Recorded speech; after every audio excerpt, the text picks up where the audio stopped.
Good morning. My name is Maureen Lichtveld. I'm the Dean and Professor in Environmental Health at the Graduate School of Public Health here in Pittsburgh. I'm delighted to join you to provide a grounding on the conference and look in general to the health impacts of air pollution. My objectives today are to describe how people are exposed to air pollution, discuss some air pollution trends, really look deeper into the health burden of air pollution, and then propose some actions in research, policy, and practice. So what's really air pollution and how do people get exposed? Air pollution is by definition a mixture of hazardous substances from both human-made, so the things that we do, and natural resources. So some examples are fossil fuel combustion, mining and fracking, particularly in our state, natural sources such as pollen and eruptions and wildfires and dust storms. But I also want to point out that exposures to air pollutants occur both indoors and outdoors. So what's exposure again? When we come in contact with a substance by either swallowing, breathing, or touching our skin or eyes, and that exposure can be short-term, and then we call it acute exposure, typically around 30 days, or intermediate to 90 days, or long-term for many years. And then we refer to that as chronic exposure. Exposure can also be defined as contact over time between a person and an agent, whether it's a biological agent, a chemical agent, or a physical agent. And there are a number of other terms that you could visit. So I often tell my students that if you remember nothing from this presentation, do remember this, that in order for us to examine the health impacts of exposures, we need to have what we call a completed exposure pathway. And so many people, therefore, refer to people like me as environmental health detectives, kind of the FBIs of exposures. And so we want to make sure we know about where the exposure is coming from, the contaminant source, how the exposure travels. So the Ubers of the world, those are, I'll go into detail more on what those are. A place where the exposure occurs, so that's the exposure point, and how then does the contaminant get into our body? Those are the exposure routes. And ultimately, there need to be people. Those are the receptor population. So each of these 5 elements have to be in place in order for us to be able to confirm that we have a completed exposure pathway. So let's look at each of those 5 components.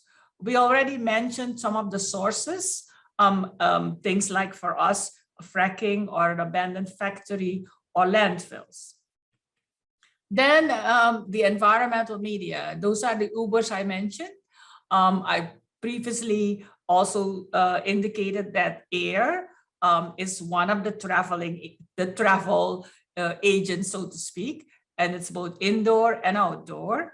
That water is also a vehicle. Soil is another environmental medium.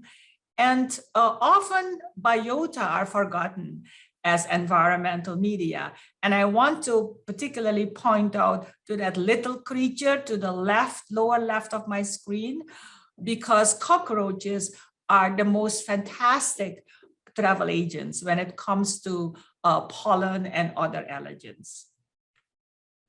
So then where are people exposed? The exposure point, obviously, if it's a water issued by a tap, but it could be at home, it could be in a business, it could be on a playground, a campground, a daycare, particularly if we're worried about kids and a school. So how then does the contaminant, that hazardous substance, get into our bodies? We can inhale it, and that's the focus of this conference. It can go through our skin. We can ingest it, eat it, or drink it. And often what is forgotten is that exposures also occur to breast milk, and exposure also occur to the unborn child in utero. And then there have to be a receptive population. Among all the populations, we're particularly worried about the very young, pregnant women, and those with existing conditions. So this is what I call my X slide. How then, when we have an exposure and we are able to confirm that we have a completed exposure pathway, how do we get to disease? And so we begin in the environment where we document what the contamination is. Then we conduct an exposure investigation to see how that contaminant gets into our body and how much is into our body. And then within the body, we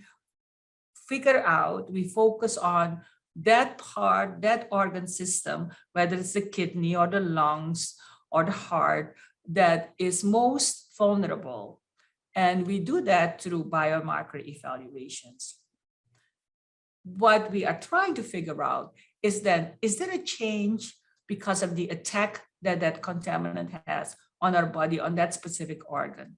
That biological change, we find out about that through measuring organ system function.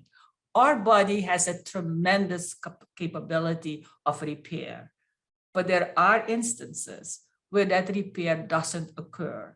And then what we then have as a result is disease. Critically, across all these elements is education and risk communication. So I wanted to point that out. What is also important is the direct link between environmental exposures and the impact of those exposures and the historic burden that so many of our communities have in health disparities. And so while we can look at issues of biological exposures, environmental pollution in general, equally important are issues of housing, insurance, education, poverty, and workplace hazards. And so those, while they're in the past were not considered, they're becoming increasingly important, as we see with COVID and as we see with climate. So here are some better known constituents in air pollution. And I'm not going to bother you with all those chemical names. I'm just sharing those with you. So the Clean Air Act, promulgated by the United States Environmental Protection Agency, has identified a set of pollutants. And you could see some of those listed on the left side of the table, and some standards that when those ambient air quality standards are exceeded, we are worried about health concerns, particularly in those who are vulnerable. In the case of air pollution, of course, people with asthma, people with chronic lung conditions, and also some people with heart conditions, cardiovascular conditions. And so that leads to identifying who's most susceptible. We've mentioned the pre-existing conditions also, but it's age, race and ethnicity, obesity, pregnancy, and we often don't pay enough attention on the diabetes, but diabetes is a disease, a chronic condition that puts people at risk of a lot of other insults, including environmental exposures. And so you also see issues of vulnerability. The closer you live to a point source, proximity to a high traffic volume roadways have clearly shown a relationship between that and increases in pulmonary conditions. The type of work you do. We talked about in utero exposure too. And where we live should not determine our health. but unfortunately, it is in many cases. If we look nationally, we see that there is a declining air pollutant concentrations on the average. And you would say, well, wait a minute, if that's true, why do we have problems in Pennsylvania? These are national averages. We could look a little closer in and look at non-attainment areas, so areas where the ambient air quality standards are exceeded from the Clean Air Act, and look at it at county level. And we could look even closer. Today on NPR, there was a story around a Metallico, a scrapyard that was in non-compliance actually since its existence, and was issued a non-compliance notification by the United States Protection Agency. It operated without permits, and the emissions of volatile organic compounds, VOCs, have reached levels that could potentially impact public health. The US EPA continues to work with the Allegheny County Health Department in monitoring these emissions. They have been in direct contact with a local community organization called Allegheny County Clean Air Now, and worked with them to make sure that actions are taken, the company gets into compliance with regard to the emissions. You could see the magnitude of how much is being emitted per hour and how much is being emitted annually. So I want to take us from chemicals to particulate matter, and this is particulate matter 2.5 micron. So how small is 2.5 micron? If you look at that gray human hair diameter, you see that 2.5 microns, it's a very small, it's a very small particle that we cannot necessarily see with just the naked eye. But it creates havoc in our lungs, in our hearts, and in other parts of our body. Now, here are average exposures in the general public to PM 2.5 as a 3-year estimate. And so you could see that, again, these are the average exposures. And what's important for us to see what's happening locally. And so if you recall, I talked about air pollution as having both an outdoor component, which we talked about now, but I want to focus on the indoor component. The indoor component is not only in our homes, the indoor component proportionately, particularly kids and the elderly, spend much more time either in a nursing home, in a school, or in daycare centers. And so in general, in many cases, more exposures to chemicals occur indoors than they occur outdoors. And you say, well, how is that possible?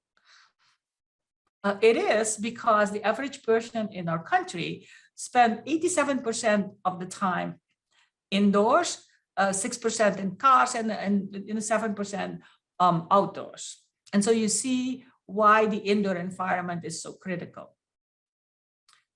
In many cases, some indoor air pollutants, the concentration of those is 2 to 5 times higher than what's outdoors.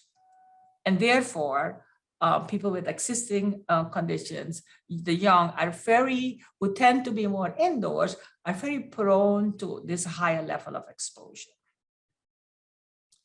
We've seen increases in indoor air exposure in many areas because of more energy efficient buildings, but not necessarily buildings that provide us more of an opportunity for ventilation. I'm taking you to the Gulf Coast, where I used to work and live. This is one of the my NIH grants, the Gulf Resilience on Women's Health. This was a study that was done in the aftermath of the Gulf of Mexico oil spill. And so there was a lot of worry about outdoor air pollution, but we also looked at indoor air pollution and compared those and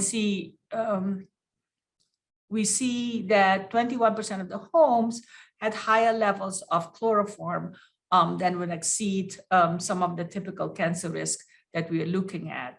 And that 5% of the homes had indoor levels above that. We're also seeing that the same kind of concern is with dichlorobenzene.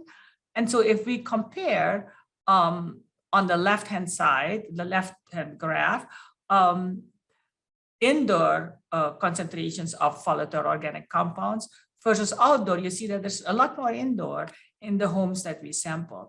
Granted, it is not a large number of homes, it's about 100 homes, but it gives us a sense of what's going on. Same thing goes if we compare some other states with Louisiana, you see the number there, and for chloroform, you see how high Louisiana was.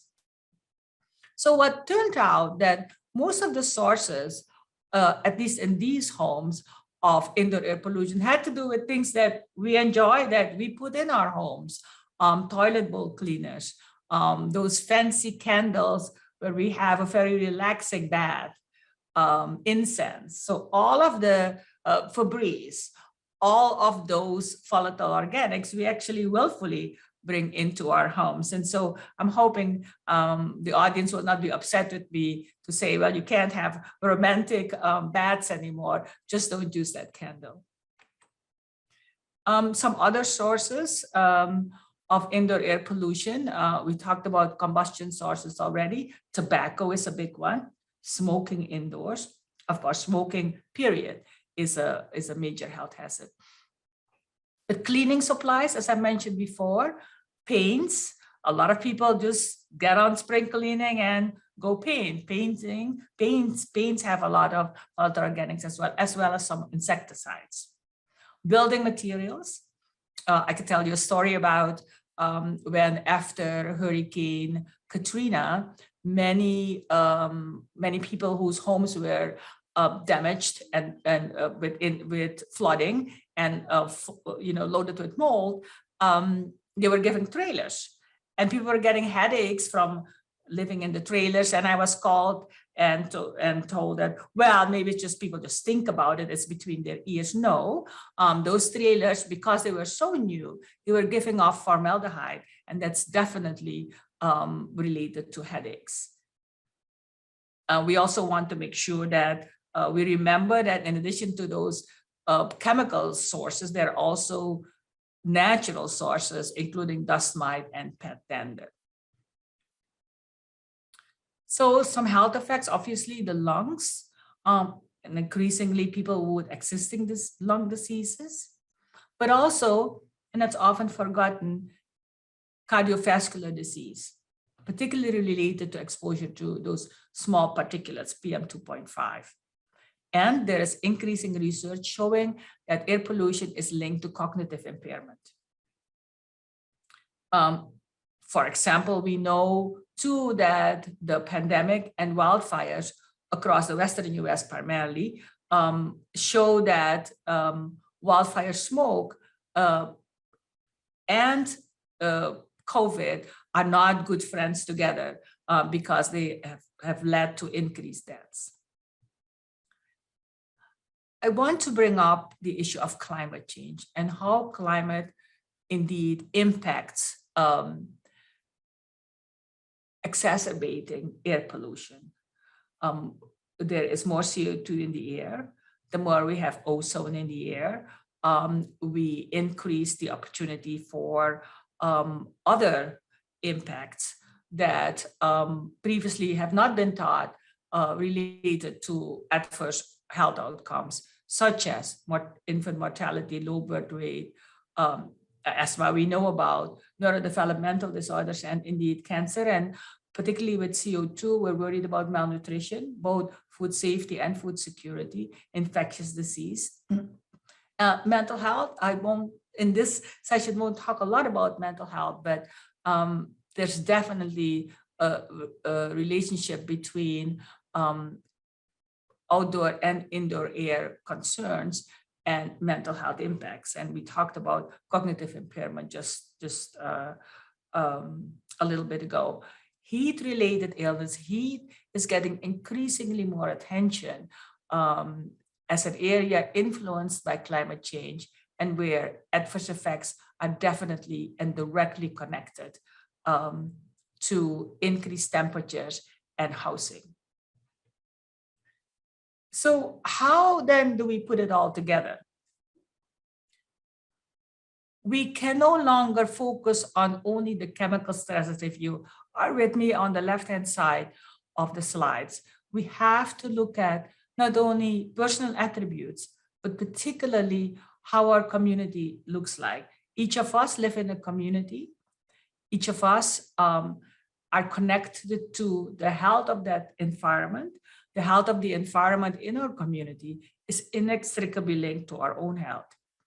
And so from an individual perspective, but also from a community perspective, across the lifespan, from in utero all the way to older adults, these health outcomes are impacted by a set of moderating factors that not only are pre-existing conditions, but there are issues of access to care, what the community has to counter the assets in the community to counter these exposures, and what the social supports are in a specific community. And as you know, particularly our vulnerable communities or communities who have a burden of health disparities, where inequities are rampant, disproportionately suffer more from exposures. And so that's why this is a variation on the very basic research related exposome to looking at it from a community, through a community lens, hence the term public health exposome. So what does it leave us with? It leaves us with, yes, we need more science, but more science is not enough.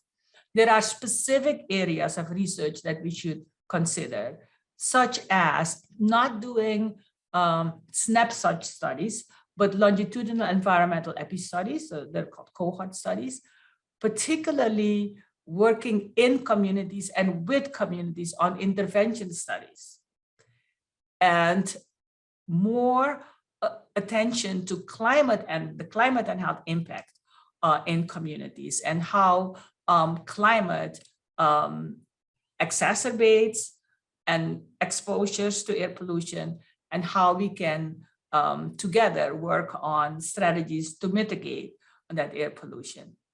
That's critical because we have to engage policymakers in using science, using study findings to drive evidence-based policies, the kind of policies that exist at the national level, but also at the state and local level. And now on the front line, we have to, as a school, now I'm being a bit parochial, as a school, it's critical for us to support those who are working on the front line. That means our county and our state health department, beginning with embedding our students in what they do day to day. So an opportunity for student practicum sites. So I'd like to acknowledge my collaborators, Dr. Abdul Wahid and Dr. Covert, and leave you with my contact information. Looking forward to stay connected. I know that this was a general conversation, but I'm hoping that my presentation sets the stage for all the specifics that are coming in from other presenters around asthma. I know that you'll have an exciting conference. Thank you. Thank you for the organizer for inviting me to present our work in this important meeting. My name is Tess Marsha at Cincinnati Children's. My talk today will be racial disparities, air pollution, and COVID-19 outcomes. My talk, I'll be discussing with you along the following outline. I'll give you some introductory remarks about COVID. And as you know, there's a variation at local and global level. I'll talk about some of the plausible potential reasons for variation in terms of climate, air pollution, and immunities and other factors. I go through that. And most importantly, I think this time gives us an opportunity to look back, not just COVID, for other infectious and infectious diseases in terms of improving racial gap in various ways. So I will give you some conclusion remark towards the end. So to start with as an introduction, I think COVID-19 probably doesn't require introduction. Just to start the discussion, I would say COVID-19 is one of the coronavirus in a big, large family of coronavirus. As some of you may remember, MERS-CoV and SARS-CoV is also part of within this family of coronavirus. The outbreak in 2003 and 2015, and now we have coronavirus or SARS-CoV-2, which is happened in late 2019 in Wuhan, China, and this is another infectious disease. And according to the information we have, it's transmitted from between human and people. So when you talk infectious disease, actually COVID-19 is not the first one. And in our history, in human history, as you can see in this table, even in 430 BC, there's outbreaks, and the days rate varies on those timeline outbreaks. And most importantly, most of us in the literature know that in 1918, the Spanish flu, influenza, that killed over 50 million people. And this is, as you can see here, Zika and others has been causing a lot of deaths in different parts of the world. And of course, COVID-19 is where we are now. So far, about 5 million deaths has been recorded about this disease. So I think I would like also stress at this point that the cost of net preparing for epidemics and the pandemic is really huge. This is the list of some of the most important infectious diseases that happened very recently, I would say. In SARS-CoV, in SARS, over 50 billion, mostly, Southeast Asian, Canadian countries along those lines. And H1N1, over 5 billion. And, Ebola, mostly in African country, over 2.2 billion. And, you can see here the COVID-19. So far in 2000 until 2020, over 12 trillion. You can imagine this trillion spent for COVID-19. And the US budget per year is about actually 5 to 6 trillion. So you can imagine how the world is losing this amount because of not preparing. So the infectious disease have a high deep price tag. In terms of COVID, actually, we put some articles at the beginning, starting the beginning of this pandemic, and we published in JACI, and other articles that we put out, in terms of looking at the African continent, we put all the available information, and we also put some environmental determinants of COVID-19. So if anyone interested, I'll be happy to share, or you can go Google and find out those articles. So COVID-19 in the US, in terms of cases and deaths, according to my recent search, over 46 million cases recorded, and over 500,000 deaths so far recorded due to COVID. And this has been, as a result of several comorbidities: hypertension, in some ways, asthma, asthmatic disease, and type 2 diabetes has been a most important cause of comorbidities. So far in 2020, COVID is becoming one of the #1 cause of death in the US. Worldwide, over 242 million cases, about 5 million deaths recorded for COVID.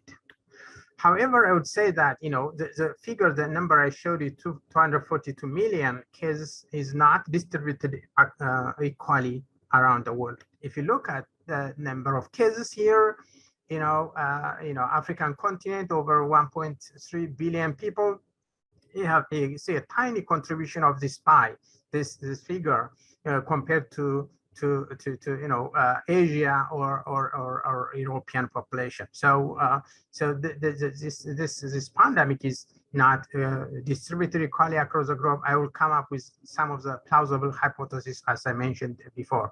And the death rate is also similarly not equally distributed. As you can see, even African American, the cases are more than actually the number of cases in this case. So there's this variation. I will try to postulate what are those plausible hypotheses. These are actually the plausible hypotheses that I want to talk to you. I will start with the climate hypothesis, which is seasonality or tropical, whether you live in tropics or temperate zone, could probably matters for the risk of COVID. And this has been also shown that, if you live in the tropical environment, probably you have, you spend more time outside, and then you may have less exposure to COVID instead of if you live in temperate regions. Like, this is basically mirroring the current pandemic, the prevalence rate of the COVID-19 pandemic. So climate could be contributing on one of those lines. And this is basically looking at the cases in terms of the temperate tropical and African area and tropical African regions. As you can see, most importantly, African continents, countries in African countries, the lower part of this figure. And you can see there, the cases are not that big, they're increasing at the slowing rate than those in the United States, where you have increasing at increasing rate. So, if you look back where COVID started in March or even early February 2020, the prediction models all showed that in Africa, over 70 million infections will be observed, and over 3 million deaths were forecasted using various prediction models. Of course, this is for population 1.3 billion population. However, in reality, the deaths actually 250,000, and the cases were not close to 70 million, instead about 8 million. So the mortality rate in Africa is about 2.5 compared to about 8 to 10 in the Western country. Of course, there are various cases. I will come back. The African population, it's a yours is about 70, over 70% is about below 35 years old, probably age factors, which was one of the plausible hypotheses why that could happen. I will discuss on that later. The next hypothesis I have is the air pollution, or the neighborhood or air pollution hypothesis, where we live, including, as an example here, is PM 2.5. So this is an example. We took data early on in the state of Illinois. This is a Chicago suburb area. So we just get the data, COVID records, the cases, and look at the distribution of the map here. And if you look at this map, we use clustering, and we found two major clusters. Without, just you have the cases, we didn't take anything, but it cluster into two groups. When we look into details of clusters, cluster one is actually, we found more confirmed cases on cluster one, and higher population, higher Black population, and higher food stamp, whereas cluster two shows the reverse. More white, less food stamp. So, this is just based on zip codes. So what we say here is, actually zip code classify racial groups much better than, county. If county-wise, this falls in the same county, but the zip code, you will see different clusters, which is much at a high resolution than at the bigger resolution, which is more county level. So I think we need to look more closer. Even this is a solid. We need to more into address level actually, because that gives us a more high resolution relationship. And because of that, I think some years ago, you say today outlined in the front page that whether your zip code is more important than your genetic code, which I believe this is very good, powerful saying, because we need to look where we live instead of just one way of looking genetic code. So we need to target high risk neighborhoods instead of just high risk individuals, because outdoor air pollution are not under control within the control of individual. So we need to target the neighborhood, so that if you change the neighborhood, definitely the individual will benefit for those conditions.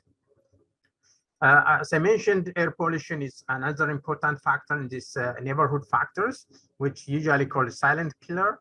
And there are many deaths because of air pollution, but we might not see it in direct way.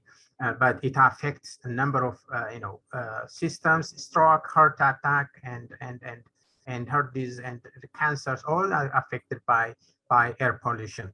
On the right side of the figure, this is an interesting figure. This is November 3rd before COVID 2019. This is Delhi, India. You see the air pollution, even you cannot see even next to a person next to you. Whereas during lockdown in March 30th, 2020, you can see how very clean this environment and will have an effect on health. So I think we need to look at how this air pollution contributes to our health. And this can be actually explained this way as well, in PM 2.5 here, if you look, the x-axis is three population. We have Black, Hispanic, and white, and it's a busy slide. But if you look this part, the white population, they are less exposed than they cause PM 2.5 to the environment. Basically, they contribute more exposure, and they have more, they contribute more PM 2.5 to the environment, whereas they expose less to the PM point than they contribute. Whereas the Hispanic, they expose more than they contribute. That means they live in a neighborhood that's polluted, but basically they are not the one who contribute that pollution. The same thing for Blacks. They are exposed to more PM 2.5 than they themselves contribute to the environment. So this is more of the environmental injustice, where you live, but you are not really the sole contributor of the environment. So you can see Blacks exposed 56% more than they contribute, Hispanic over 63% than they contribute, whereas white exposed less than 70% than they contribute. So if you look at this scenario into the US map, you can see the first top left panel is African American, and the right Latino. You can see the population distribution is northwest eastern part of the country. Most Blacks are concentrated in this area, whereas Latino in southwestern part of the United States. And this is reflected in PM 2.5 and COVID. You can see the COVID map is probably it's a mirror reflection of these two populations. So there's a big overlap where people live and their risk factor in terms of air pollution and COVID-19 in this case. So how the air pollution affects a human being? I think this is thanks to Debbie. This is a slide from Debbie. I found it's very, very relevant to show this. You have a normal cell. Basically, the air pollution, oxidative stress, create a free radical and attack all the cells, and the cells become dead. So the cell with oxidative stress would damage our inflammatory system. Cellular damage occur. This increased susceptibility to infection, including COVID-19. So this is, a silent killer, which is an indirect effect than, you see in another case. The other factor is comorbidity hypothesis. I think there are multiple comorbidities. I don't want to go to the details of each. If one is interested, there's a paper here cited. So basically, there are more comorbidities that probably, have a big effect on somebody's COVID status, being diabetic, obese, and racial ethnicity. All these factors actually contribute to the high rate of COVID in certain ethnic groups or racial groups. Well, if you look, most minorities known to have a high comorbidity of this outcomes, and that's why there is, if you look on this figure, you see, high COVID-19 in African American than the population. So they have actually they are more exposed than their proportion of sample size, their population. African American here we have about 12%, but they are exposed pretty much over 25% to the COVID-19. And the same is true for Latino and Asia, something similar proportion. But you see in white population, they are the population, they are exposed, less exposed to the percent population of the white population. So this is related to the comorbidities and other factors as I mentioned. Well, as I already mentioned that this difference in the health risk is not a new thing because of COVID. It has been there for years. You can see all these named diseases. There is much high rate in Blacks and the Hispanics than in other populations. So COVID is just another layer of disparities on our list. Well, it's also known that there's with the relationship with the COVID and asthma. In some cases, some articles say there's high relationship, direct correlation. In some cases, there is no relationship. So it has to do with the type of asthma, whether type 2 or type 1 type of asthma. So for those with type 2 allergic status, the COVID is there's lower SARS-CoV infection of COVID risk, whereas if you are non-type 2 types, you have a high risk of COVID. So there's a paper in JACI, anyone interested to look at it. But all asthma is not the same. Asthma is an umbrella term that is associated to it with different endotypes. The other factor I want to mention is the genetic factor, racial difference. Basically, in most cases, the SE2 gene is known to be, a gene that's, an entry point or receptor for SARS-CoV-2. So whether the gene frequency on the allele frequency in this gene contributes for racial differences. So early on, there was a JUA study in the New England Journal of Medicine. And this study actually is, although the sample size is not that big, they didn't find that gene, which everybody was puzzled because everyone was thought that was a contributing receptor. But it wasn't a big or it wasn't found in this JUA study either. So another study looked at it. Again, it's not that gene. Another study found out that some SNPs in the genome was actually inherited from Neanderthal. So these are the haplotype from Neanderthal. So there's also some studies that anyone interested can look at this Nature study. So the other hypothesis is evolution. If there is any evolutionary difference between humans along the way, because the Th2, Th1 cytokine was due to infection. This figure shows out of Africa hypothesis, people move to, once they are out Africa, they move to northeast and all part of the globe. So in Africa, in the tropics, you have high pathogen abundance. That means, we are always fighting with those pathogens, virus, bacteria, all those things.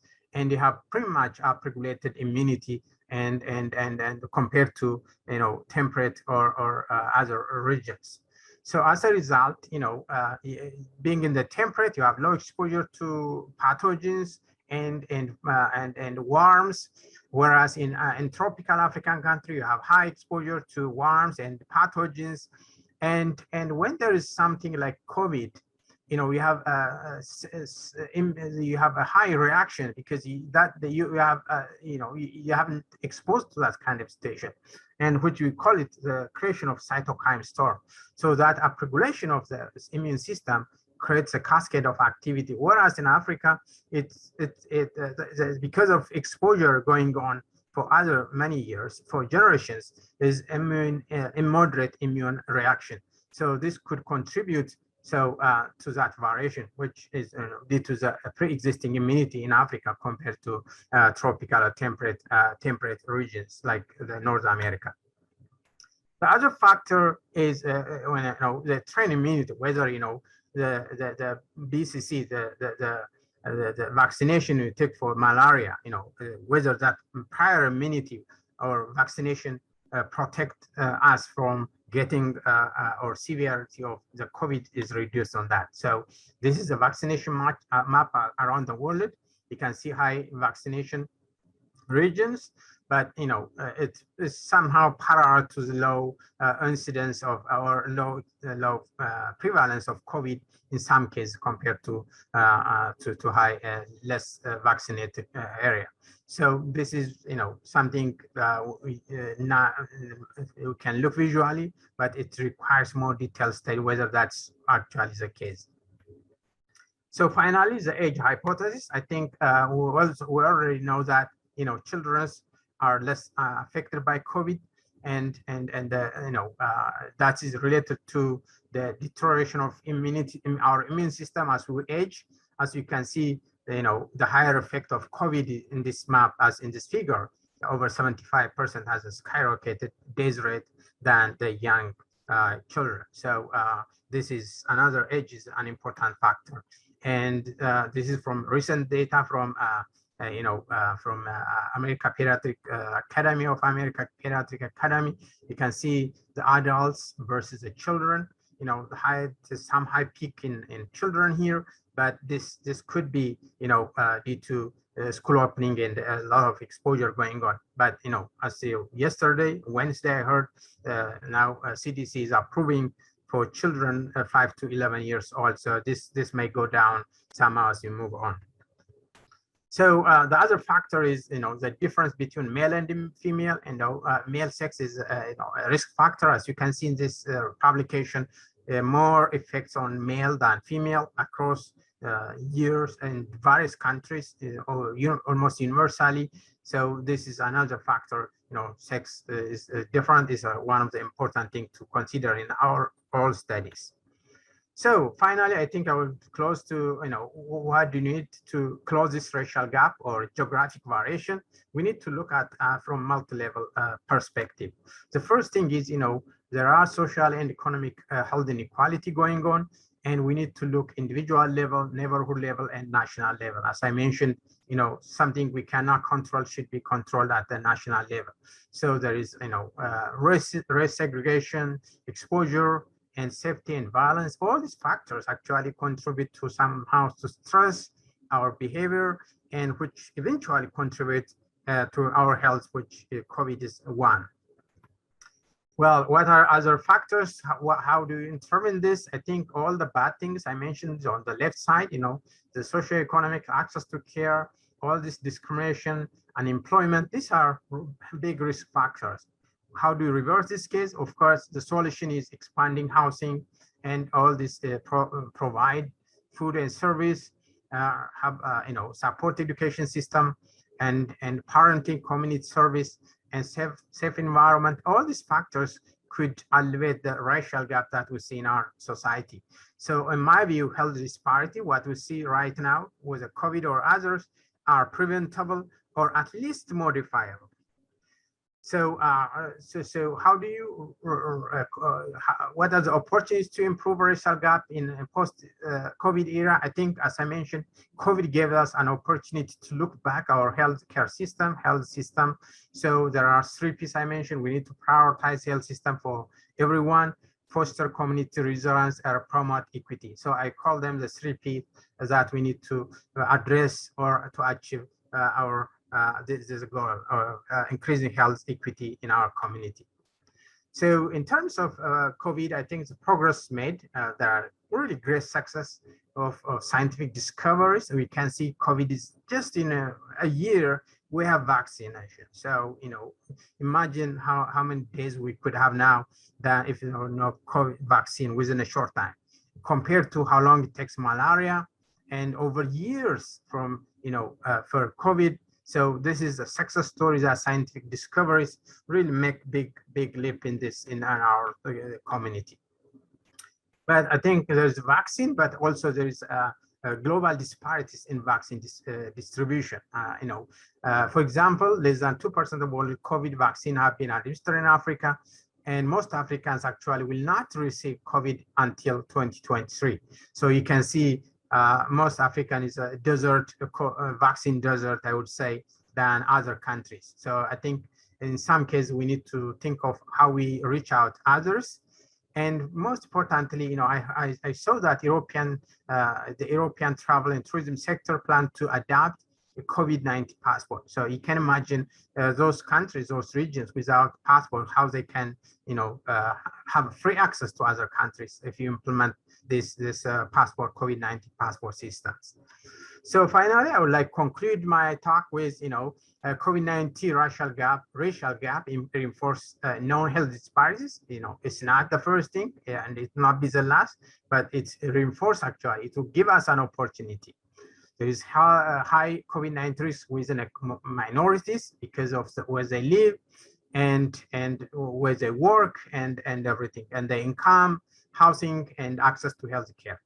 And of course, all this compromise our respiratory system and others, which is directly translated to some of the risks that we see in COVID. And in my view, this is a multi-level, we need a multi-level intervention because the problem is multifaceted. So again, I want to stress that we need to, how disparities are at least modifiable, we need to act in a very coordinated way. Finally, I would thank my group here in Cincinnati Children, postdoc Yadu and Sudhir and others, and collaborators and Nero Hershey, our division director, Jonathan and Mark Rothenberg and others, and there's fundings, Cincinnati Children, Center of Environmental Genetics, NIH, NHGRI, and NHLBI, and Center Pediatric Genomics here at Cincinnati Children for some of the financial support. Thank you very much. If any question, please. Hello, everybody. Thank you to the organizers for inviting me to speak here today. I'm Irina Gorski-Steiner, and today this talk will be about the association of unconventional natural gas development with asthma. So I'll start with a background on unconventional natural gas development, which I'll be abbreviating here as UNGD, and why scientists have studied it in association with asthma. Why do they think it should be associated, and why they found that it is? Then we'll review some epidemiologic studies, not only of asthma, but also of associated respiratory symptoms. And we'll finally summarize what we know as a whole and some future directions for study in this area. So to give you a small peek at what UNGD looks like, here's a brief video of what one well pad looks like with truck traffic and light throughout the night. And that's natural gas flaring, which can be extremely loud and occur day and night. Unconventional natural gas development has dramatically expanded since 2000, mostly in the United States, and 25% of that in Pennsylvania. And here's a look at how the infrastructure is spread out in Pennsylvania. A lot of it is in the southwestern portion, and then also some in the northeastern portion. And before we jump into environmental epidemiology, let's just get on the same page that this is the study of the determinants of health-related states or events. And the general steps that epidemiologists use are using prior knowledge to develop hypotheses. Then they measure their environmental exposure of interest, which here is UNGD activity. And then they measure the health outcome, here being respiratory symptoms or asthma exacerbations. And finally, they use biostatistics to identify associations. And by doing this, they eliminate chance as an explanation for their findings, and they adjust for the influence of confounders to just get at their association of interest. So when we're thinking about how could UNGD be affecting asthma, first let's talk about what does UNGD activity entail? Well, it starts with well site preparation and road construction. This involves the clearing of land. This may be farmland or forested land. It's a lot of clearing. This involves a lot of truck trips and heavy machinery. And each well pad could include 1 to many wells. You then have the well drilling stage, which involves drilling down to the Marcellus Shale or other shale formation, which can be thousands of feet underground. And then the well drill turns sideways and starts to stimulate, or also known as fracking, to break up the shale to extract the natural gas. And all of this involves a lot of chemicals and fluids, which once they return to the surface are stored in wastewater ponds. You then have the production of natural gas, and if the natural gas is deemed to be uneconomical, it can be flared, which was that really loud, bright light you saw in the video. Otherwise, the natural gas is processed and stored in compressor stations. There's also other infrastructure like separators and condensate tanks. And then the natural gas is transmitted through pipelines and other means to where it's used. And finally, you have well abandonment and site rehabilitation. So then the question becomes, to what then are humans exposed? What are the risks involved to humans that live nearby this activity? Well, there are individual exposures, everything from water, air, and soil contamination to physical hazards like the noise and the light, psychosocial hazards. There are community impacts to the built environment. There's a change in green space, change in roads, and therefore a change in traffic, change to the local social environment and economic environment based on who is being employed by the industry versus who may be living closer to them without receiving economic benefits. And finally, there's broader environmental threats, including the contribution to climate change and the cumulative impacts of all these wells that are being drilled over decades. One of the most relevant paths from UNGD to asthma is air pollution. And individually, emission sources can be small enough to avoid air pollution permitting and reporting requirements, but the cumulative impact of numerous small sources is considerable. So there can be elevated levels of volatile organic compounds, and near well pads, benzene levels can be very high. There's also fugitive emissions of methane, which means it's just released directly into the atmosphere. It's not flared and converted into carbon dioxide. And these levels can exceed or approach or exceed urban levels as a function of distance to well pads. But these air pollutants are not only coming from the well pads and the wells themselves, but also from the other infrastructure that I was mentioning, like the compressor stations. And now looking at risk factors for asthma exacerbations, air pollution and stress, which could be resulting from UNGD activity nearby, are both major triggers for asthma exacerbations, along with these other environmental and individual factors. So putting that all together, it is biologically plausible that these exposures from UNGD activity could be influencing and increasing the odds of asthma exacerbations. So moving on to the second step of our epidemiologic work, we measure UNGD activity, and the pathways most relevant to asthma, as we spoke about, are air pollution, which would be inhaled by humans, as well as stress from the noise, sleep disturbance, community impacts, etc. So should we try to capture all the relevant pathways at once or measure each one separately? So some people have proposed measuring air pollution directly from well pads and different infrastructure, but that is a lot of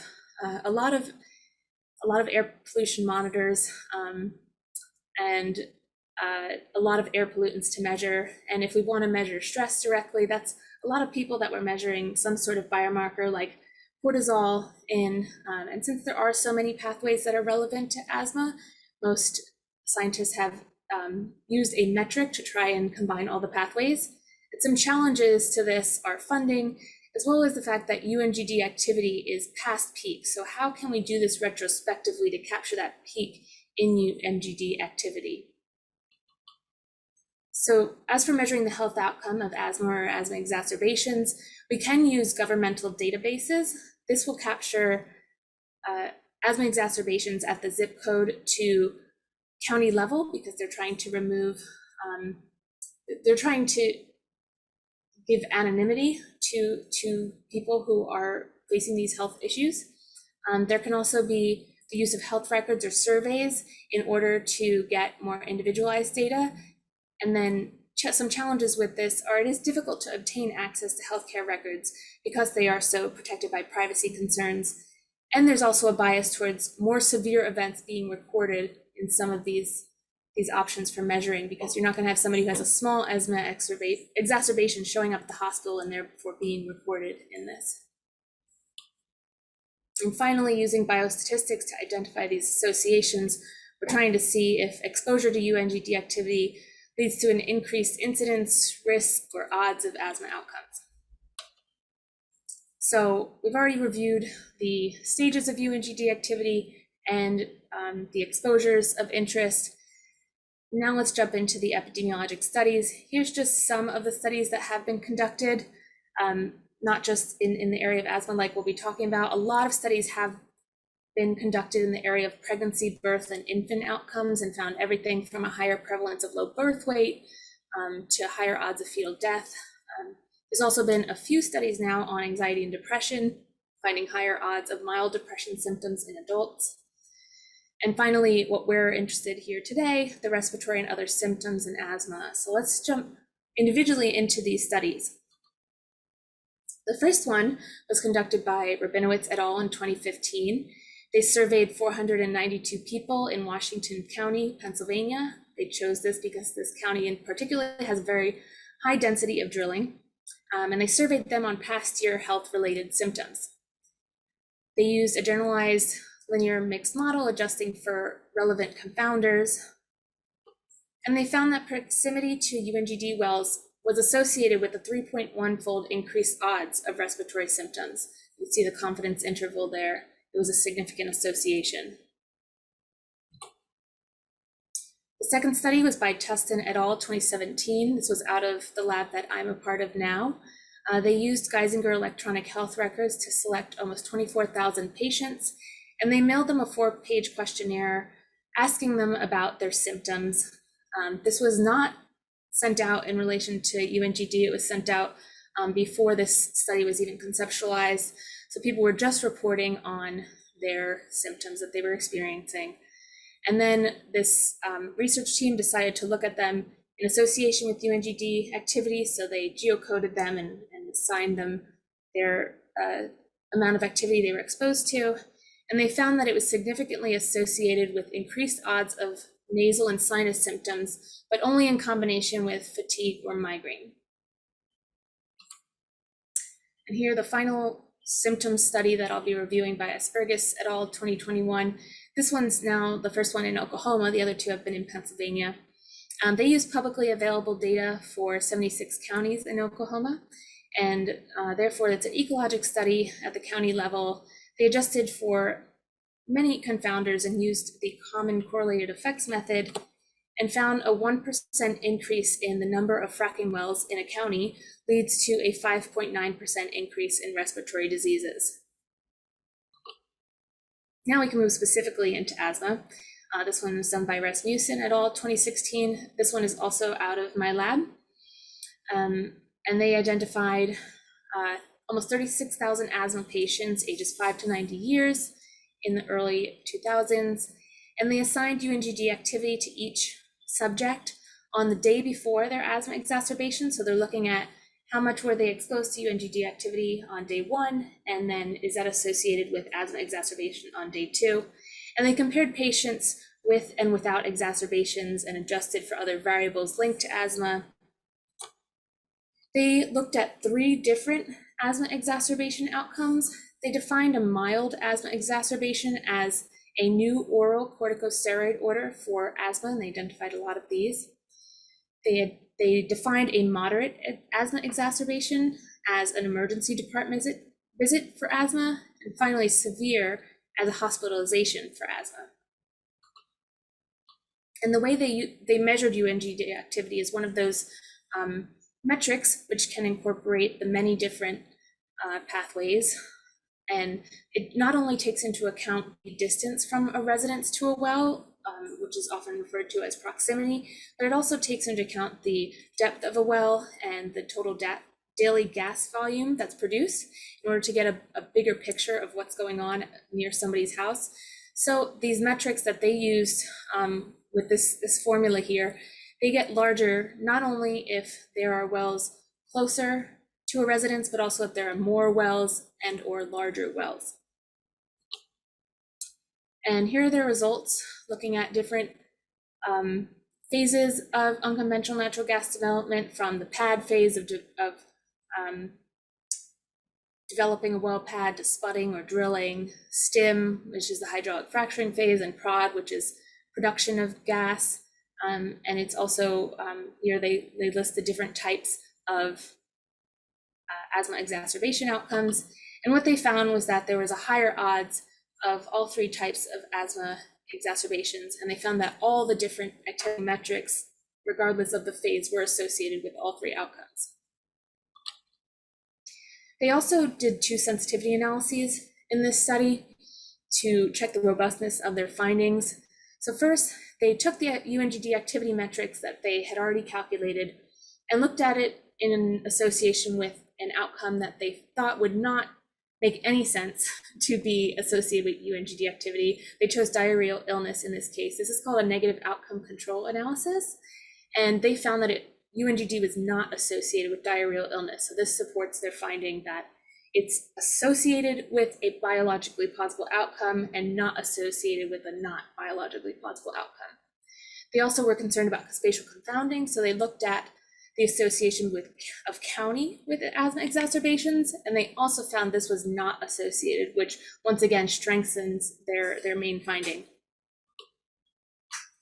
The second study here was also done in Pennsylvania. It's by a research team with Willis et al. In 2018.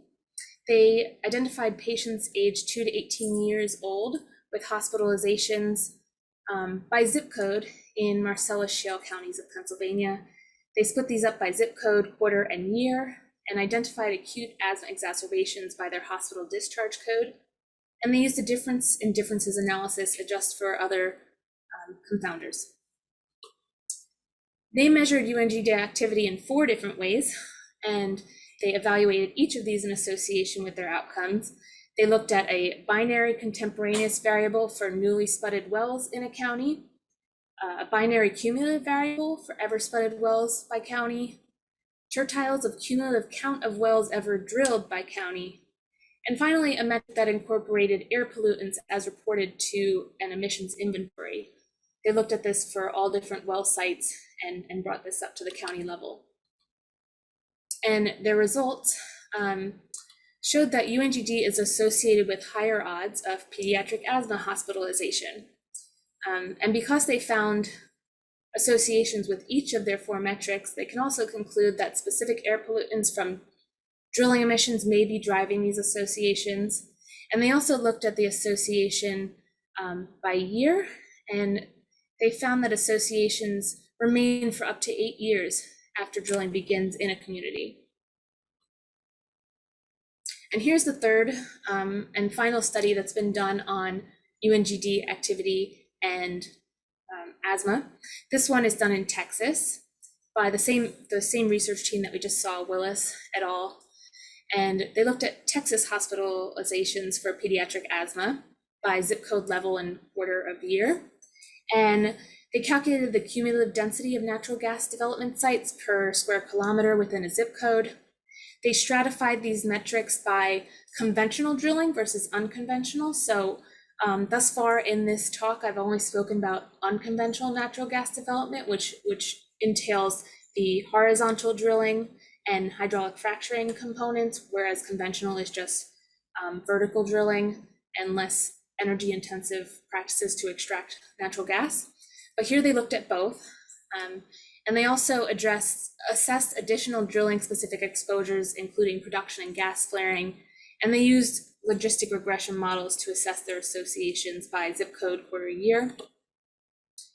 And what they found was that UNGD, the unconventional type of drilling, is associated with up to 59% increased odds of at least one pediatric asthma hospitalization in a zip code quarter.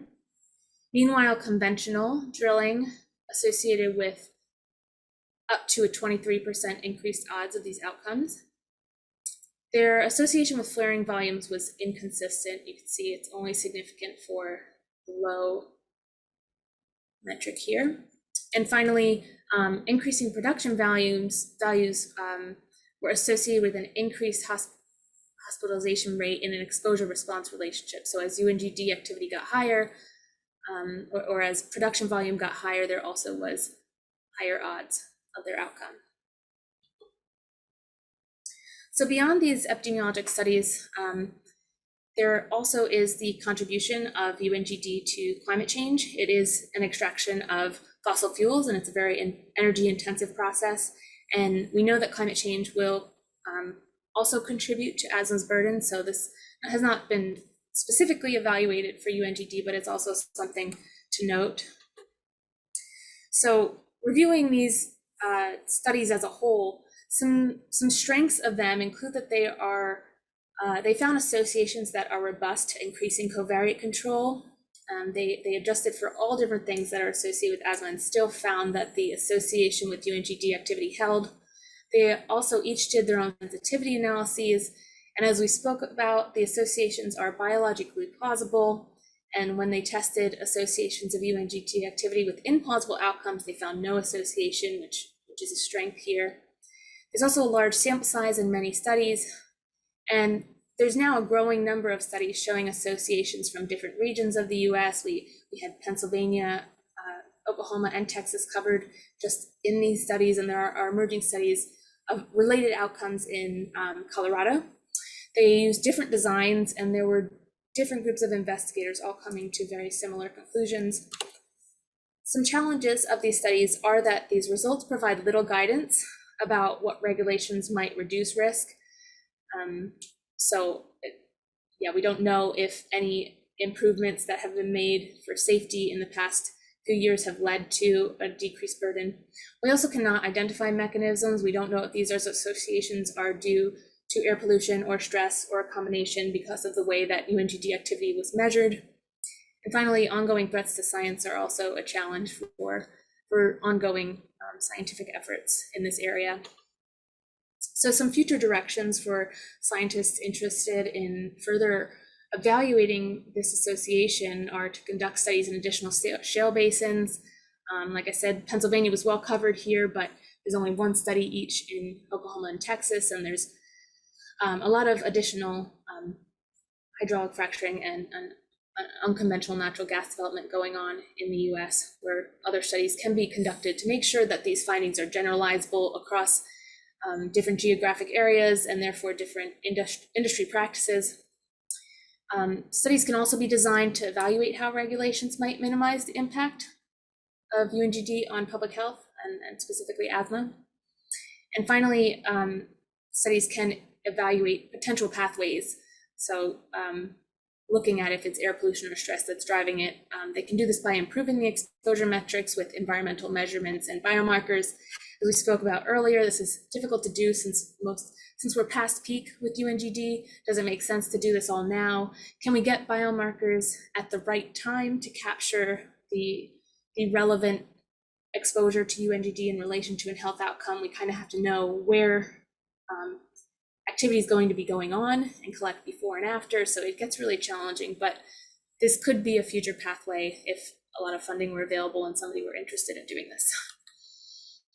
So the main takeaway here that I want you to walk away from is that UNGD activity has been found to be associated with increased odds of respiratory symptoms, as well as several measurements of asthma exacerbations. This is supported by all the epidemiologic studies that we reviewed. I'd like to thank the many people who have advised me and contributed to the content that I've reviewed. And please feel free to contact me at this email address. And thank you. Thank you to all the speakers from this morning. I think we had an excellent discussion. We've had an excellent presentations. And we are certainly now looking forward to a very active discussion. I would suggest if people have questions that you put them in the chat and I will go through them sequentially. If you want to raise your hand, Dr. Gentile is going to monitor the reaction, so we'll try to get to you there too. But I will start with the questions in the chat. And one of them is from Dr. Babazak to Dr. Mersha. And he asks, how do differences in temporal patterns of COVID disease globally relate to vaccine rates, availability, and use of different products? Seems as if the US and temperate countries reached a plateau after a rapid increase, but tropical countries continued to climb. Or perhaps your data represents mostly early pandemic times prior to vaccines. And by that, of course, he meant COVID vaccines. Dr. Mersha. Yes, that's right. The publication is before the vaccination actually started or developed. So it was a little early, but now probably the number dramatically changed as we have more vaccine in Western Hemisphere than in the developed world. Yeah, that's right. And then another question from Dr. Gentile. Are there racial differences in responses to vaccines and breakthrough infections? Certainly we talk about the disparities in distribution of vaccines, but do we know anything about antibody responses and other immune responses by race? That's a very good question. Actually, there was a grand round seminar last week on Tuesday. So this was the question that was asked, and one of our infectious disease expert was asked, and he said they don't have the data, or they don't see, they haven't any report on that, or nothing is reported, or it seems for him there's not much difference in terms of vaccine. And obviously, again, we apply the term race very poorly, basically, and obviously there are lots of genetic variants, no matter what the race is, that actually may play a role here too. And certainly, I don't think, why do breakthrough infections occur in some people and not in others? And there almost certainly has to be some genetic component there that we haven't yet come to grips with. Yes. Okay, and then I have a question from Dr. Gubi. Thank you for an excellent talk, Dr. Mersha. One of the health equity questions she's been struggling with is how we can justify receiving and distributing booster shots within the US when there are such enormous disparities in global vaccine distribution. Is it still ethical for us to be receiving booster shots here when many people in Africa and other low-income regions have not received even a first dose? And how should medical and public health professionals deal with this conflict? Well, that's a very, everybody struggle with this because, as I mentioned in one of my slides, only 2% of the 1.3 billion population in Africa received vaccine so far. But I think, as I mentioned in my response to chat, it's beyond ethics because, this is a very interconnected world. We got COVID because it's not from the US, because it happened, it showed up in Wuhan, China, and now the entire globe, over 12 trillion, even only 2020 was spent for as a result of COVID. So I think take caring of others is in the interest of the people here. Obviously, there is the booster may help for some, predisposed, but at the same time, it's the interest of the Western world to address a challenge faced by in the developing countries. So I see it in more, of course, the ethical issues there, but I also see it from, the economics, the health, and all aspects of the security and other aspects of the Western world. Yeah, it's fascinating as a physician and one who hopes she's a globally minded physician. It's it's still challenging when you're seeing patients in the clinic who are, over 65, immunocompromised, and they know that they're at higher risk for getting the vaccine, and they want that booster shot. I mean, there clearly is a desire to get a booster shot. And so there is this sort of individual conflict of, you have a patient in front of you who probably will benefit from a booster shot, but you've got this, global public health issue where, entire populations of people are going to suffer because they're not getting even the first shot or two, depending upon the vaccine. And, it's this individual to population sort of conflict that I think we don't do a very good job of coming to grips with in the US, certainly. Debbie also had a question about data for socioeconomic status, insurance access to care, pollution, and the comorbidities that might be impacting responses or access to the vaccine, I think. Yes, we have data now. Actually, it's under review. Considering most of the data in the report so far is mostly without individual data. So we don't really all this individual level specific comorbidities or socioeconomic status or other risk factors. Now we use the AHR data here in children, and we have all the socioeconomic data, the comorbidities from AHR, and the address, zip code, and not just zip code, the address, individual address, correlating with exposure, indoor, outdoor. So we have more data right now, but the reports, in the previous reports, especially in around 2020, is mostly, not an individual level data. It's more county, region, or global level. I mean, so now we have that data, but it should be probably published very soon. It's under review. And I think you made a really nice point in the chat that, even though we in our little isolated world in the US sort of think that, we deserve the booster shots or whatever, and it's all about us, what happens in Africa does impact us as well. And we are a global community. And I think that was a really nice point that you made in the chat as well. So I have another question for actually a question for Irina. Are there any data looking at the impact of fracking on lung growth in children? Yeah, so that I'm not aware of anything with that, but it would be great if there was measurements of that over time that was available in a data source like electronic health records, but a study like that has not yet been conducted.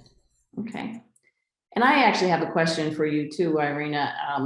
I think the dean very nicely outlined the path to linking an environmental exposure to disease and the multiple steps that this has to go through. And it seems like with asthma, we're really primarily at the epidemiologic link, and even that link is not strong at this point, I would say, from the standpoint of there are only 3 studies and there are some differences in study design and all that kind of stuff. You made the point several times that, getting environmental exposure data around fracking pads is difficult and maybe not going to happen. I don't fully understand that, and maybe you could go into a little bit more detail on that. Sure. So there are a lot of groups working to implement air sensors near fracking sites, but most prior studies have tried to use publicly available data. So that is mostly available in urban areas. Meanwhile, a lot of fracking happens in rural areas. So modeling smaller scale air pollution that's going on near fracking sites is not great for modeling in relation to fracking, since they're not close to the air sensors. So a lot of groups have been trying to put in a lot of air quality sensors, and that there have been some studies that have incorporated air quality data into their metrics and such. But one of my points was that it's not only air pollution from fracking that is leading to these outcomes. It also can be stress.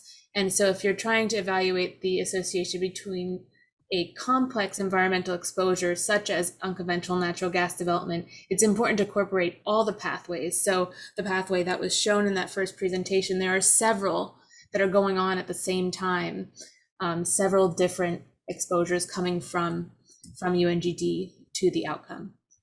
I would completely agree with that. I don't think it's a simple metric of this leads to that.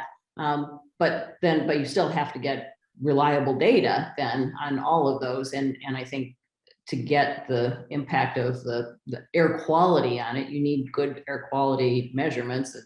I'm hopeful that we will move forward in that space to, there are a lot of portable monitors that are available now, and we should be using them. We should be utilizing them to I think, solidify some of these links that, many of us believe are probably there. But additional data would, I think, be very helpful in that regard.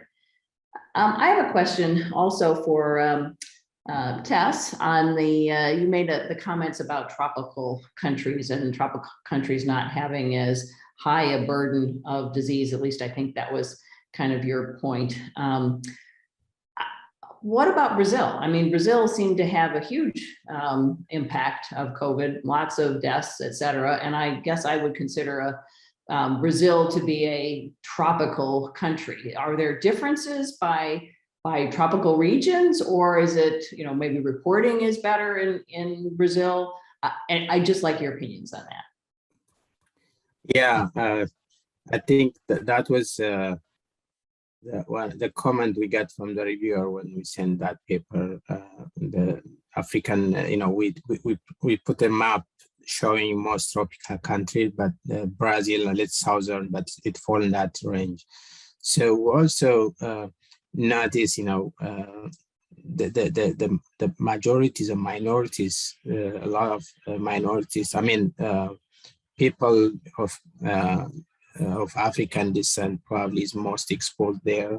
So, you can think of one of my reasoning was, genetics is not a big role to play, just from different contexts. Why blacks in North America is at higher risk than blacks in Africa. Mm-hmm. So the environment as a local environment probably determines some of the risk we see. But you are right, that may not be a universal hypothesis. But generally looking, spending outside in tropical environment, that could probably reduce the dissemination or the transmission rate. Yeah, I don't have any better answer, but just my observation. Yeah, no, it's obviously COVID is so complicated, and there are things that many things we still don't understand with it. So I have another question in the chat for Irina. Are you aware of any peer-reviewed studies that demonstrate safety with fracking in studies that with pregnancy outcomes and children's lung health are not affected by fracking operations? Studies that pregnancy outcomes and children's lung health are not affected by fracking. Are there any negative studies on fracking? I think that's the implication. Not in the realms of those two outcomes that you just mentioned. There have been some null. One thing that I think would be really great moving forward is studying the impact of the protections that are put up by fracking operations. So there have been things proposed like emissions controls or walls and other things as measures to improve the safety, or even setback distances. Those are still forthcoming. Yeah. And I'm going to go to one more question, I think. Let me see here. This is for, again, Irina. You commented several times that unconventional natural gas drilling has peaked. Am I understanding you correctly? And if so, on what basis are you making this comment? Companies have been counting on drilling in deeper shales. Does this not depend significantly on political policy decisions? Yeah, so my comment is based solely on information from the Pennsylvania Department of Environmental Protection. I'm looking at their drilling and production data, and production peaked around 2015. And since then, we haven't seen as high of production. Of course, this does rely a lot on policy decisions. I'm just basing it on the actual volume of gas that I've seen produced in Pennsylvania by year reported by the Department of Environmental Protection. Okay. And then I'm going to go over my limit by 30 seconds, if you can be kind of brief. This is also from Dr. Gooby. Have there been many studies using satellite-derived hybrid air pollution exposure estimates to estimate the impact of fracking-related exposures on nearby populations? Yeah, so I can share a link to the most recent review of epidemiologic studies in relation to UNGD. I'll share that in the chat in a few minutes. There have been several studies that have incorporated air pollution into their metrics for UNGD.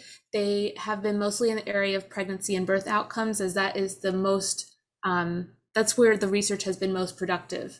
So I can share a link and you can investigate all those that have been done. Okay, and this is using satellite imaging? Yes. Okay, cool. All right, well, thank you, everybody. We're a couple of minutes over, but I think there was very nice discussion, good questions. I appreciate the audience's participation. And we will now take a 10-minute break and return at 9:47. Hi, I'm Dr. Deborah Gentile. I'm again one of the co-directors of this conference, and I am moderating this next symposium. This next symposium is going to focus on the air pollution exposures in our region, as well as the health impacts. I will be giving the first lecture, and it's entitled Impact of Air Pollution on Asthma Outcomes in Our Region. The objectives of this lecture are to provide an overview of the adverse health effects of air pollution. I am going to focus on PM 2.5 and sulfur dioxide, known as SO2. However, it's important to realize there are other air pollutants that do have health effects. We're going to review the known impact of air pollution on asthma outcomes, and that's going to include both short-term, which is our days, and long-term exposures, which are often months to years. I'm also going to summarize recent relevant research findings with a focus on asthma outcomes. I will be presenting to you on high rates of asthma prevalence and poor disease control among disparate children residing near point sources of air pollution in our county. And I'm also going to be presenting some more recent data showing a near doubling in the amount of asthma attacks in Clairton residents following the Coke Works fire several years ago. Additionally, one of my colleagues will be presenting some of their data showing worsening asthma outcomes during that same time period. Finally, I'd like to end by discussing the unmet needs, and I would like us to prioritize some of our action items moving forward.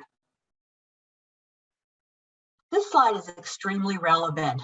Just in September of this year, the World Health Organization updated their threshold guidelines for exposure to PM 2.5. The World Health Organization recognizes that air pollution is now the single biggest threat to human health. And that's because it has a significant impact on morbidity as well as mortality. So that's illness as well as death. And it also contributes a significant economic burden. And it's important to note that the World Health Organization also includes countries that have already decreased air pollution levels in this. And we, as the US, certainly fall into that category. So even though we are cleaning up our levels of air pollution, we still have a ways to go.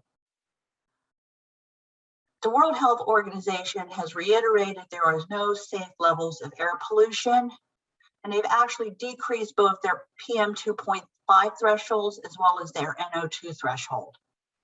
Their new long-term annual threshold has been decreased from 10 down to 5 micrograms per meter cubed, and that's a 50% slash. Their short-term or 24-hour PM 2.5 threshold has been decreased from 25 to 15 micrograms per meter cubed. The World Health Organization has also called for decreased NO2 thresholds. And they've decreased that long-term or annual threshold from 40 down to 10 microgram per meter cube. That's a 75% slash in that level.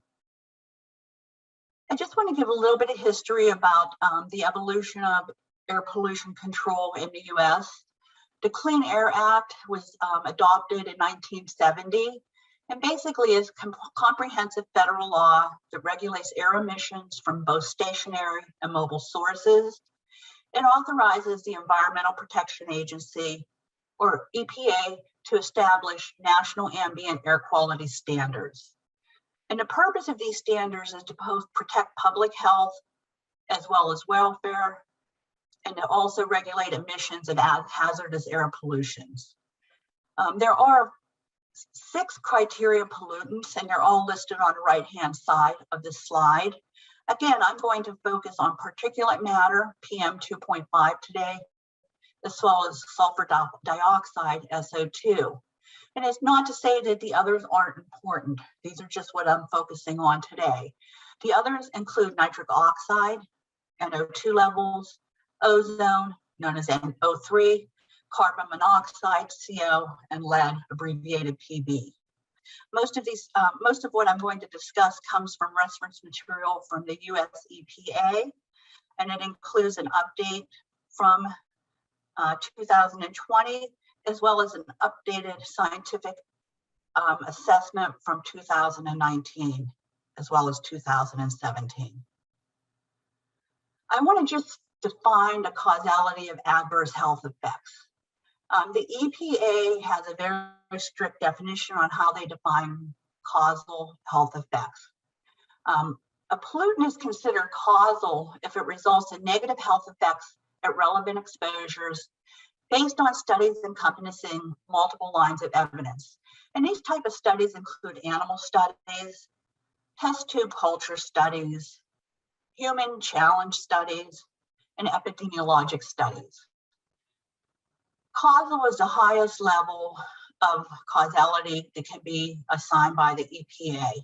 And basically what they've done is they've ruled out any chance or confounding factors and biases. So they're very certain that these pollutants are indeed causing the health effects. The next highest level of causality, according to the EPA, is likely to be causal. These studies show a relationship between pollutant exposure as well as negative health effects that aren't explained by chance, confounding factors, or biases. There's still a few uncertainties. That's why these aren't called causal, but they're likely to be causal in the overall health effects. Some of that's due to the difficulty in assessing the effect of co-occurring pollutants. Many of these pollutants are expelled into the air and breathed in simultaneously, so it's often hard to tease those things apart. Also, as time goes on, we're starting to learn that air pollution affects more diseases. And so as time goes on and we're learning about this and collecting the data, we often have some limited or inconsistent evidence in those areas. And over time, that will be compensated for. I want to summarize again what the causality of adverse health effects are according to the EPA with regards to particulate matter as well as SO2. The EPA has defined a causal relationship between particulate matter 2.5 and short term, which again is hours to days, as well as long term, months to years, exposure and mortality and death. They've also defined a causal relationship between short-term and long-term exposure and cardiovascular effects. Additionally, for PM 2.5, the data shows that there's likely to be a causal relationship between short-term and long-term exposure to PM 2.5 and respiratory effects, long-term exposure to PM 2.5 and cancer, and long-term exposure to PM 2.5 and nervous system effects such as dementia. Sulfur dioxide has been shown to have a causal relationship as well. The EPA has determined there is a causal relationship between short-term exposure to sulfur dioxide and respiratory effects, particularly asthma. This slide just reviews how PM 2.5 or particulate matter less than 2.5 microns per meter cube causes adverse health effects. If you pay attention to the left hand of the slide, what you're seeing there is a human hair, which is about 50 to 70 microns in diameter. You're also looking at some fine beach sand pebbles, which are 90 micrometers in diameter. The PM10, which is larger than the PM2.5, encompasses particles like dust, pollen, and mold. And you can see that they are depicted by the blue beads on the hair. And their size, again, is 10 micrometers or less. The PM2.5 is even smaller. And again, this is in combustion particles, organic compounds, metals, etc. These are the red beads right on top of the blue beads. You can see how very small these particles are. What happens is when we're inhaling PM2.5, it's small enough that it actually gets down into our lungs and deep into our airways. And from there is actually able to cross the barrier from the lung into the blood and enter our circulation and go to distant organs and cause side effects and adverse health effects. The larger particles actually don't act this way. Many of the larger particles are filtered out of our lungs, so they don't reach there. And that happens because we're breathing through our nose, and our nasal passages are able to filter out a lot of those larger pieces of pollution. And also some of it will impact the back of our throat and be released that way, so it won't make the lungs. And that's why we're focusing on PM2.5 today. They're very small particles. They're not eliminated by our upper airway. They definitely get deep into the lungs where they can cross into the blood, circulate, and cause distal effects on things like the heart and even the brain. I briefly want to review what asthma looks like. And I also want to talk to you about how sulfur dioxide can trigger asthma attacks. On the left-hand side of the slide, we have a normal lung. And the schematic actually shows on the right-hand side an asthmatic lung. What happens in a normal person is their breathing tube, depicted by blue, is like an upside down tree, and it branches out into smaller tubes. And what happens in a normal lung is all those breathing tubes are wide open. You see a cross section of one of the breathing tubes there on a normal lung side. And we all have muscles surrounding these breathing tubes. The muscle is relaxed if you don't have asthma, so the tube is wide open. The lining is normal. There's no inflammation or swelling, and there is some mucus. We all create mucus every day, and that's to help keep our airways healthy. But there's just a small layer of mucus in a normal airway. In contrast, in a patient with asthma, several things occur. First of all, when you're having an acute attack, those breathing muscles actually tighten, and they make that breathing tube smaller. Patients will often say when they're having an attack, they're so tight that it feels like they're breathing through a straw. The other thing that happens is we have a lot of inflammation or swelling, and that also causes that breathing tube to thicken in size, and so that decreases the area that's available for air to enter in. And as part of that inflammation and swelling, we have a lot more mucus being produced, and that in itself can plug the airways. Sulfur dioxide is known to cause asthma attacks. Basically, when you inhale sulfur dioxide, it's a gas form. As soon as it hits the lung lining or the mucosa, it's converted into reactive sulfites and sulfonates. And what these do, they are actually particles that now activate our sensory nerves. So the nerves that are controlling those muscles are going to tighten. We also have a release of the inflammatory mediators or the swelling chemicals. And we also have an upregulation of what we call asthmatic inflammation. Patients with asthma often have a characteristic type of inflammatory pattern. And so that is upregulated during this process of exposure to SO2. All these things work together to cause tightening of those airway muscles, the swollen lining, and that excess mucus production. So what we see is a patient having a bronchoconstriction, which is a tightening of the airway. And they also have airway hyperreactivity. What that means is that their breathing tubes are now more sensitive to other stimuli. So those could be things like allergens, respiratory infections, infections, or even other irritants such as tobacco smoke. I'm going to briefly focus on some asthma facts right now. Asthma is a chronic disease. It's the #1 chronic disease that contributes to childhood absenteeism in school. It affects 25 million Americans, and overall that's about 8% of our citizens. It accounts for 10 million doctor visits annually, 1.6 million emergency room visits annually, 180,000 hospitalizations annually, and unfortunately, we still have deaths annually, about 3,500. And that's very sad because we can't cure asthma, but we can certainly prevent exposure to triggers and then treat the diseases there. Asthma has a tremendous financial impact on our society. It accounts for about 90 billion in total costs, so that includes direct healthcare costs and indirect costs such as missed work annually. Children are a very vulnerable population for asthma, and again, it's the most common chronic disease contributing to school absenteeism. I've worked with a lot of children throughout my career, and when asthma is not controlled, it means they're having frequent symptoms. They're often not sleeping well at night. It's disrupting the whole family. Parents are missing work. The children are missing school. These kids have absences, and it's shown that these absences can impact on their ability to learn, how they score on tests, and even their ability to enter post-secondary education. And it can ultimately impact their ability to get a paying job.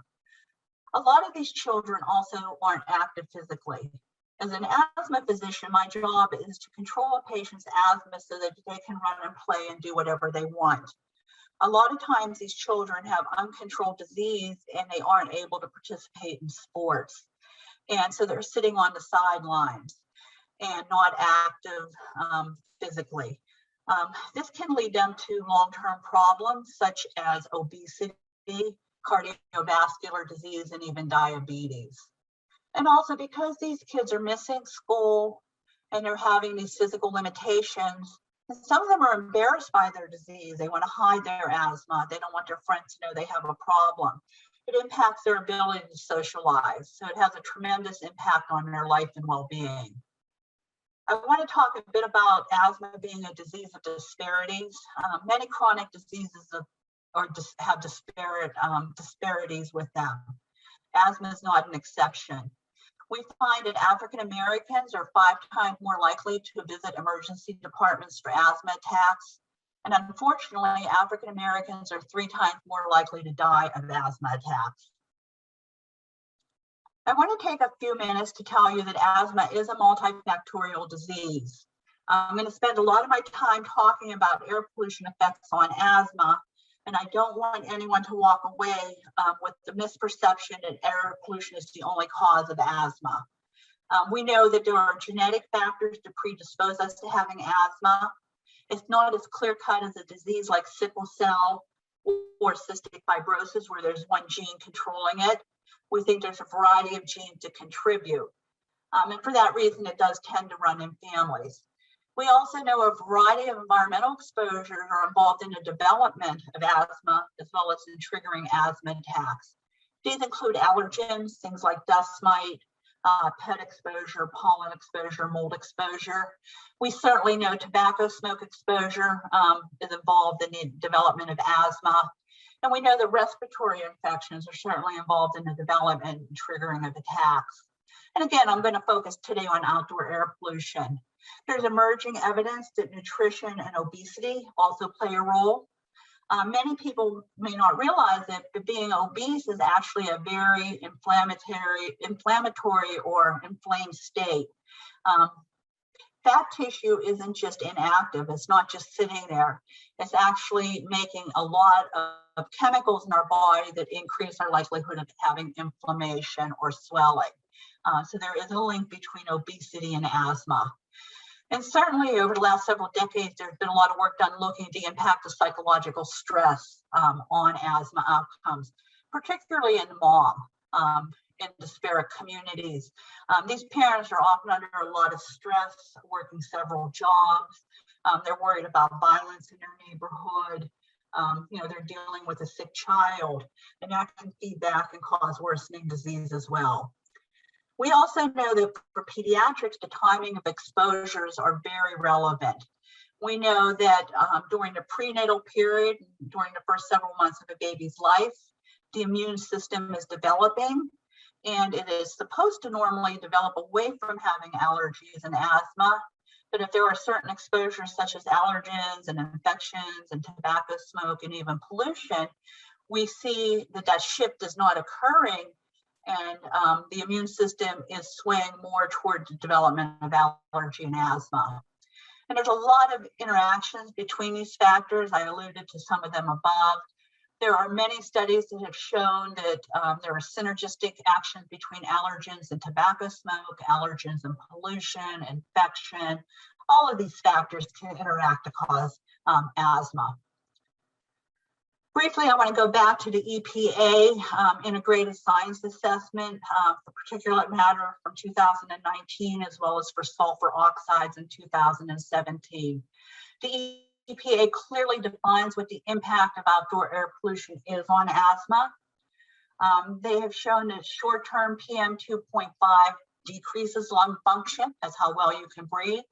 It also increases asthma symptoms and rescue medication use, which is an asthma inhaler called albuterol. We also know short-term PM 2.5 exposure increases emergency room visits and hospitalizations for asthma.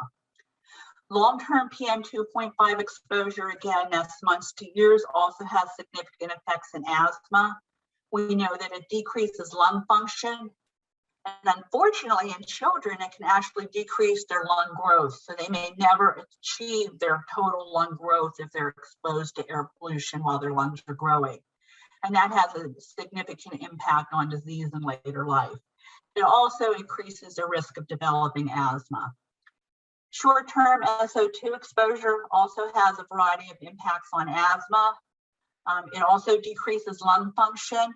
It increases symptoms of asthma, outpatient visits for attacks, as well as emergency room visits for attacks. And certainly there's increased hospitalizations for asthma related to short-term SO2 exposure. I want to just spend a minute talking about children because they are a very vulnerable population for air pollution exposure. There are others that I'll talk about later in my presentation, but right now I want to focus on children. They are very vulnerable to the impact of air pollution for several reasons. One, they actually get greater exposure than adults, and that's because their respiratory rate or how fast they're breathing is higher than an adult patient. The other thing is their lung surface area. If you took their lungs and dissected them out and laid them out on a tennis court, their lung surface area is 2 to 3 times that of an adult. So you're bringing more of that polluted air in, and it's hitting a larger surface area where it can be absorbed into their system. The other thing is children tend to be much more active outdoors, so they can have a higher exposure that way. And the other impact that I alluded to earlier is that their lungs are still developing. And that development can be impaired by exposure to air pollution. And what happens then is their lungs may not achieve their full size, and that impacts their ability to have normal respiratory function as adults. I'm going to now turn to the impact of outdoor air pollution on childhood asthma in Allegheny County. I'm going to walk you through a study I recently published in the peer review literature. And this is really just justifying why we did the study. My group was actually involved in doing a lot of community and school-based outreach, and we were meeting school nurses and coaches that were telling us about half of their students had inhalers. This was some time ago. This was 10 to 12 years ago. Our group actually found that very hard to believe. At the same time, we've been having different reports of asthma capitals across the country, as well as American Lung Association rankings for air pollution. We used to have a worse ranking for asthma capitals, but we're slowly improving. When I started this work, we were about in the mid-30s. We were ranking in the mid-30s out of 100 cities for being a poor asthma capital. Slowly we're improving. Right now, with the updated asthma capitals guidelines, we rank 53 out of 100 cities. We do receive average ranks for asthma prevalence, emergency department visits, and deaths. I actually don't think average is good enough. We are living in a city with two major health systems. We have world-class experts in asthma. We have excellent treatments to control everyone's asthma. It's very rare that we see a patient who we can't control. So I really think living in Pittsburgh with our access to the healthcare systems that we have, as well as the medications available, average isn't good enough. The asthma capital report actually cites Pittsburgh as being one of 15 cities out of 100 with high levels of air pollution. And additionally, they rank us as being 9th out of the 100 for the pollen impact. And this is important, and it's a little bit of a side discussion that really warrants its own conference. But air pollution over time has contributed to global warming. And one of the things we've seen with global warming is that our growing seasons have become longer and actually peak higher. So that's not true just for crops that we eat, but it's also true for pollens. So our tree pollen, our grass pollen, and our wheat pollen seasons are all beginning earlier. They're lasting longer, and they're peaking higher. And this is basically attributed to the fact that we have climate change, which is contributed to by air pollution. So again, these things do interact. The other component to the rationale for doing this study is that for a long time, the American Lung Association has ranked our region, our metro region, as failing in their annual State of the Air report. Again, at the time I started this work, it was earlier, about 10 years earlier, and the data I'm going to show you is from about 5 years ago, but we were failing and we still continue to fail. In our updated State of the Air report for 2021, our Pittsburgh metro region received an F in 3 categories, and there's only 3 categories to be rated on. We're the 9th worst out of 199 regions for long-term PM2.5 exposure, and all the other regions ranking are on the West Coast. We're 16th worst out of 216 for short-term PM2.5 exposure, and we're the 35th worst out of 226 for ozone exposure. And again, I'm not spending as much time on ozone today, but it's also a pollutant that's known to contribute to adverse health effects, including asthma. The Allegheny County Health Department has done some work looking at asthma prevalence among disparate adults and teens. A few years ago, they did do a survey of adults, and they showed that the prevalence among adults in our county of disparate populations, such as lower socioeconomic status, lower education, and people of color, they do have higher rates of asthma compared to their adult counterparts.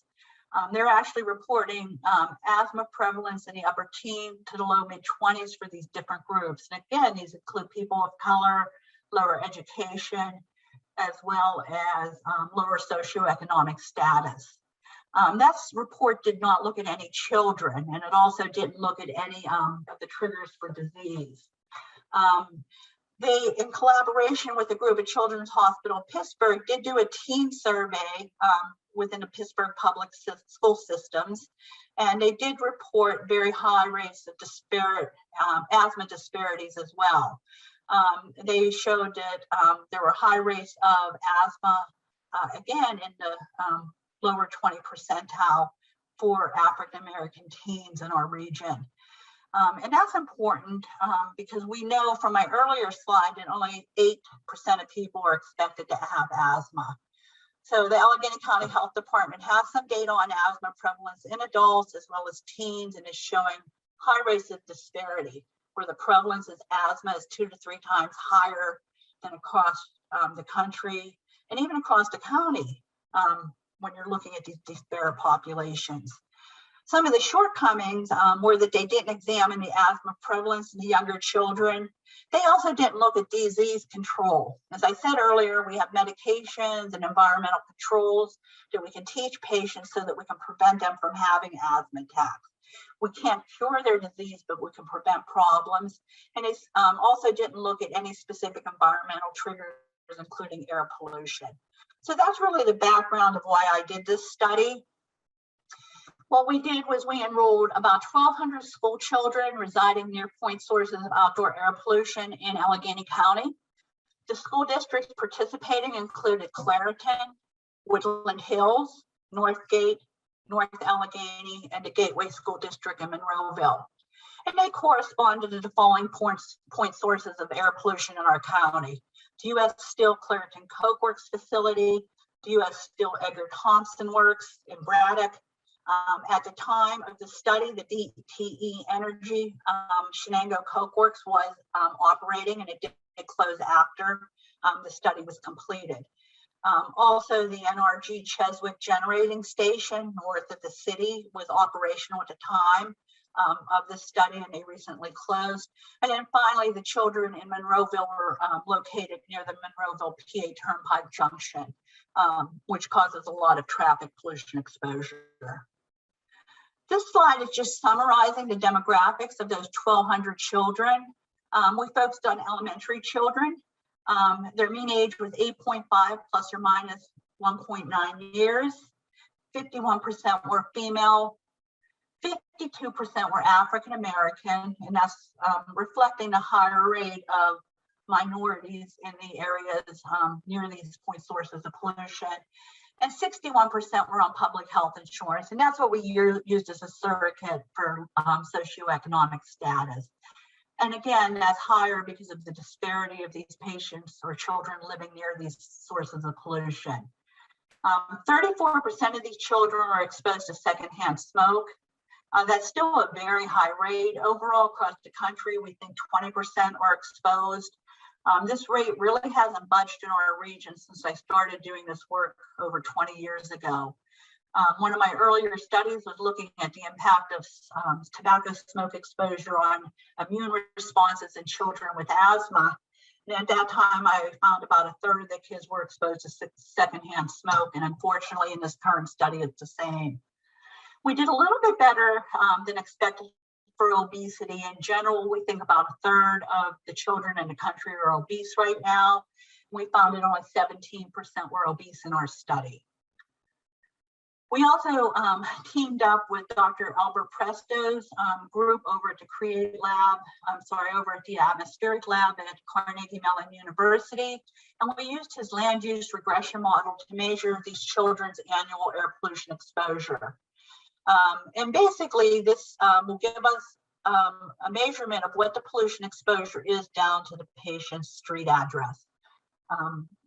That technology has been validated and is frequently used in the studies of looking at air pollution exposure on health outcomes. We found in our study that the median distance that these children resided from the nearest point source of pollution was 1.6 miles. And 25% of these kids resided within a mile of their nearest point source of pollution. On the right-hand side, I'm just showing you the proximity of the Clairton school building to the Clairton Coke Works facility.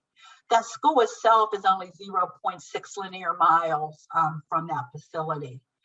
Some of these children literally live across the street from these point sources of pollution.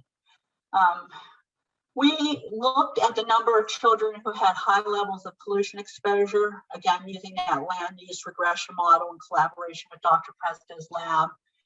We found that 40% of the children in our study had PM 2.5 exposure above the EPA standard of 12 micrograms per meter cubed. That's a tremendous level of kids being exposed to pollution. If you used a more stringent World Health Organization standard, at the time this paper was published, we did not have the new WHO standards, the World Health Organization standards. And the paper was published using the old standard of 10 micrograms per meter cubed for PM 2.5. 70% of these kids were exposed to levels above that recommended by the World Health Organization.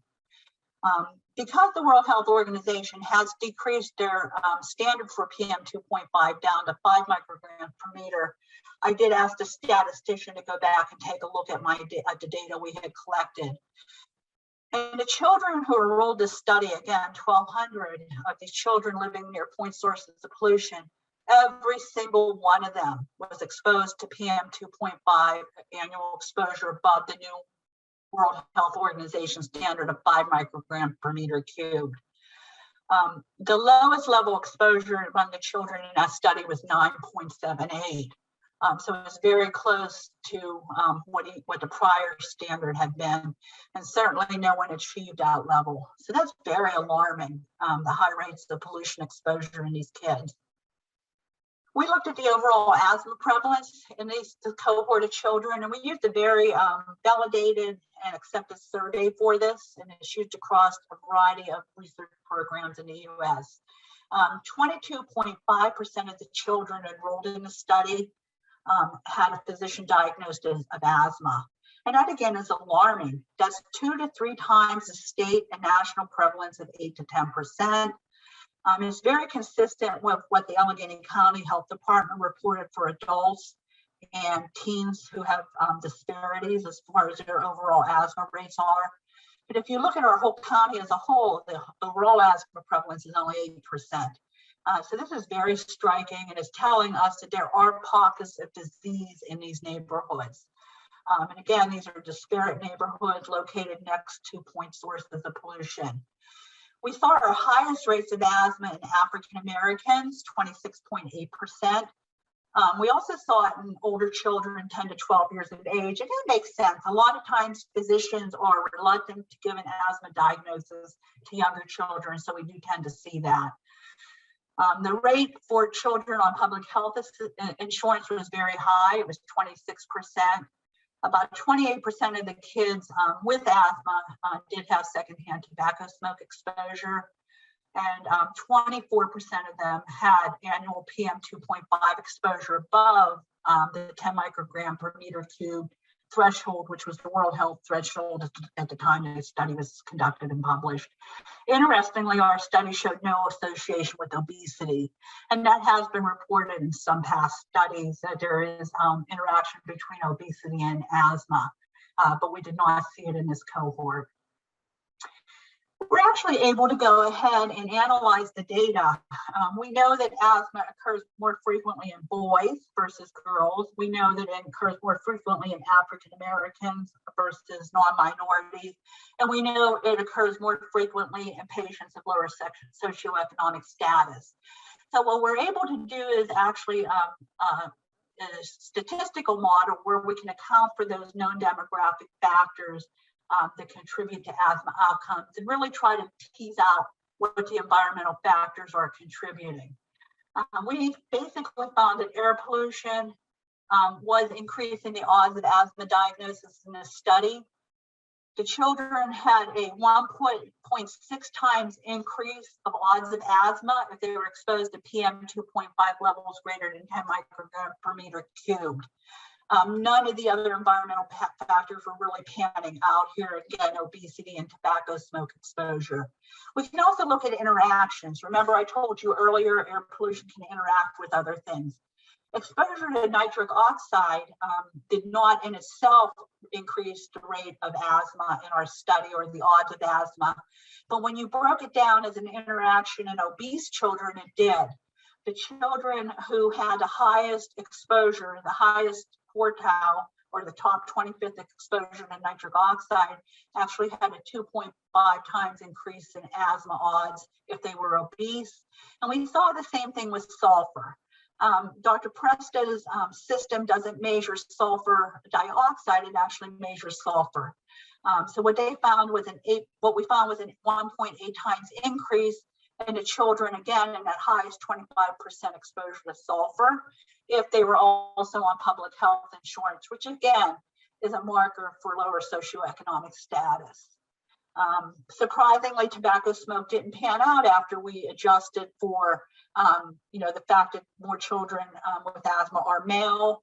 that they're also African-American, and they're also of lower socioeconomic status. What stood out was this air pollution exposure. We also looked at the prevalence of uncontrolled asthma. So our study found that 270 children had a physician diagnosis of asthma. And among those children, we found that almost 60% had uncontrolled disease. That means they're having symptoms of asthma more than twice a week, waking up more than twice a month with asthma, not participating in activities, and they're at risk of severe attacks that will require them to go to the doctor's office, even the emergency room, or possibly be admitted. This rate is twice the state prevalence of uncontrolled asthma. That's at 27%. And again, we looked at the different environmental factors and adjusted for those demographics, including gender, race, and socioeconomic status. And what we found was that air pollution increased the odds of uncontrolled asthma. In fact, that we found there was a 5 times increase in females with PM 2.5 exposure, which was greater than the World Health Organization threshold at the time of 10 micrograms per meter cubed. So this is the conclusions from that study. We have very high rates of asthma and poor disease control among the disparate children. And again, those are African-American children and poorer children who are exposed to high levels of outdoor air pollution from adjacent point sources of pollution. These results are alarming, and I think they really underscore the need for several things to happen. Number one, these patients live in environmental justice areas, and we need to do more to protect them from pollution exposure. There's also a lot of work to be done with health equity. I don't have time to talk about it today, but one of our speakers later, Dr. Brian Stevens, will spend some time talking about how to approach these health equity barriers. Basically, these patients don't have the means to get to frequent doctor's visits to control their disease. There's transportation issues. There's issues with parents working multiple jobs. And there's so many competing issues in their life that this is, one of the things that they're not able to do. And I talked a bit about treatment of asthma throughout this. Again, we can't cure asthma, but we can control it.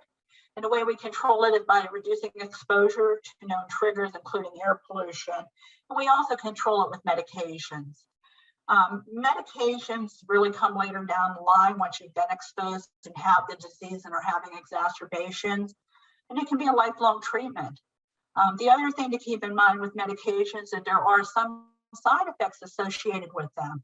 In general, we feel that their benefit outweighs their risk as far as side effects occur, but they aren't without some side effects.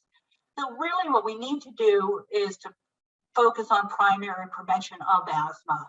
And one of the easiest things for us to do is really reduce the exposure to outdoor air pollution, particularly in the high-risk populations, these environmental justice populations. And this is true for all chronic diseases. We want to focus on primary prevention, not coming in later and then treating a problem that's already there. Next, I want to turn my attention to the impact of the Clairton Coke Works fire that happened on December 24th, 2018 on asthma outcomes in adults residing near Clairton. There was a large fire at the Clairton Coke Works facility on Christmas Eve 2018, and it damaged pollution control equipment that remained unrepaired for several months. So during this time, that pollution control equipment wasn't active. The plant was still producing emissions. They had a 35 times increase in daily sulfur dioxide emissions during this period as they did before when the pollution control equipment was online. There were multiple days of pollution exceedances. We saw 4 for PM 2.5 as a Liberty monitor, which is the closest monitor there. To that site, we also saw 5 for sulfur dioxide at that Liberty monitor. They were trying to divert some of these pollutants to the other facilities. So we actually saw exceedances for sulfur dioxide as well as the North Braddock monitor. And the map on the right is showing you the proximity of the Clairton Coke Works, where it's located in Allegheny County, as well as the 15025 Clairton zip code, which is the population we studied to look at the acute impact of the fire on asthma outcomes. What we found was a near doubling of asthma attacks in the aftermath of the Clairton Coke Works fire. I actually was able to look at acute visits for asthma among adults in the Clairton zip code to outpatient facilities. So those would be things such as a doctor's office, as well as urgent care centers. We were also able to look at emergency room visits for asthma among those results. And I think it's important to remember going to the doctor or going to the ER is really the tip of the iceberg when you have asthma. Asthma is recognized as an outpatient disease. These patients all have action plans at home. So if they're having worsening symptoms, they have instructions on what to do as far as medications go to try to control their disease. Many of these patients having attacks will call their physician's office and get phone advice before they are sick enough to even go into the office. So really what you're looking at with the outpatient and ED visits is the tip of the iceberg here. These are those who are much sicker. They're so sick that they do need to go to the doctor's office. So after the fire, we looked at the period from December 24th, 2018 to February 28th, 2019. And we used a comparison pre-fire period of the prior year as a control group. What we found was that the outpatient visits were 54 in a year prior to the fire. And that's again for asthma attacks in adults. And it increased to 98 total visits in that zip code after. So if you're looking at it per rate of population, it's shown there is 5.6 versus 10.2 after. And that's a near doubling in the risk of an outpatient visit for asthma. We saw the same thing with ED visits. There were 19 in the year before that time period for acute asthma attacks among adults in the Clairton zip code. And that doubled again almost to 35 afterwards. Same thing if you add the visits up, of course, you're seeing 73 in the time period before with a near doubling to 133 after in the period when the pollution control equipment was offline. And again, that's a near doubling in the rate of asthma exacerbations. We did a lot of analysis. We showed that these results weren't related to any weather impacts such as temperature, wind direction or wind speed, and even weather inversions. Which trap air pollution at ground level. And you'll hear a bit about that more later from one of our speakers. But we found that these results weren't related to the weather at all, including inversions. And we also looked at flu activity. Flu is a very well recognized trigger of asthma exacerbations. And flu is typically circulating at this time of the year. And we found no impact of flu. If anything, we actually saw a worse flu season the year prior to the fire. And these results of mine are very consistent with a recently published study with our Pitt colleagues, Dr. Wenzel's group. Their group is going to present next, and they actually showed increased asthma symptoms and rescue medication in use in adults residing near the facility. And interestingly, they showed that 50% of the patients enrolled in their study were unaware of the fire and these pollution exceedances. And this is something we're going to talk about more as the day progresses. We really need to protect people by making them aware of when issues occur so that they can take protective actions. And what I think the Clairton Coke Works fire data shows is that we really do need a lot more policy initiatives. We need stronger regulations to decrease pollution. I think the fact that 50% of these patients were unaware of the fire and the exceedances, that we need a better alert system to warn residents so that they can take protective action. And one of the other things I thought was lacking during this whole event was we really didn't have an organized response to assess, treat, and monitor health outcomes. We know these people are at risk. We know these events can happen. I think it would be better to have an organized response so we can really in real time know what's going on instead of waiting for 2 years later for us to publish our academic studies. And I also think that our work with Clairton, the Coke Works fire shows these short-term impacts. But if you review the literature, acute events like this do have long-term impacts on health. And right now, there's not a lot being done to look at what those could be. So these are all areas for improvement. Before I conclude, I just want to touch upon some of the other impacts of outdoor air pollution. I talked about children and environmental justice communities as being vulnerable populations. There are other vulnerable populations to air pollution. Certainly pregnant women fall into that category, the elderly, anyone with an underlying health condition. I focused on asthma, but certainly if there's underlying health conditions such as heart disease, those predispose these patients. And I did talk about these children being minority and poor, and we're going to hear a lot more about that later from several of our speakers this afternoon. I didn't focus on the other pollutants. Again, I told you there are numerous criteria air pollutants, and I did focus on PM2.5 and SO2. I think here's a good example of high ozone days in the summer of 2021 that really show that other pollutants still have impacts as well. And I think ozone is important because we're not in compliance in Allegheny County for that. We showed widespread health impacts in Allegheny County. I looked at asthma. Other investigators in our area over the last several years have shown higher rates of mortality due to air pollution in our area, cardiovascular disease, respiratory diseases, poor birth outcomes, and even autism. And yes, recently Allegheny County did achieve compliance for the first time with the EPA annual PM2.5 limits. But one of the years that were included in that was 2020, and we all across the country saw a decrease in air pollution exposure related to the pandemic. And unfortunately, the level we're down at still is nowhere near the levels the World Health Organization is calling for. I also want to point out that there's a lot of synergism with air pollution and other triggers, and that includes COVID-19 infection that you heard about earlier. It's documented that there's an 8% increase in COVID-19 mortality with each 1 microgram per meter increase in long-term PM2.5 exposure. I want to end by saying our current standards do not protect the public health. There are newer studies with larger populations that are reporting effects below our current EPA standards. Right now, we're showing that 13,500 to 52,100 annual deaths occur from long-term PM2.5 exposure in the US, and that's more deaths than are caused by flu each year. We're also seeing 1,200 to nearly 4,000 annual deaths from short-term PM2.5 exposure.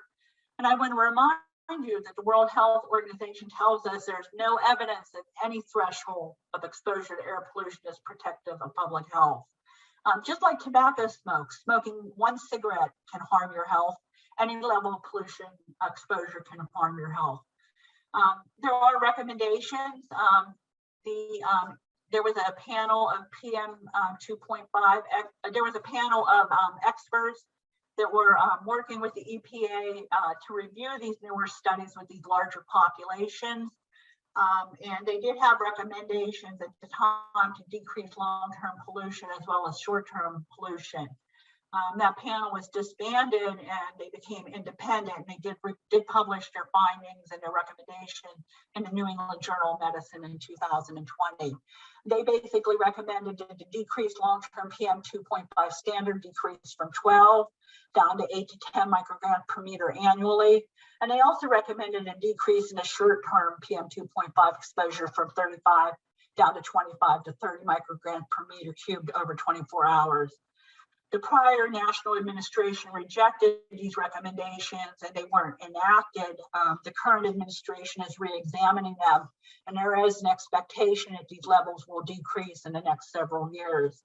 So again, we're going to be right back to where we were. We currently were for the first time in compliance with PM2.5. Again, that was reflective of the decrease overall air pollution in 2020 and the older standards of 12. So if we go down to 8 to 10, we're going to be nowhere near that. We also are not in compliance currently for SO2 exposure, and we aren't in compliance for ozone exposure. So those are important things to point out. Overall, they recommend, they report that there would be a 21 to 27% relative risk reduction in annual deaths if we adopted a long-term PM2.5 standard of 9 microgram per meter cubed annually. So in conclusion, I want to summarize that air pollution adversely impacts the health of Allegheny County residents.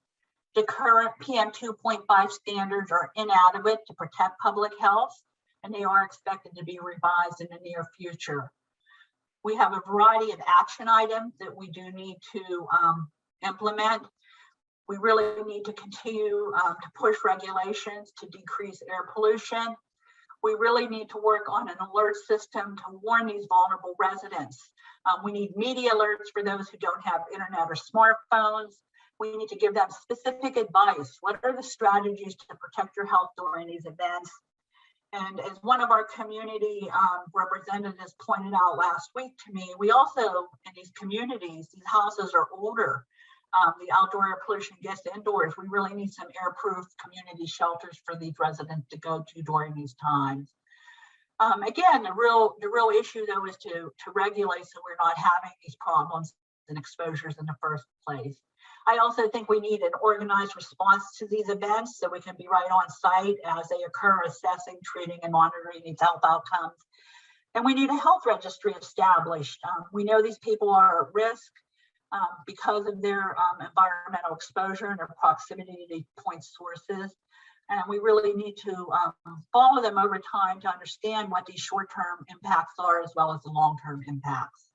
I thank you for your attention, and I'm going to end there. Hello, my name is Brandy Hill, and I'm a doctoral candidate at the University of Pittsburgh's Graduate School of Public Health. For this presentation, I'm going to share with you the significant findings from our publication published in the Journal of Allergy and Clinical Immunology earlier this year. The title of this publication is Impact of a Pollution Breach at a Coke Oven Factory on Asthma Control in Nearby Vulnerable Adults. The objective of our study was to examine whether asthma symptoms worsened following a factory fire, which led to prolonged increased emissions of sulfur dioxide. This picture here shows you the magnitude of the fire. For reference, the Coke Works factory is roughly 3 miles long. The fire that occurred on Christmas Eve, December 2018, was the size of an NFL football stadium. After pollution controls were rendered inoperable, the factory continued to produce Coke, but diverted emissions to other nearby factories to be flared off. Unfortunately, there was still harmful emissions escaping into the air. Perhaps you saw something on the news earlier this year about our study or from some other media outlet. Previous studies have related sulfur dioxide exposure to asthma exacerbations. We utilized the University of Pittsburgh Asthma Institute Registry to study associations of asthma exacerbations between 2 geographically distinct populations of adults with asthma. The Pittsburgh region has a history of heavy industrialization and air pollution challenges.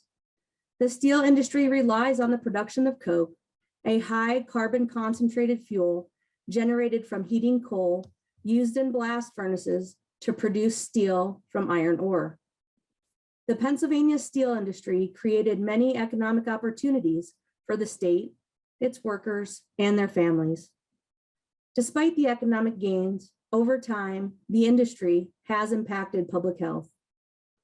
Prior studies relate emissions released from industry to adverse health effects, particularly those residing in close proximity to such industries.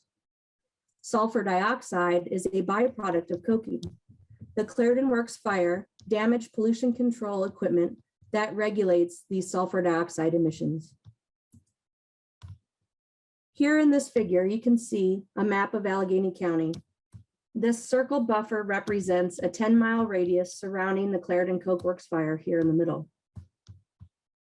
2 groups of patients with asthma, namely those residing within 10 miles of the Coke Works fire, herein designated as the proximal group, and those residing beyond that range, the control group, were geocoded by residential address.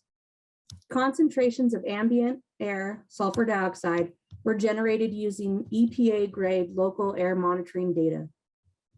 Factory emissions were also evaluated. Data from a patient historical acute exposure survey and an in-person follow-up visit were evaluated. Here in table 1, you can see the baseline comparison characteristics of both the control and proximal cohorts using the Asthma Institute registry data. Our total cohort was comprised of 83 participants. 44 of those participants resided in the distal control range, so beyond 10 miles from the fire, and 39 participants resided within that proximal range within 10 miles from the fire. Both the groups were really well matched. The average age for this cohort was roughly 45 years old. We had a large representation of females, with 85% of the cohort being roughly female. 41% and 36% of the control group were non-white. You can see factors such as body mass index, health insurance type, employment status, marital status, and smoking history were all not statistically significant in terms of differences. However, the two main differences that were statistically significant was the mean lung function, represented here as FEV1% predicted, and the educational attainment. The FEV1% predicted was overall lower in the proximal group compared with the distal control group.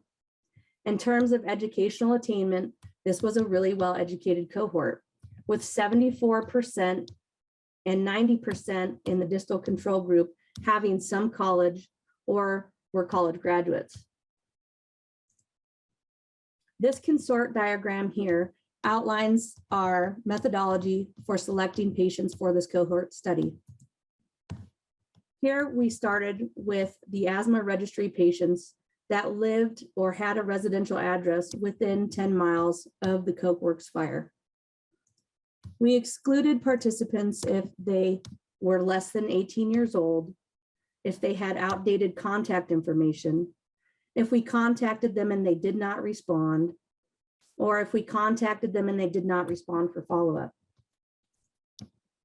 For the distal control group, all asthma registry patients located in southwestern Pennsylvania with a residential address greater than 10 miles from the Coke Works fire were initially targeted. Convenience comparative sample of the most recent asthma registry participants greater than 18 years old with a residential address greater than 10 miles from the Coke Works was initially targeted. We wound up consenting 44 distal cohort participants. Out of the 83 total participants, in terms of the follow-up, there were 22 patients that followed up in the proximal cohort and 25 patients that followed up in the distal control. This figure here shows in the immediate post-fire period, 6 to 8 weeks, the level of emissions of sulfur dioxide from the factory increased to 25 times more than the typical level. Here on the x-axis, on the y-axis, excuse me, you can see the sulfur dioxide emissions in tons per day. Here on the x-axis is the time in month and day.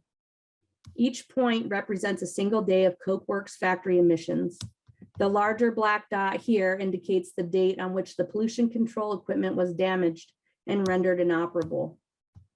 The gray triangle over here indicates a second fire that damaged pollution controls for a single day.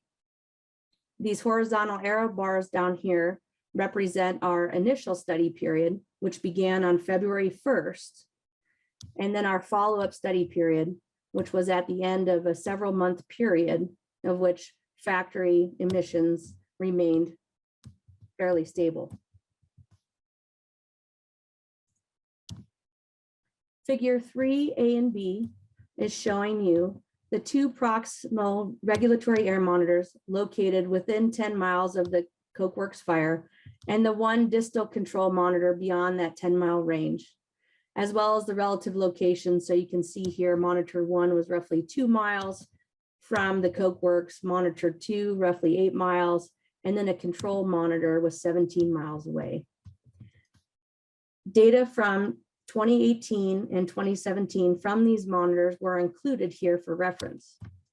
So as you can see, the median daily sulfur dioxide maximum value in parts per billion was significantly higher than both years 2018 and 2017.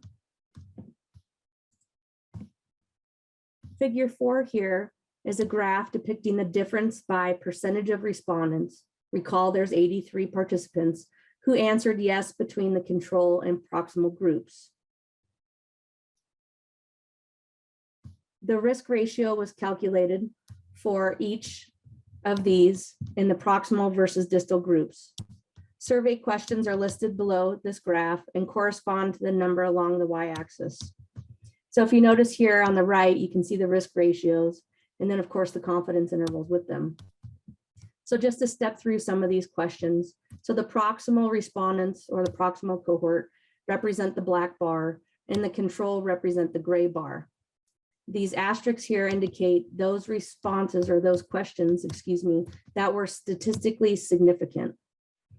So of these questions, all of the proximal respondents answered yes more often than their control counterparts for the following questions. Question 4, and everything's over the past 30 days. Have your asthma symptoms worsened while indoors? Question 5, have you noticed a rotten egg smell on the outside near your home? Again, each of these questions, the proximal group answered yes more often than not. Question 6, have you noticed any other smell on the outside near your home? Question 7, do you think air pollution in your area sometimes worsens your asthma symptoms? Question 8, are you aware of any recent events within the last 30 to 60 days that may have affected the outside air near your home? Events like a gas explosion, for example, factory accidents or fires. Question 9, over the past 30 days, did you have an asthma attack, coughing, wheezing, trouble breathing that required you to take more asthma medications than usual for you? And lastly, question 11, have you needed to use more of your asthma medications? So these were all the questions from the survey that were statistically significant between the control group and the proximal group. Interestingly here, following the pollution control breach, the proximal cohort self-reported an increase in medication use and more exacerbations. But to check for some sort of bias here and maybe how people may have answered these questions, we did evaluate whether or not people answered the questions differently based on their awareness of the fire. Interestingly, what we found was that 46% of respondents in the proximal group were unaware of the fire. We found no significant difference existed between knowledge of the fire and survey responses to increased medication and or asthma-related exacerbations. The participants that were more likely to be unaware of the fire tended to be poorer and less educated than their privately insured and higher educated counterparts.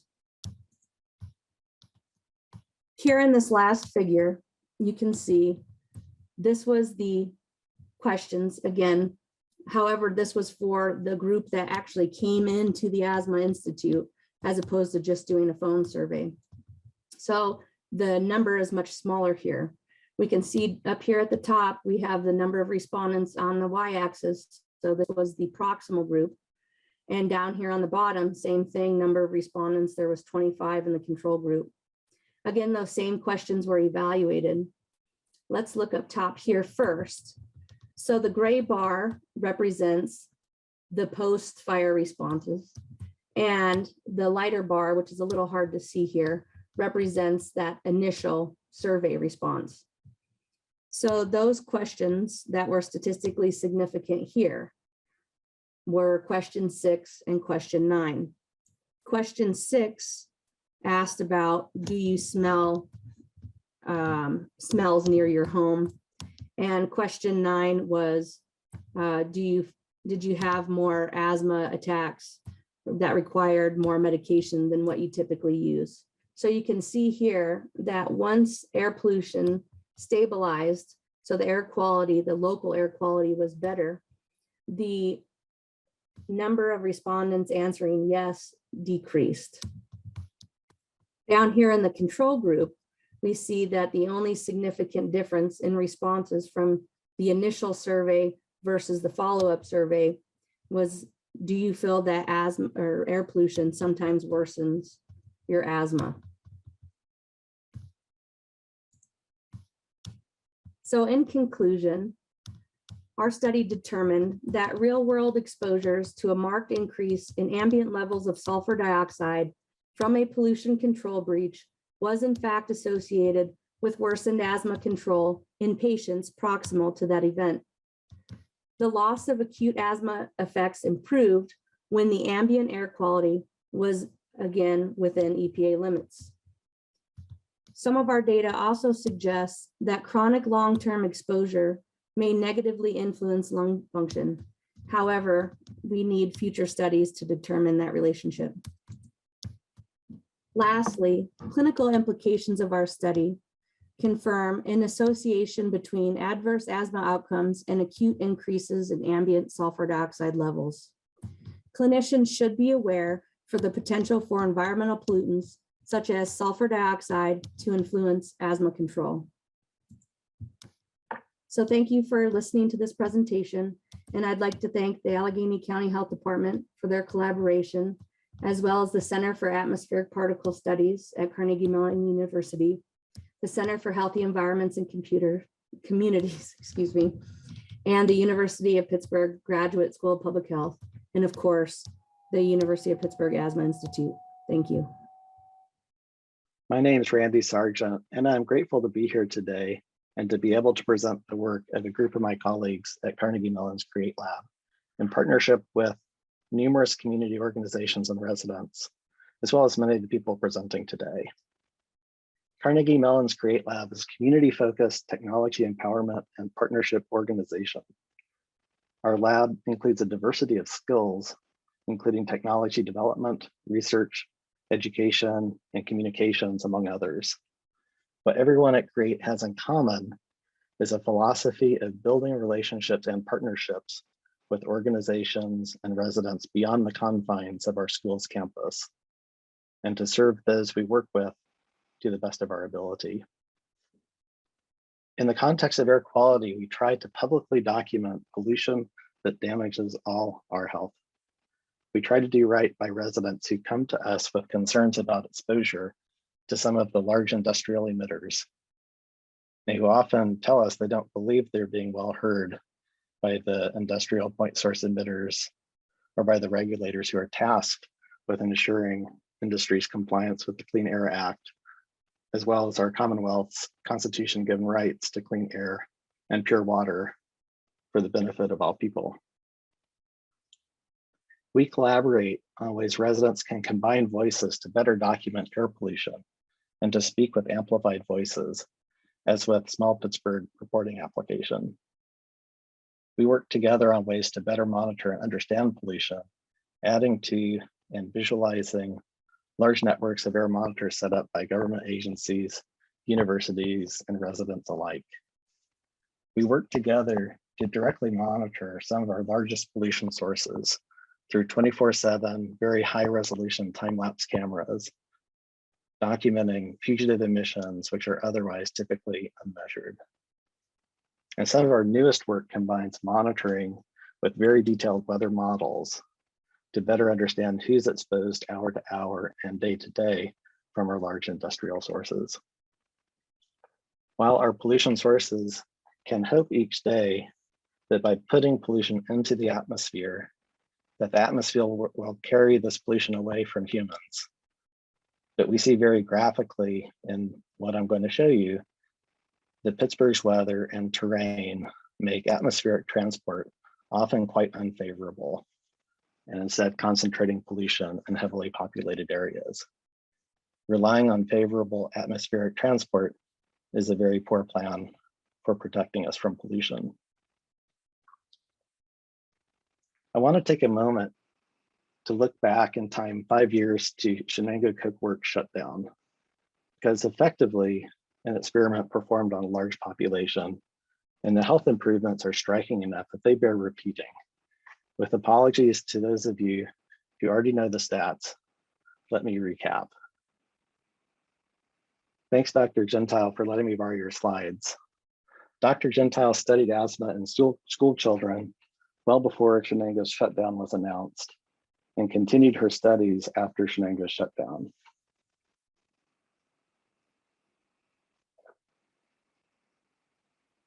Dr. Gentile found in her cohort after Shenango's closure a 25% reduction in physician-diagnosed asthma among school kids, a 42% reduction of uncontrolled asthma in those diagnosed, and a 59% reduction of children showing risk of asthma but not diagnosed by a physician.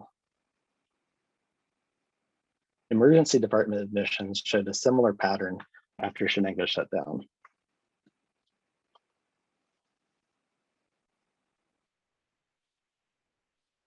We see 26% decrease in ER visits for cardiovascular emergencies, 38% decrease in overall emergency department visits for respiratory events, a 3.3-fold decrease in all asthma emergency room visits, and over 5-fold decrease in pediatric asthma ER visits.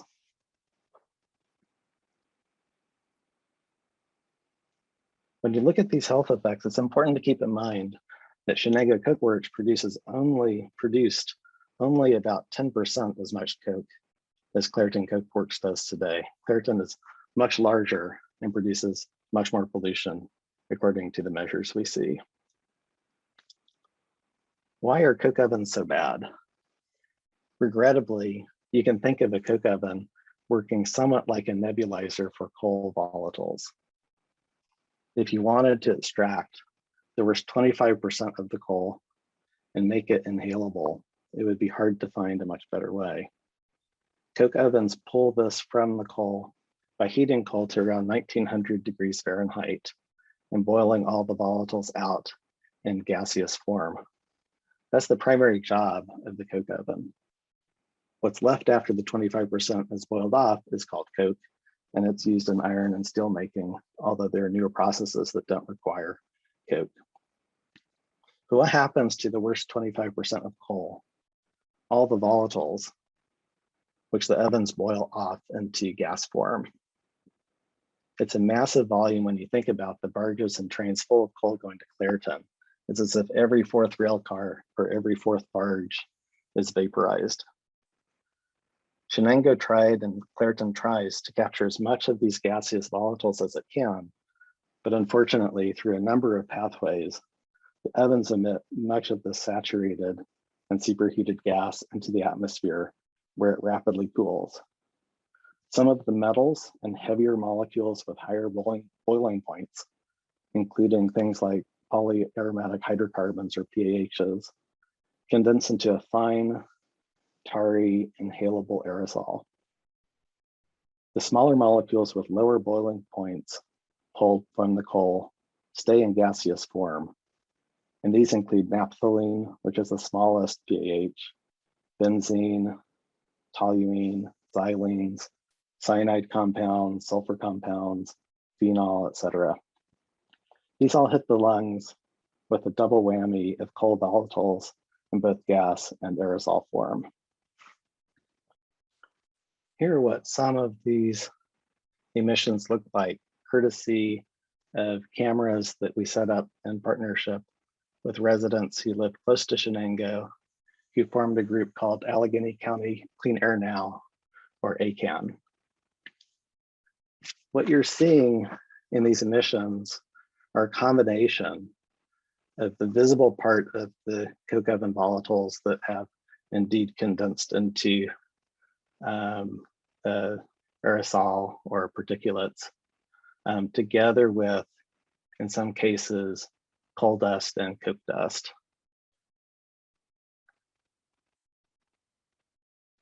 Over the course of more than a year, as we were monitoring together with the community, we found over 1,000 instances of these sorts of what are called fugitive emissions. These are emissions that are happening not at the main smokestack.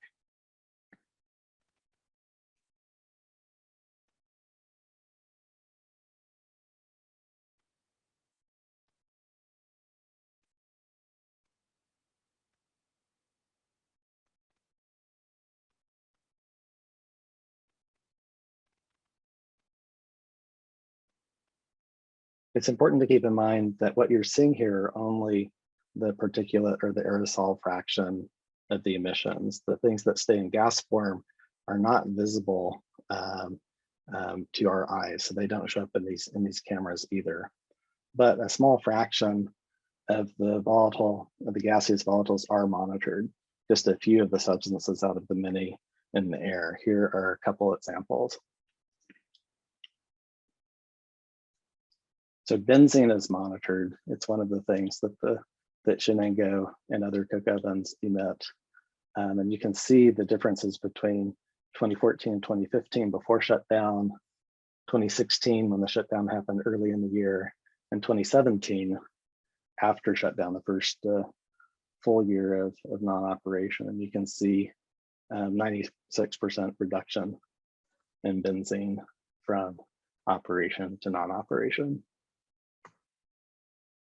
Sulfur dioxide reduced 90%, comparing the 2 years before and the 2 years after it stopped operating.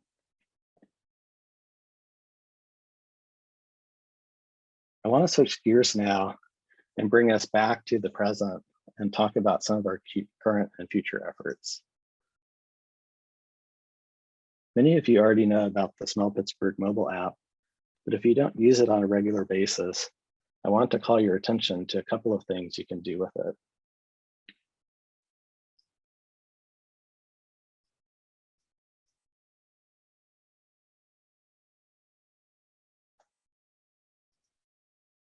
One is browsing current and past days of reports. This is possible on the mobile app, but it's also possible at the website. Let's scroll back to October 17 and take a look. October 17 was a fantastically clear day. We had exactly one report here in Upper St. Clair of a bad smell. Everything else was clear. You see each triangle represents a report, and this green triangle in Swissvale indicates no problem at all. It smells great. But now let's go back 3 days earlier to October 14th. October 14th was a particularly bad day. We had several hundred smell reports, and we can go click on these and kind of see what people are saying about the reports. Let's look at Munhall. Smell rating 5 out of 5, about as bad as it gets. Smells like Clairton Coke Works that's floated.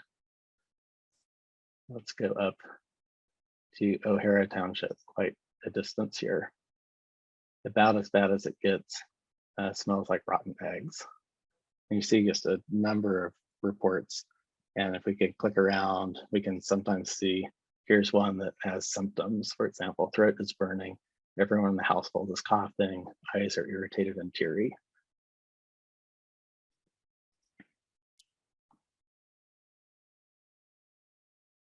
Another thing we can look at, and this is only on the website, smellpgh.org, is the analysis tab.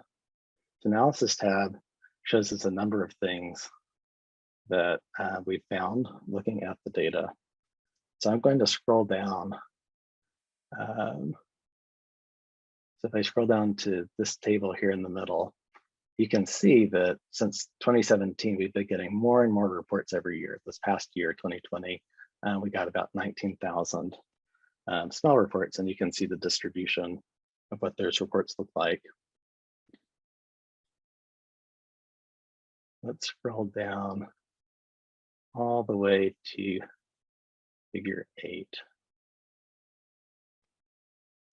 So figure 8, I find fascinating. This shows a heat map of when people are reporting by hour of day and by month of year. And this is for 2020.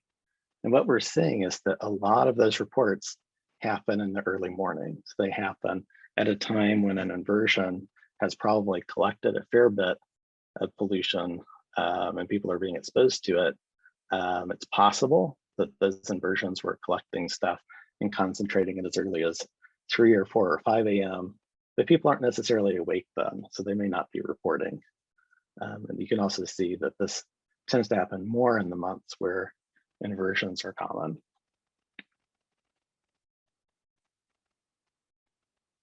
And we're going to scroll down one more to this map, which shows kind of the geographic distribution of smell reports. And you can see, if we go back to 2017, Smell Pittsburgh initially deployed and had a lot, the preponderance of reports kind of in the east part of Pittsburgh. But today you can see it's much more geographically distributed.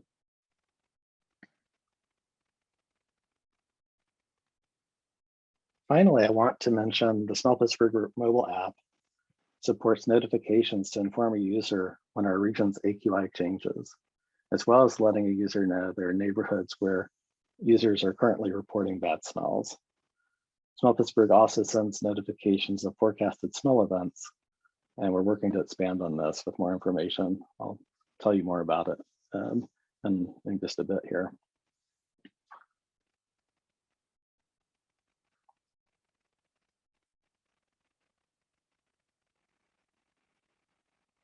The next effort I want to talk about is the breathe cam. So you saw the images from Shenango earlier. I'm going to bring up the breathe cam website. And through this, we can monitor a number of sites around the region, including Clairton Coke Works, and anyone could go and visit these. So let's start on our happy day of October 17th. So here we are. We can zoom in a bit. Here we are at 5:30 a.m. Let's hit play. And you can kind of see, this is Clairton. Clairton's quite large. We're up on a hill overlooking it. And you can see these smokestacks are tens of stories high. So this is a very large place we're looking at. I'm going to go forward to 7:30 here. And you can certainly see emissions. You can see, so you zoom in, you can see a number of different sorts of emissions. But the atmosphere is doing a good job of taking the pollution away. Let's go to like 9:30, where the sky is really clear. This is kind of a best case. You know, it's not that the pollution disappears, but the atmosphere is doing a good job of taking the pollution up and away. Let's compare to those 3 days earlier to October 14th. And we'll go back to 5:30 in the morning here.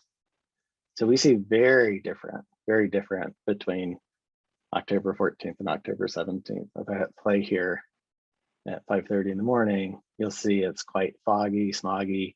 You can see this very clear level of inversion across the middle or so. So you're seeing kind of the actual trapping of pollutions in the inversion. Let's go forward to 7:30. And by 7:30, you're seeing kind of a really interesting thing. You're seeing that the things above the inversion are going towards the right. The things below the inversion are going to the left or north. And you're seeing that across Clairton itself, there's something around here that's producing just an incredible amount of smoke.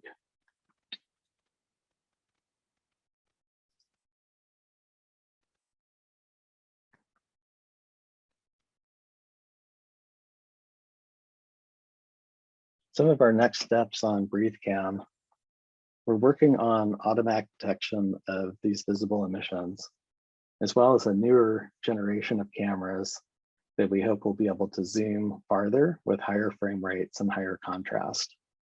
We also intend that these will be easier to deploy and operate, which will allow us the possibility of expanding the camera network in response to a number of requests we're getting from residents who live around various other pollution sources.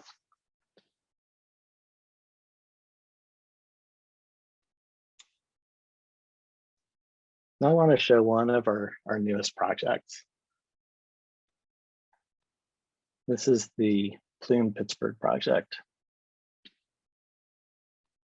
And it's at plumepgh.org.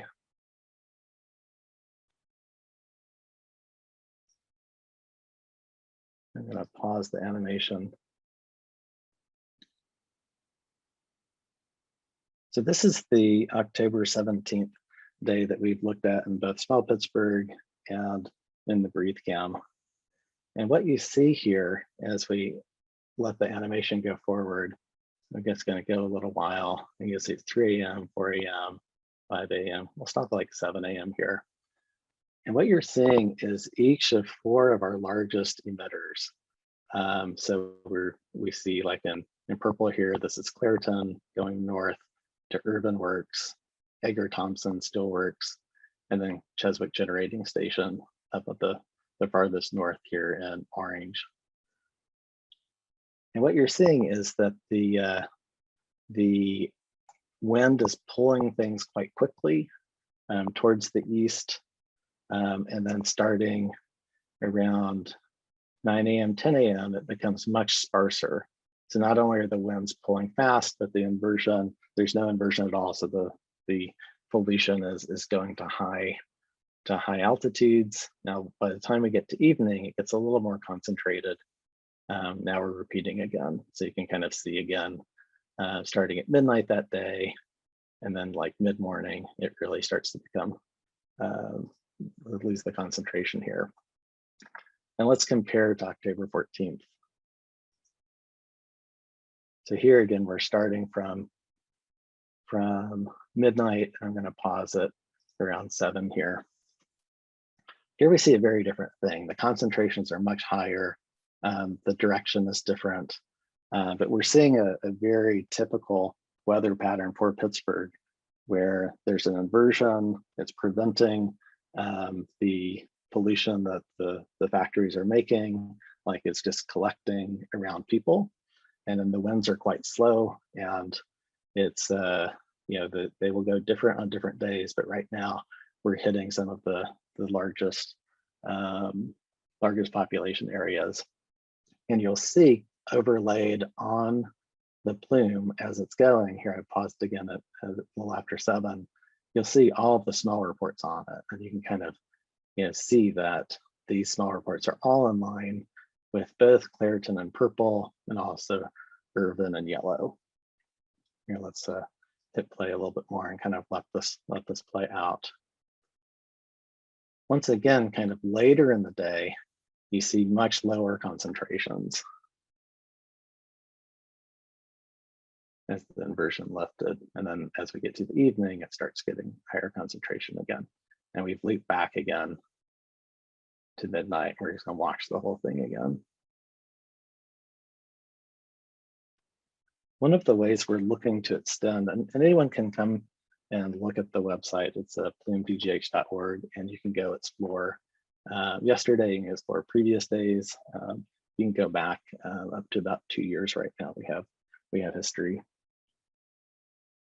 One of the ways we're looking to extend the system is with more and more accurate pollution sources. Currently, we're only showing impacts from these 4 emitters, and we're estimating a constant hourly output with the plant's self-declared emissions average for a year. Another way we're looking to extend Plume Pittsburgh is with forecasting. NOAA makes forecasts that everyone depends on, and through Plume Pittsburgh, we're working to leverage NOAA's forecasts to predict the level of concentration from inversions, as well as which municipalities and neighborhoods and people are most likely to be impacted. When this is ready, we're hoping to bring these new forecasts into small Pittsburgh as well. Finally, it's easy sometimes to get lost in these visualizations and forget the human dimension of everything that we're seeing here. We've been studying demographics of who's being exposed and when. As part of this effort, we've built a map of our region, which I want to share with you now. This is a map of our region where every child has been represented by a dot.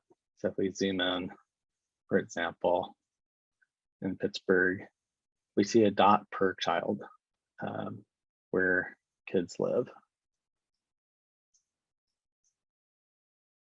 And I want to use that as the backdrop now for watching the pollution move through our area.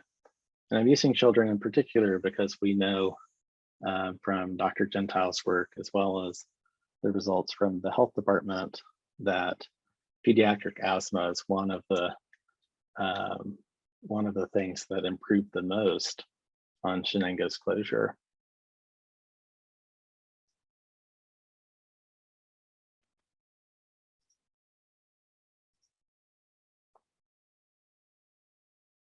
So let's animate this again. So we have, oops.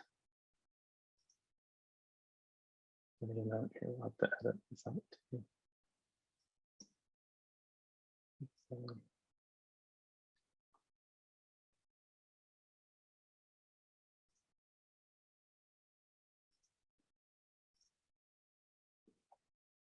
So now I've added the plume visualization starting midnight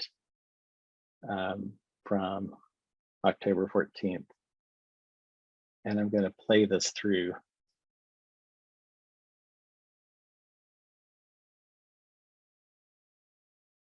It's important that we don't forget who's being impacted and how many people are being impacted.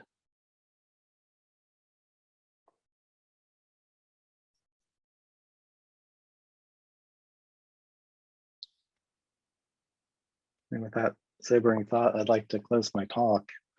I want to thank you for your time and attention, and I look forward to your questions at the Q&A session. Thank you.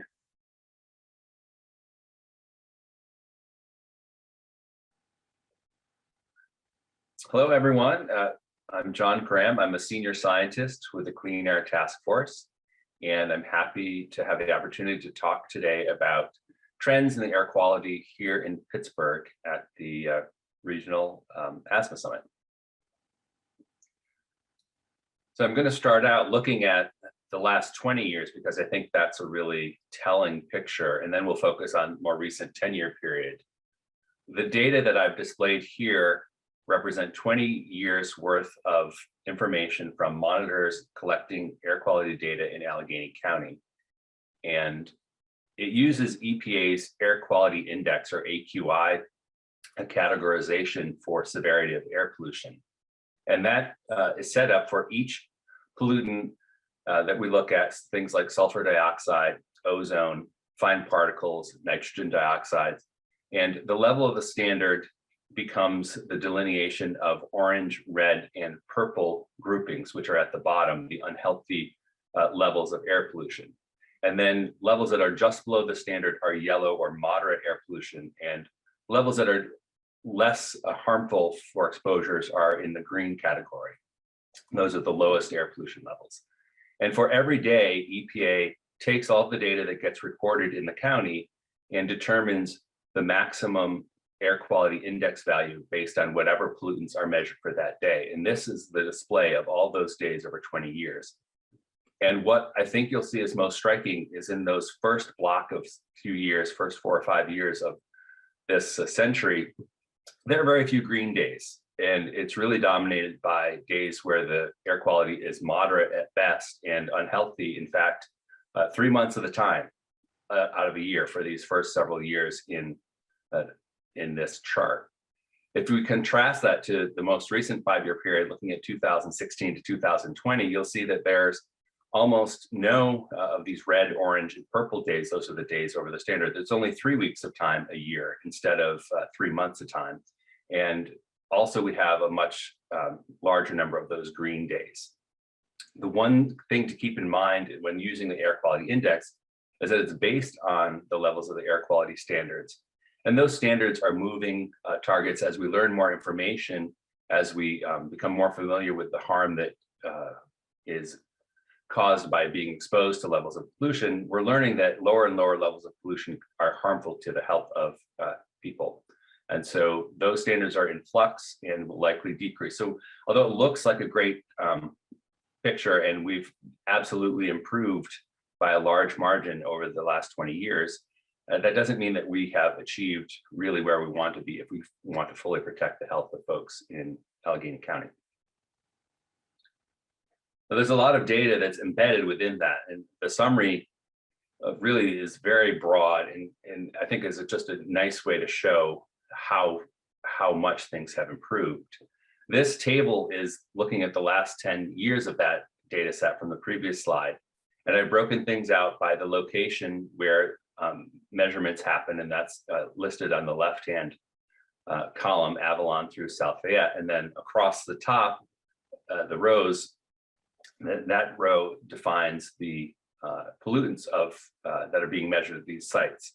And this will help us understand which pollutant is the most likely to cause the highest air quality index over this 10-year period in this table, and also the location where the pollution levels tend to be highest. And you can see that for the actual location, if we look down on the total and the percentages in the far right, you'll see that the Liberty site is the site that most often has the worst air pollution in Allegheny County. And that's followed by the South Fayette site and the Lawrenceville site. Lawrenceville is 22% of the time, South Fayette site is 17.6%. So those three sites account for the majority of the high levels of pollution measured in the county.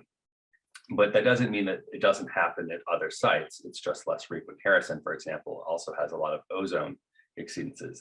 And then you can look at the bottom to see, well, which of these pollutants are the primary reasons for high pollution in the county? And you'll see that 3 of 5 days, it's fine particles, a third of the days, it's ozone, and then the remainder are mostly SO2, and there's a very few number of NO2 exceedances. So because of this, we'll really focus on PM, SO2, and ozone as the pollutants of concern.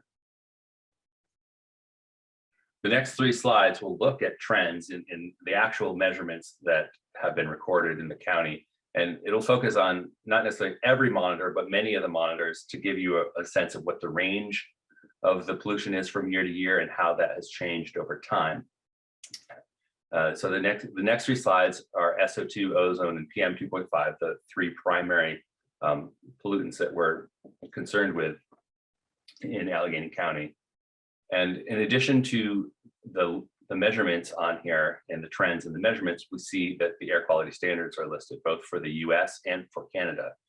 And that's to give us a context of where we are relative to what the US EPA considers to be a safe level of exposure, and also how that compares to other jurisdictions that use the same medical information to come to the determination about what level of air pollution is protective of health.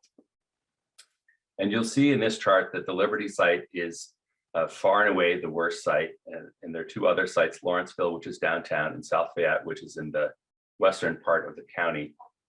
And you'll see that generally the trend is downward over time. It was worse in 2010.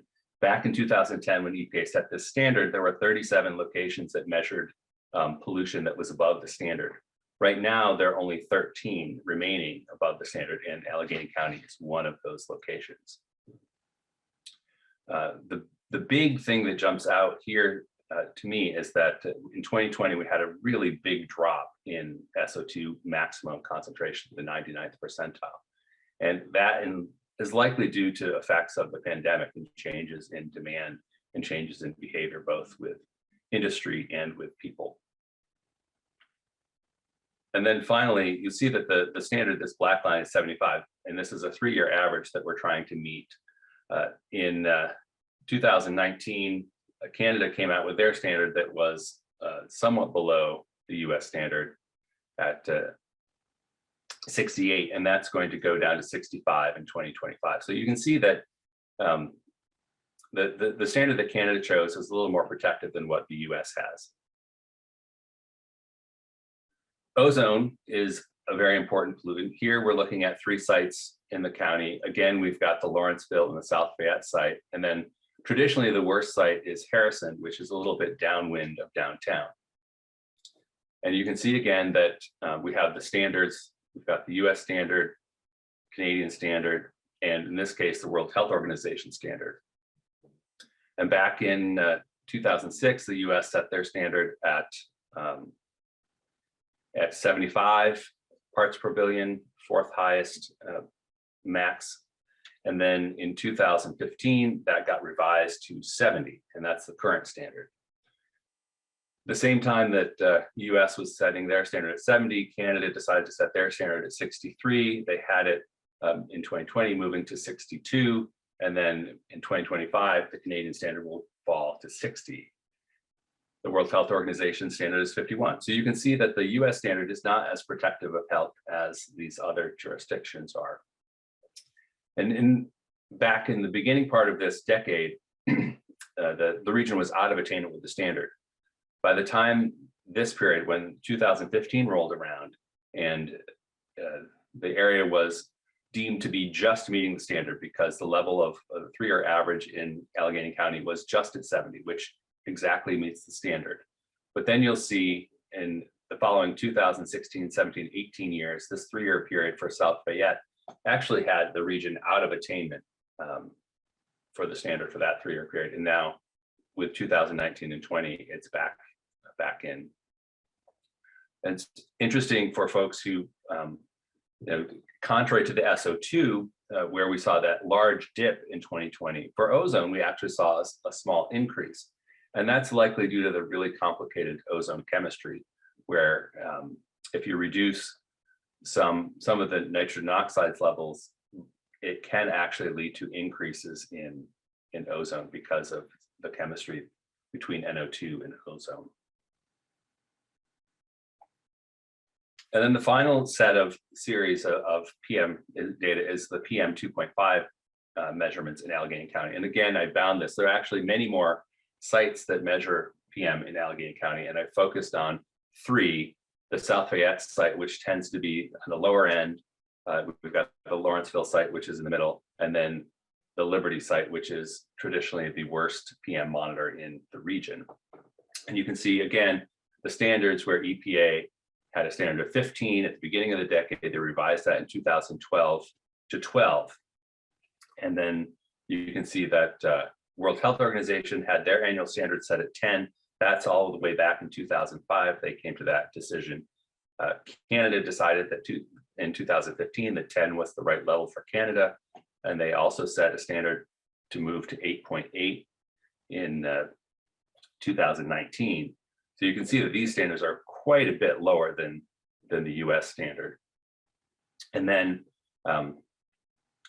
looking at the trends, you'll see that really the culprit, the monitor that exceeded the standard in this period was the Liberty monitor, and it exceeded the standard for pretty much the entire time until 2020, when the level of PM 2.5 dropped below 10 for the first time ever at that location. And with that, the 3-year average 2018, 19, and 20 meant that the Allegheny County Health Department could say that the region had finally met the annual standard for PM 2.5, which is good news. The problem is, 2020 was an off year. Now, periodically, EPA does review its standards, and back in 2020, they did a review and they recommended that the US revise its annual standard to a range between 10 and 8, which would be consistent with what these other places had already come to set for their own areas in the World Health Organization in Canada. But unfortunately, the EPA administrator chose not to change the standard and decided to keep the level set at 12, which was a disappointment. However, the new administration with President Biden has come in, and they are currently reviewing the standard, and it seems like they may come to a different conclusion. It's likely that the staff is still saying that 10 to 8 is the right range, but the administrator seems more amenable to changing and taking the advice of the science advisors and changing the standard. Now, what's important to note is just last month, the World Health Organization decided that they would change their guideline for annual PM. And They dropped it by 50%. It's now 5. So back in 2005, they set it at 10. And over that period, enough evidence has come to light that they've decided that 5 is really the level that needs to be achieved if we're going to protect people's health from exposure to PM. And this pollutant has no threshold as far as we can tell. So it means that there's harm no matter how much of this pollution you breathe in. And it's just the more pollution there is, the more harm there is. And then just looking at these last year, for 2020, we saw this big drop because of changes in activities due to the pandemic. And it's important to understand what's happening now in 2021. And already you can see that the levels are back at or above where they were before the pandemic. So this arrow right here, this reddish arrow, is through the first 9 months of 2021. And you can see that the data is much closer to the traditional 12 level that we've seen, 12 or 13 over the last 8 or 10 years here at the Liberty Monitor. And in fact, the Lawrenceville Monitor actually is recording quite a bit higher levels so far this year. So it's important to note that even though the county officially achieved the standard, it looks like that may have been a temporary blip, and the levels may be returning to something that's more in line with the last few years. Now, because we've seen all these great progress, it's important to understand why that's happening, and also to know that it is happening and that we understand why it's happening.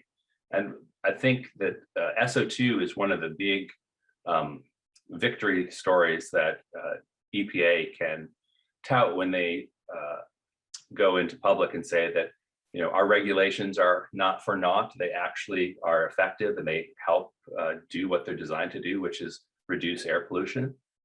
And way back in the 90s, Title IV, the Clean Air Act, the Acid Rain program, started to target emissions of SO2 to help reduce acid rain in the eastern US. And then throughout the last 20 years, they've continued to focus on reducing emissions from the power sector, mostly coal-fired power plants when we're talking about SO2. So this chart is looking at trends. Again, we've got 4 sites of measured data. A new site here is the Hillman State Park site. That's out just along the border almost in Washington County. We've got Greensburg, which is just southeast of Pittsburgh, and then again, Lawrenceville and Liberty, core sites in Allegheny County. And also on the axis with different units. So those units are for PM sulfate, and then the coal-fired power plant SO2 emissions, those units are in million tons per year. And you can see that all of these curves, essentially the lines follow lockstep. You can see that back here, the SO2 from coal-fired power plants is 70% of the SO2 emitted in the US. By the time we get to 2020, it's down to 40%, much lower number, really large drop.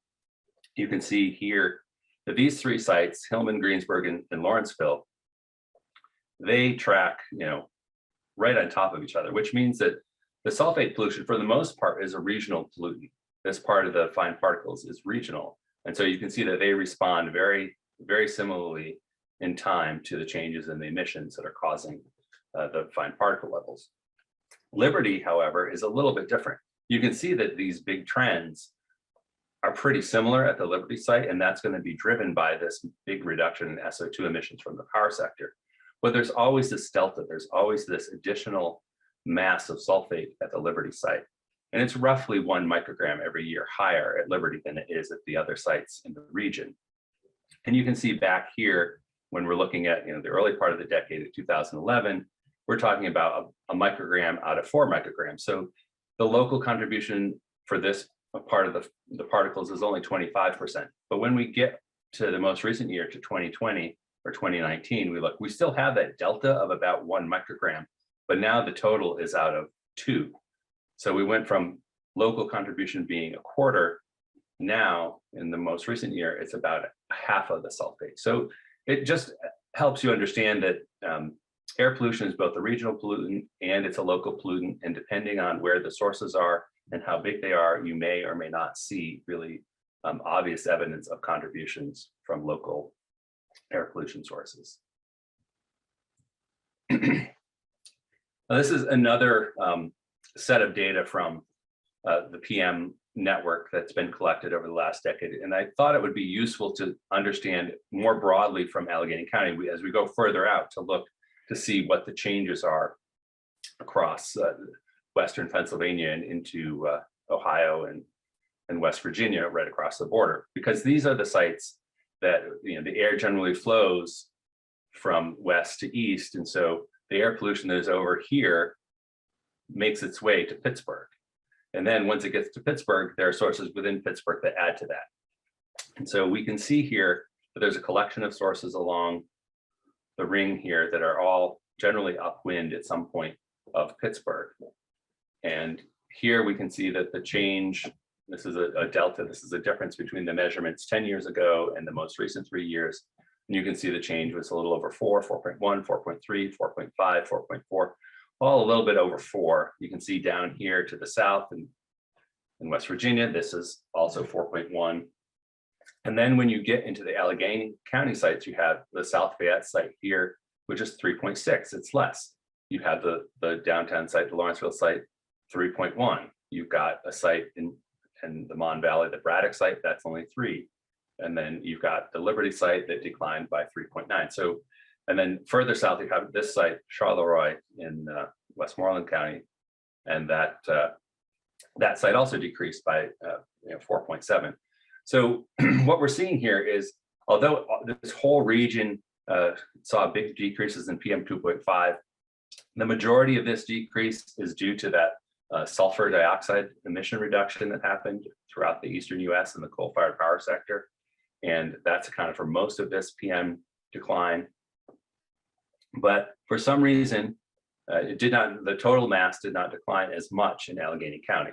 And I'm not sure about why that would be, but one possible explanation would be that there were local sources contributing to these other sites that got reduced and their emissions got reduced at a greater rate than things got reduced here in Allegheny County. And as we get more data, EPA is working on its 2020 National Emissions Inventory. We'll be able to test that theory to see how emissions changed in Allegheny County versus the other counties upwind. And that will help us determine whether or not that's the reason why we saw somewhat lower declines in pollution here in Allegheny County than we saw immediately upwind. Now, the final slides I want to talk about today are focused on temperature inversions, because that's often what we read in the media when we have a high pollution event. We'll hear that it's because of an inversion in the region. And so it's important for us to understand, well, what are these inversions? How do they work? And why should we care about them? The top half of the slide, this comes from Allegheny County Health Department, put together by their meteorologists. And this top slide is something that everyone understands. We have this curve here, which represents sunrise to the noontime peak of the sun, and then sunset. And so that's sunlight intensity on this axis, you can see. So like everyone knows, sun comes up in the morning, it sets in the evening. And then on this axis, we have temperature, and this dotted line is what the temperature at the surface is. And you can see that temperature, once the sun is down, temperature just goes down and down at the surface. And then when the sun rises, it starts heating the surface. We see temperature rise and it goes up throughout the day. And then once the sun starts going down, temperature cools off again. And so this is what we all know happens. And how does that, though, affect what's going on from a vertical structure of the atmosphere? And this bottom figure shows generally what happens to the vertical temperature structure of the atmosphere. And we'll start, this is the time axis here, and then each of these curves is a snapshot in time of day, what the vertical temperature looks like. And so we can see for most of the day, we have this situation where the temperature at the surface is the warmest and it cools as you go up in height.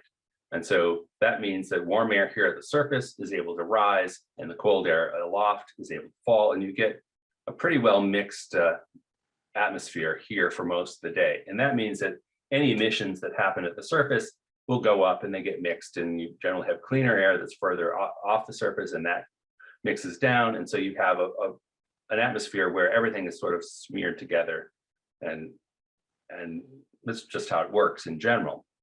But once the temperature starts cooling off at the surface at night, you can see that all of a sudden the surface temperature is a little bit colder than some of the air above it. And that continues, that cold behavior continues throughout the morning hours. So you can see that the depth of that layer where the temperature is warmest at the surface and it continues to cool as you go up, that depth becomes greater and greater over time. And then also important to note, the temperature difference between the surface and the warmest point above the surface gets bigger.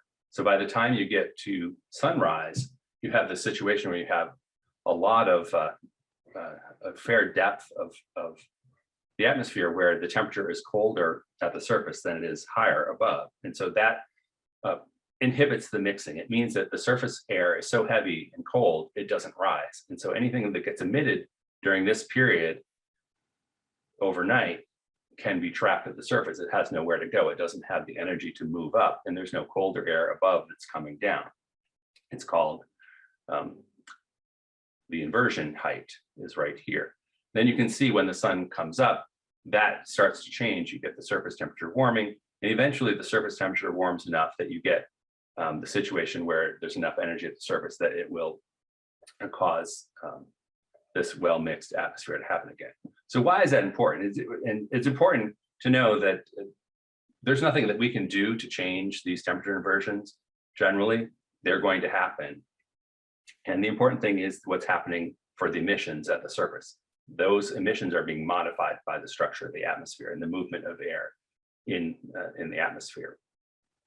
And we know that recent studies have shown that when we are in the situation in the northern latitudes of warming planet, climate change and warming temperatures, it's likely to cause more days with inversions and more stagnation, which is a term that describes a slowing of the atmosphere in the horizontal, where you don't have as many weather systems moving through the region. That's generally the way that most air pollution gets cleaned out of a region, is to have a weather system move through and bring in new air that hasn't been polluted. So let's look at how that plays out in Allegheny County. Again, we're looking at 4 sites. I had 4 years of data from the Allegheny County Health Department, which looked at the days when there were inversions in the region between 2016 and 2019. And I looked at ambient data collected at 4 sites: South Fayette, Lawrenceville, Liberty, and Parkway East. Parkway East is along the highway, and South Fayette is basically near nothing. Lawrenceville has some highway influences and just generally urban core influences all the activities of people cooking, restaurants and whatnot. And then Liberty in the Mon Valley also has, in addition to those kinds of things, it really is impacted by industry. And because this site at South Fayette only collects 1 of every 3 days, I don't have 365 days a year out of this data set. It's only based on about 400 total days over these 4 years. And because I wanted to make sure I was looking at exactly the same air masses in all 4 of these bars, to make sure that I wasn't biasing how the differences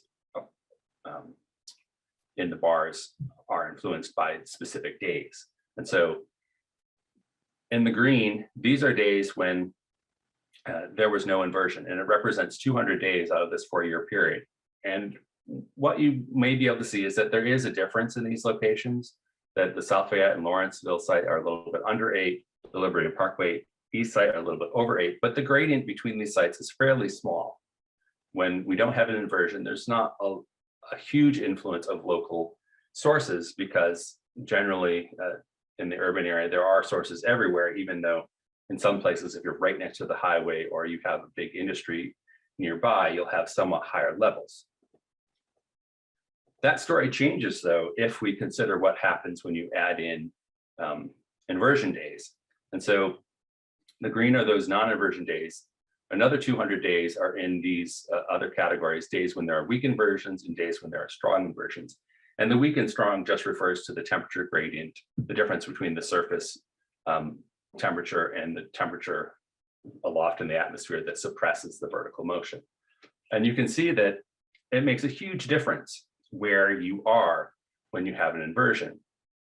You can see that if you're in a place like South Fayette, where you don't have a lot of really strong emission sources nearby that monitor, you do get some trapping of air pollution, but it's not a huge factor. It's a few micrograms that gets added to this base level.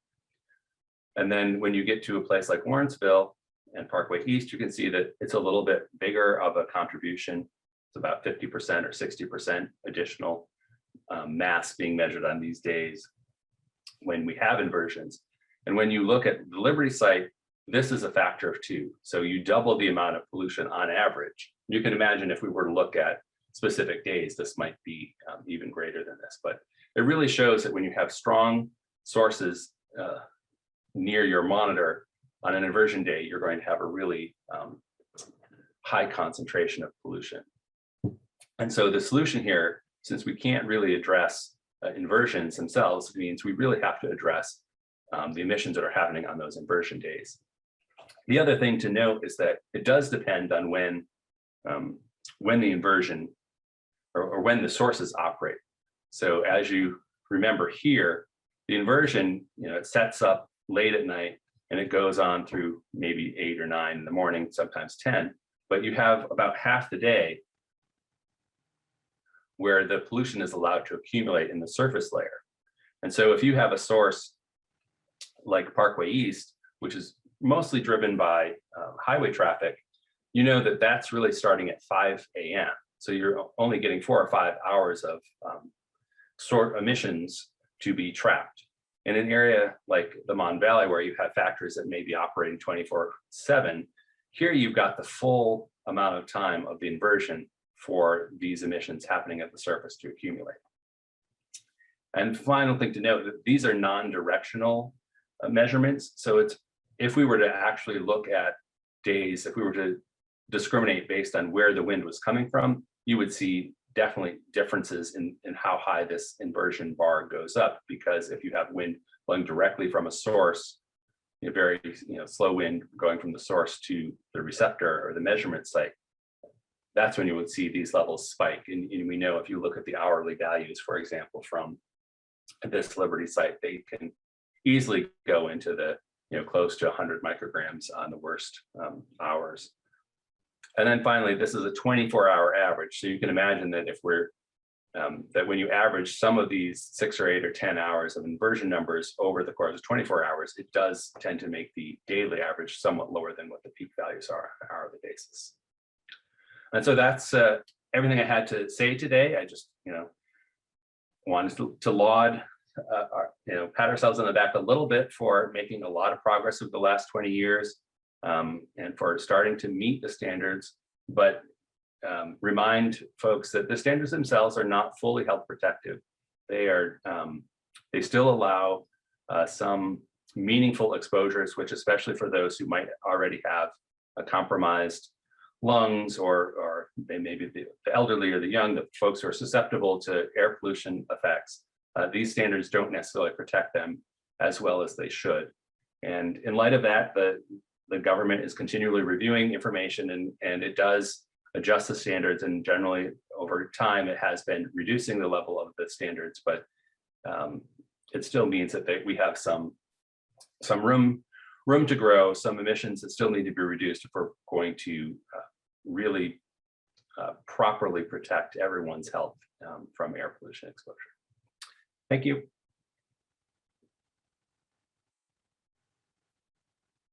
We are going to go ahead and do questions for just a few minutes. We will break at 12:05 to 12:35, so we are running about 5 minutes late. The questions have been being answered in the chat as they come up, but I think there are several that are important to discuss as a group. I'm going to go ahead and start with John. We actually had a question from one of the participants about the use of Google Street View cars as a source of local pollution data. And I know that there are other types of methods to monitor out there, including the purple air monitors. So if you could just spend a few times discussing that, it would be great.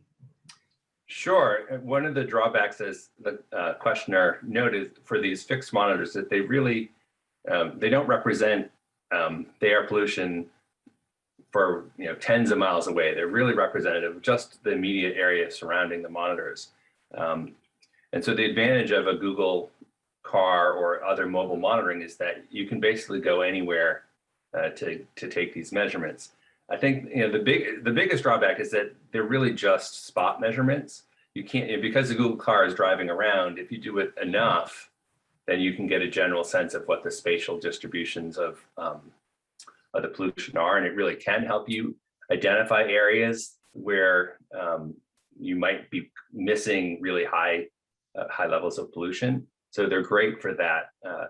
But I think it's, in general, a fixed site gives you a better temporal idea of what's going on, and that's why things like the purple air, the community-based monitoring, is really important. And it really shows, I think Randy showed the map of where, and the coverage from those sites is really quite good.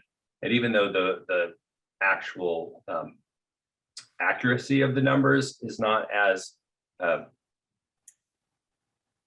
it's not as accurate as the regulatory monitors, which cost tens of thousands of dollars, it gives us a really good sense of what the spatial distribution is. And I think in the long term, that's the best way to go about trying to understand what the variations are between individuals.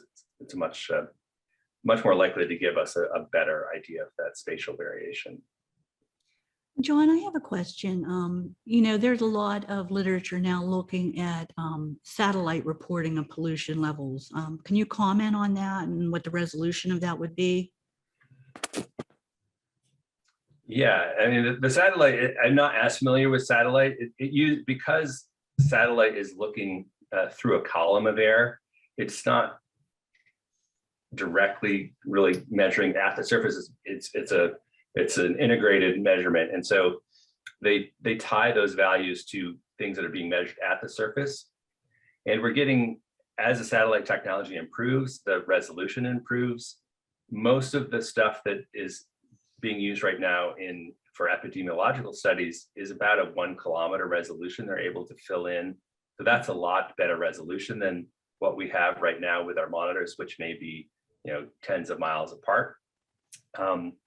But again, they have to be tethered to the actual measurements.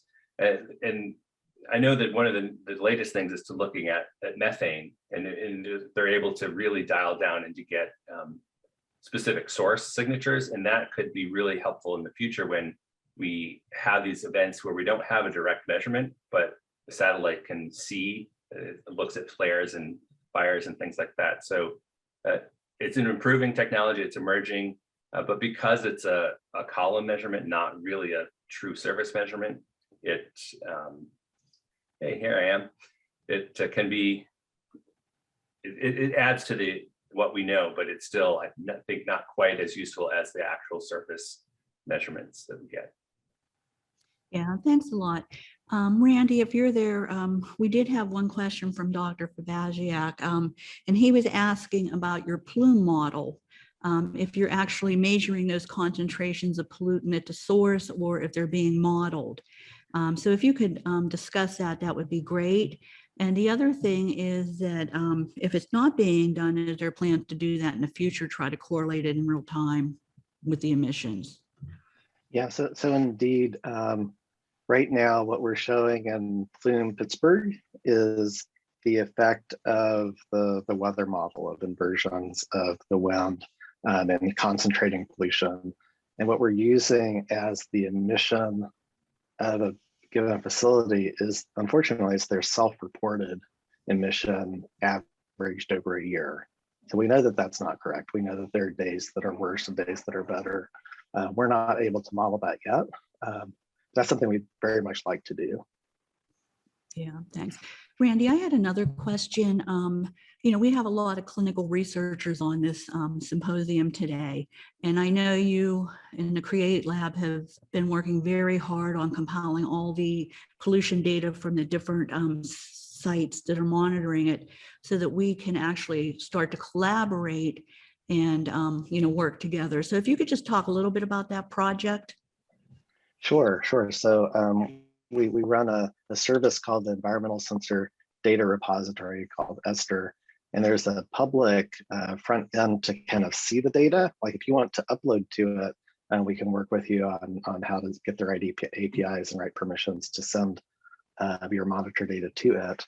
But if what you want to do is see the data and download the data, you can go to environmentaldata.org.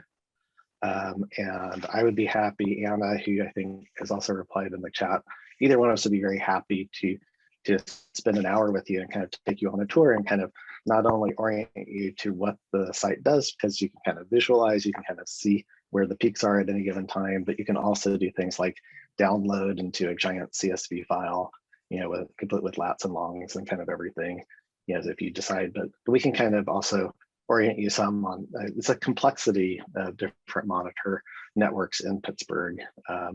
So there's some, it's worth taking a little bit of time even to explain what all those networks are. But please reach out to me, reach out to Anna, and we'll put our emails in the chat in case you don't have them. Yeah, she Thanks. has been chatting it several times, so thank her for that. We're going to just have one more question before we break. And again, we'll come back from break or lunch at 12:35. Brandy, I just wanted to ask if there were any plans to follow the cohort you presented long-term. If you look at the literature, acute pollution events not only have an impact on acute health effects, but they do influence things later down the line. And obviously a cohort like this would be a valuable resource in trying to follow that. Thanks, Deb. I was actually just responding to that in the chat. So we're not looking at anything specific to long-term impacts from that incident. But however, we are investigating that cohort in terms of epigenetics. So looking at sort of the long-term effects on asthma in a population living close to a pollution source. Okay. Thank you very much. I want to thank all of our speakers so far. Everyone's been great. The participation has been great. Please, everyone, take a half-hour break, and we'll see you back here at 12:35. Okay, everybody. Welcome to the Regional Summit on Air Pollution and Asthma in our community. My name is Jim Fabizak, and today I'm going to be speaking to you about the relationship of air pollution and environmental justice in Southwest Pennsylvania. So first off, I would like to thank the organizers of this meeting for inviting me to talk about this, and as well as thank you for attending and your attention. And so most of what I'm going to talk about today is not going to be particularly relating to asthma per se, although this is an asthma conference, but it will be dealing with air pollution that is in our particular region. And we all know that air pollution is well associated with aggravation and exacerbation of asthma. So the principles that I'm going to outline for some other diseases will certainly be relevant to asthma as well.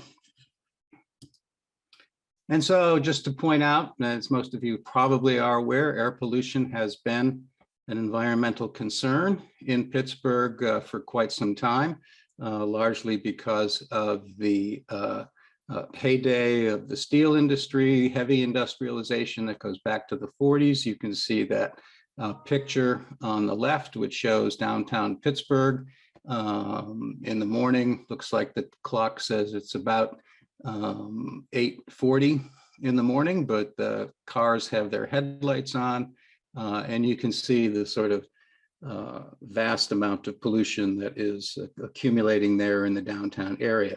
But although the air has gotten cleaner to some extent, we still have considerable problems in the area. We have numerous point sources, particularly various steel foundries and coke works in the Mon Valley, for example, and also, like any urban center, a fair amount of mobile traffic that consists of diesel exhaust from trucks, buses, railroad cars, It's also should be noted that our sort of major transportation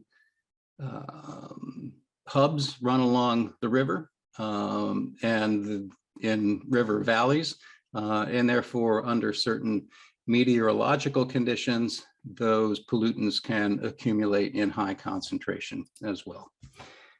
And so amongst Pittsburgh's claims to fame, to sort of illustrate its issues with air pollution, the American Lung Association annually produces a State of the Air report. Its most recent in 2020 named Pittsburgh metropolitan area as number 16th worst out of about 250 metropolitan areas in the country. For short-term particulate pollution, number 9 worst for long-term particle pollution, and number 35 for ozone pollution.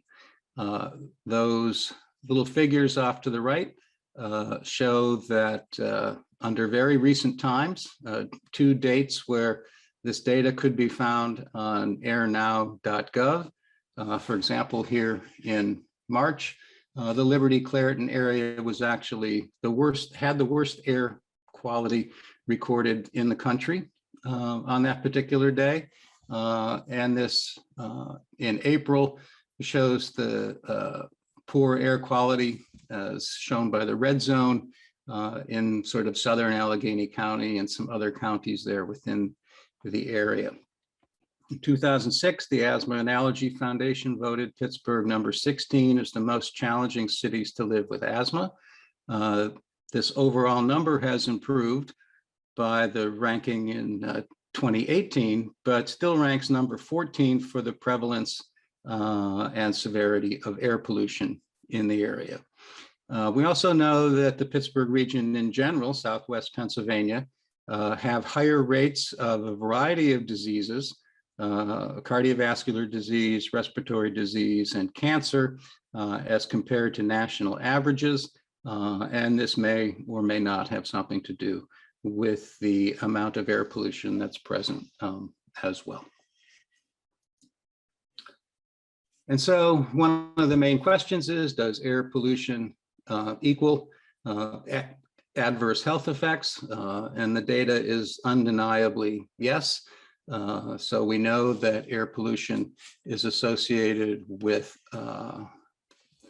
overall daily mortality by any cause. So on days of high air pollution, we know that more people die regardless of what particular cause of death is being considered, but especially things like coronary heart disease, other cardiovascular diseases such as stroke, chronic respiratory diseases such as chronic obstructive pulmonary disease or emphysema, asthma, predisposes the lung to various infections, both viral and bacterial. Not so obviously, at least biologically, but we know that in high air pollution can be associated with adverse birth outcomes such as prematurity, low birth weight, lung cancer, and maybe even some neurological syndromes that is being discussed in some of the more recent data coming out. And we certainly know that there's a variety of a wealth of epidemiological studies that essentially speak to this. These are just some examples of relevant studies that looked at particulate matter for a variety of health effects.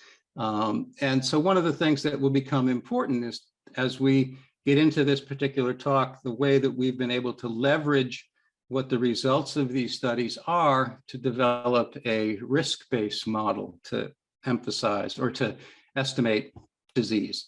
And so, for example, these epidemiological studies will often publish what we call an effect estimate, which is essentially a relationship between a sort of increase in whatever disease endpoint is being looked at and some unit of air pollution. So this particular study found that for every 10 microgram per meter cubed of PM2.5, there's a 6% increase in all-cause mortality in the study area that was being conducted And so these effect estimates are one of the things that can be used to sort of estimate disease burden in a risk-based methodology. It's also important to sort of consider the fact that people are not equitably exposed to air pollution in the areas that they live. So you can kind of appreciate from these pictures down here that there are certainly communities that are located in very close proximity to various point sources, as shown by that factory there. There are also people who live in very close proximity to major highways and exposed to air pollutants that are derived from mobile sources. And in large part, it's not surprising that residents in these particular areas often come from lower income backgrounds, racial minorities, et cetera. And so it's not surprising that we will see that there's a disparate amount of exposure between different groups of people. And this is a study essentially from the National Academy of Sciences that recently estimated that exposure of various demographic groups to air pollutants, considering all of the United States, that Latinx Americans are exposed to about 63% more pollution than they produce. Black Americans about 56%, yet white non-Hispanic Americans are actually exposed to 17% less pollution than they actually produce. So clearly there are racial and economic disparities in the exposure to air pollution. And since we've been able to sort of demonstrate from these epidemiological studies, since exposure to air pollution will have an effect on those diseases that we just mentioned, then those particular classes of Americans will also be predisposed to greater risk from those particular diseases. And this sort of gives rise then to the concept of environmental justice. And so the US EPA has defined environmental justice as the fair treatment and meaningful involvement of all people, regardless of race, color, national origin, or income, with respect to the development, implementation, and enforcement of environmental laws, regulations, and policies. And obviously the past has sort of taught us that this has not really been accomplished very well, because we clearly have those minority and poor populations living close to roadways, living close to point sources, and not having a lot of meaningful dialogue in the policies that actually let those types of changes occur in their neighborhoods. So we can define sort of arbitrarily what an EJ area is. In other words, an area that might be prone to special consideration for these things based on economics and race. An EJ area is basically defined as a census tract or a neighborhood that has greater than 20% of its population that lives in poverty, and or 30% of the population which are a racial non-white minority. And within Allegheny County, there's actually a fair number of environmental justice designated census tracts.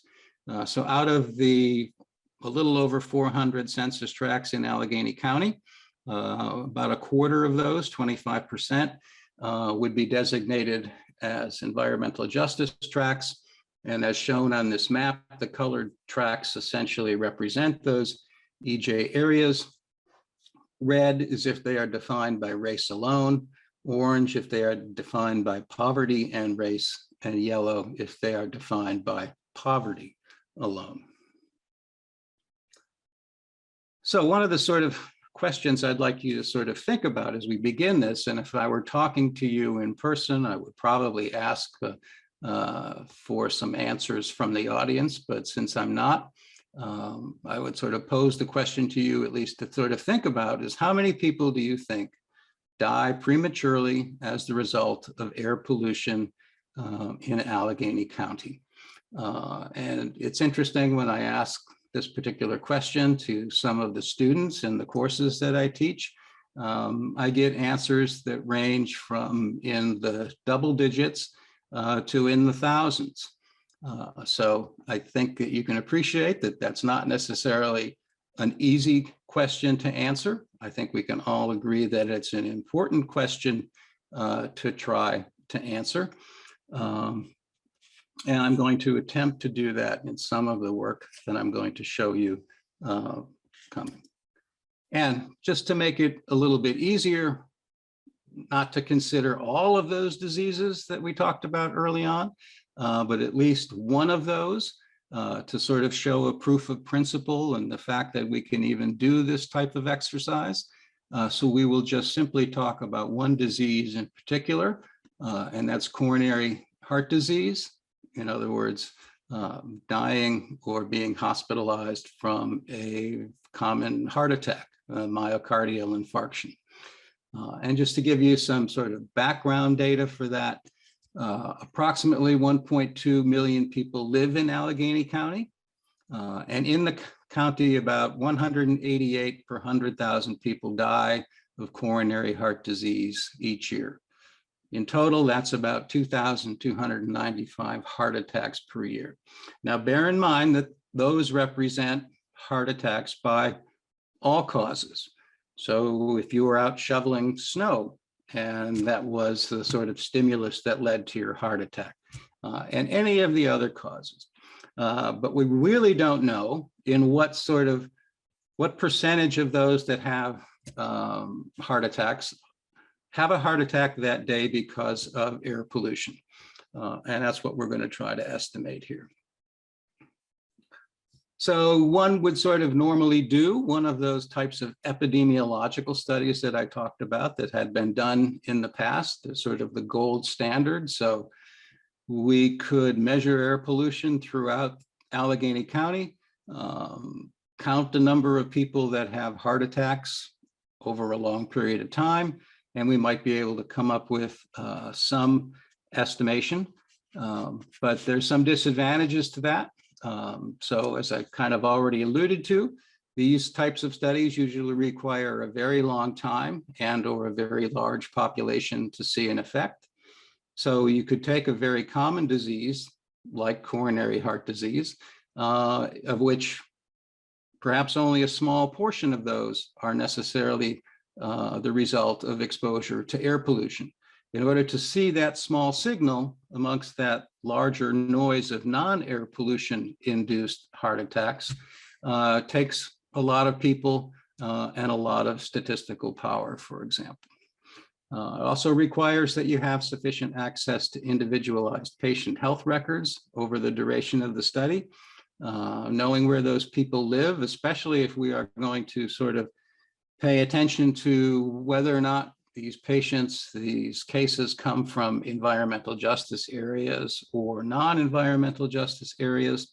And that issue of space is also important because most of those epidemiological studies that have been done are referred to as time series studies, where the pollution in an area, for example, in Allegheny County, would be approximated on a temporal basis. In other words, there are days of high air pollution, there are days of low air pollution. And then the number of heart attacks or emergency room visits or whatever endpoint you're interested in gets tallied for that particular day. And then an association is made. But we don't have very good estimates of exposure, which are resolved spatially. So at the neighborhood level, at those EJ and non-EJ tracks. However, what we're going to try to do is, as I already mentioned, those epidemiological studies do provide those quantitative effect estimates that can be applied to model various disease burdens. And the epidemiological study that we've used for our risk-based estimate is essentially listed here by Michael Brower's group in Vancouver in British Columbia. was looking at the same air pollutants that we ended up looking at, was looking at the same health effect that we were looking at. And so our goals are essentially to develop a risk-based model where communities could estimate the impact of air pollution on a particular disease within their population without having to conduct that very time-consuming, laborious health impact study. And so we are going to leverage existing spatially resolved exposure estimates. So if you have an exposure map, so to speak, over the community of interest, coupling that with those effect estimates that come from other epidemiological studies, then one can begin to build a model of estimating that risk. So as I said, we'll use the model particularly focusing on coronary heart disease, mortality, and hospitalization, and determine whether those risks are equitably distributed across various racial, economic, and other demographic groups. In other words, comparing environmental justice areas to non-environmental justice areas. And so this basically shows that first step in the model where we are able to obtain a high spatially resolved exposure map to various pollutants. And here we show two particular pollutants, black carbon, which is a surrogate for particulate matter that is generated primarily from combustion.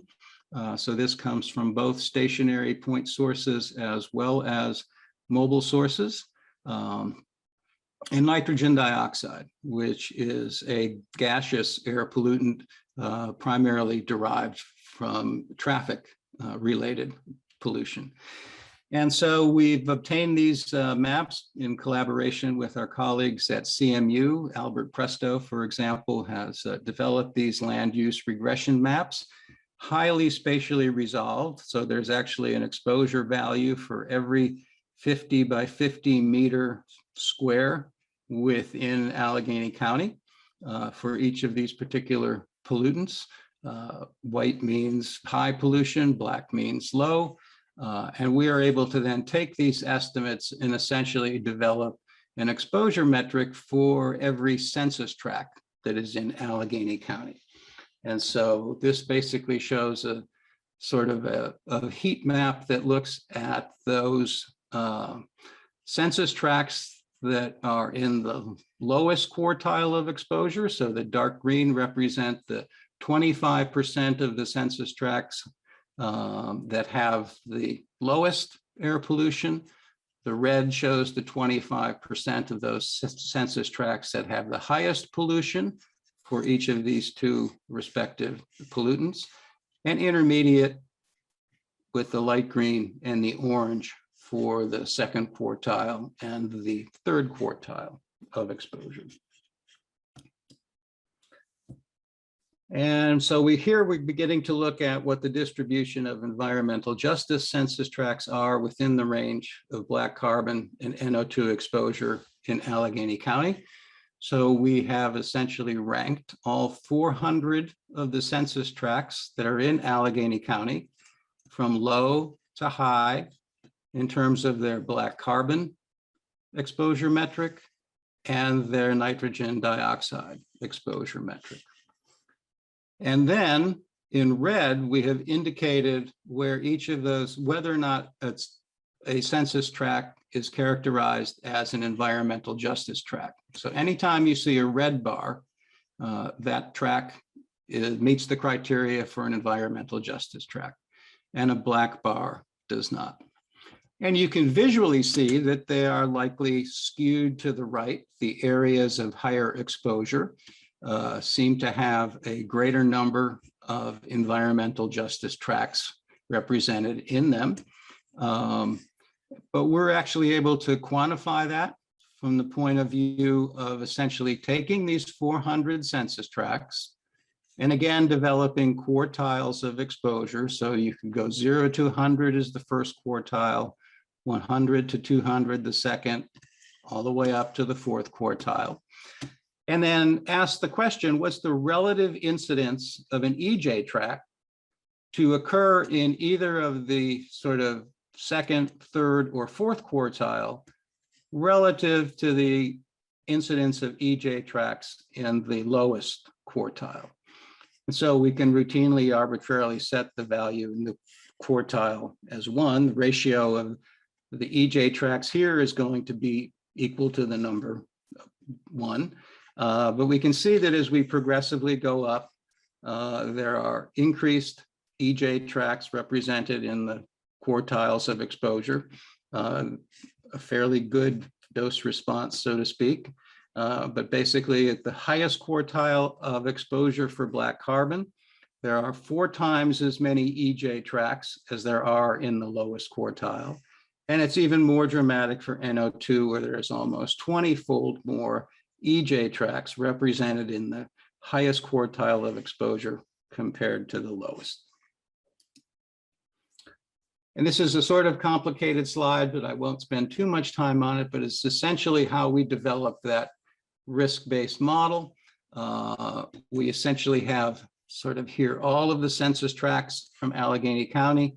I'm showing you this model for just mortality from black carbon, but you can essentially do the same principles for the other pollutant, nitrogen dioxide, or for hospitalizations from coronary heart disease by simply some of the sort of constant numbers in the calculation would change, but the principles would essentially hold true. So what we did here was we knew what the sort of overall rate of coronary heart disease was in Allegheny County. I said earlier, that's about 188 per 100,000 people. That gives a risk number associated with that. We arbitrarily assigned, since this represents the whole population, we just needed a starting point. So we took this particular risk value and assigned it to the midpoint of the population, sort of an average exposure, for example. And so that represents that census tract right there, and has an exposure value of 0.997. 50% of the population lives this way, 50% of the population lives this way. And so this particular risk, again, to point out, contains death by coronary heart disease from all causes, not just air pollution. The question then becomes, what percentage of these deaths are due to air pollution? And so we can't really tell that until we at least make the assumption that, remember from those epidemiological studies that gave a health effect estimate, essentially that study that I showed you would say that there's a 6% increase in coronary heart disease death for every 7.52 micrograms of black carbon. And so we have exposure, we have black carbon exposure this way. And if we set this essentially at the midpoint, we can adjust the risk upward as the pollution increases this way as a function of that number right there, or decrease the risk as we go this way. And that decrease in risk or increase in risk is essentially relative to this midpoint. And so now we know, since we have these increases, we set this point to 0. And now we know that this risk to the right is the risk of dying as the result of dying from coronary heart disease as a result of air pollution. And to the left, since pollution is lower in these particular quadrants, the risk is actually going down. Now, those risks are actually relative to this midpoint. And we want to ask the question, okay, what is the risk from all of the air pollution that might be present in Allegheny County? And so we essentially just kind of readjust the baseline and put our 0 point at the lowest exposed census tract. So we're talking about excess deaths that are due to pollution in excess of what is in the lowest exposed census tract. Not all air pollution in general, there's still some air pollution that's represented here, but relative to the lowest exposed census tract. So that gives us a distribution of risk values for each of these census tracts. These risk values can now be normalized to the population number in every one of those census tracts, which we can get from the US Census Bureau. The bottom line is if we tally this whole thing up, we would estimate that for black carbon alone, in excess of what is present in the lowest exposed census tracts, that's about almost 50 coronary heart disease deaths per year. And about that represents about 2% of all of the coronary heart disease mortality. Now remember, this is just black carbon. We can also do this for NO2 and get additional cases added on that way. This just shows the distribution of those risk values in all of the non-EJ tracts compared to the EJ tracts, whether we are looking at risk of mortality from black carbon, risk of hospitalization from black carbon, and risk of mortality from NO2. In the study by Gann et al., they actually did not find an effect of NO2 on hospitalization. So we did not include that as part of our calculation.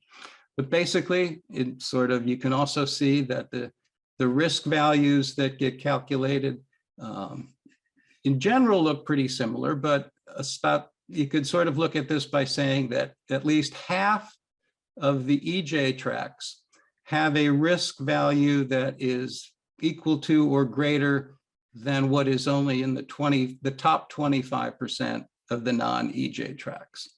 So all of these numbers are statistically significant difference between non-EJ and EJ groups.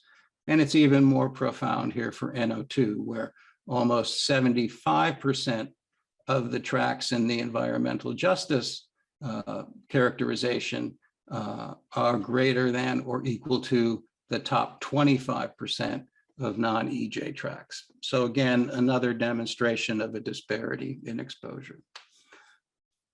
And if we sort of add these coronary heart disease deaths up from black carbon and NO2,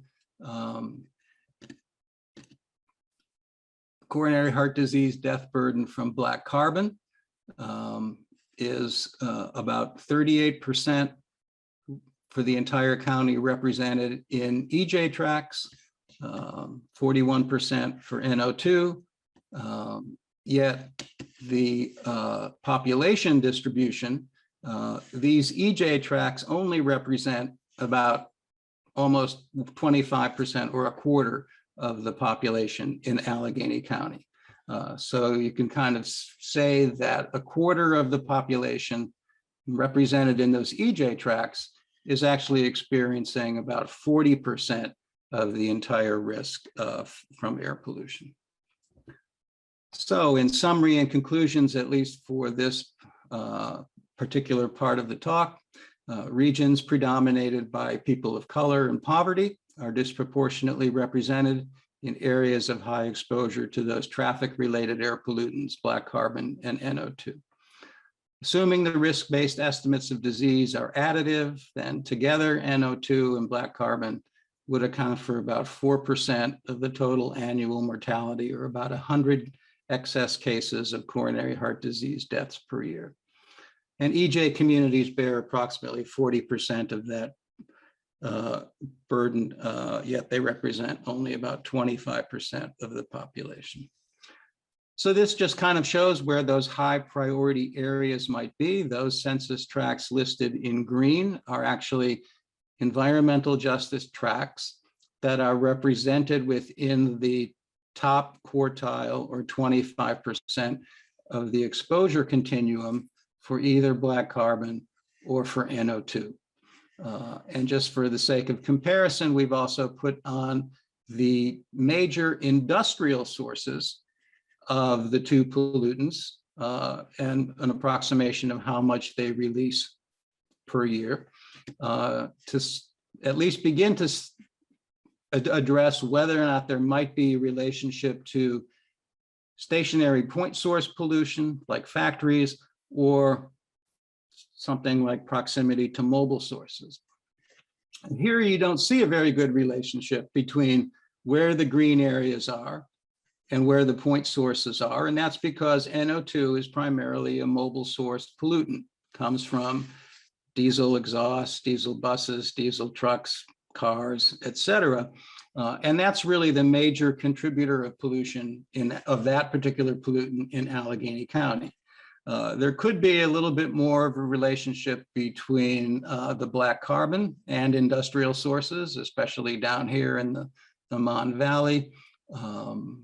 You can see some other red dots that are associated with green areas as well.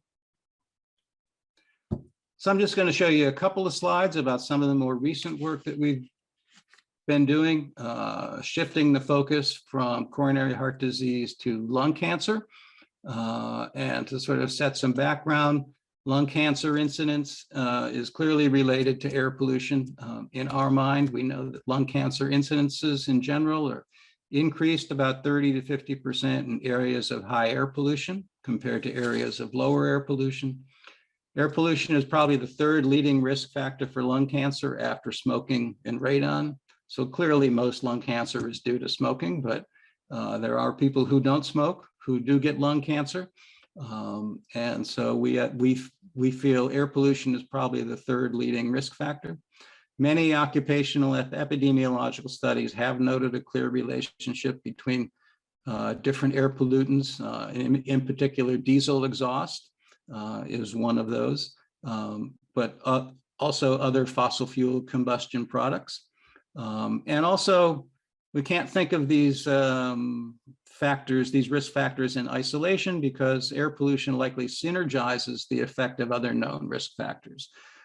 So we know that cigarette smoking amplifies and synergizes the effect of asbestos, as well as radon, in producing lung cancer. So there's also then no reason to assume that air pollution and smoking might also synergize in that effect.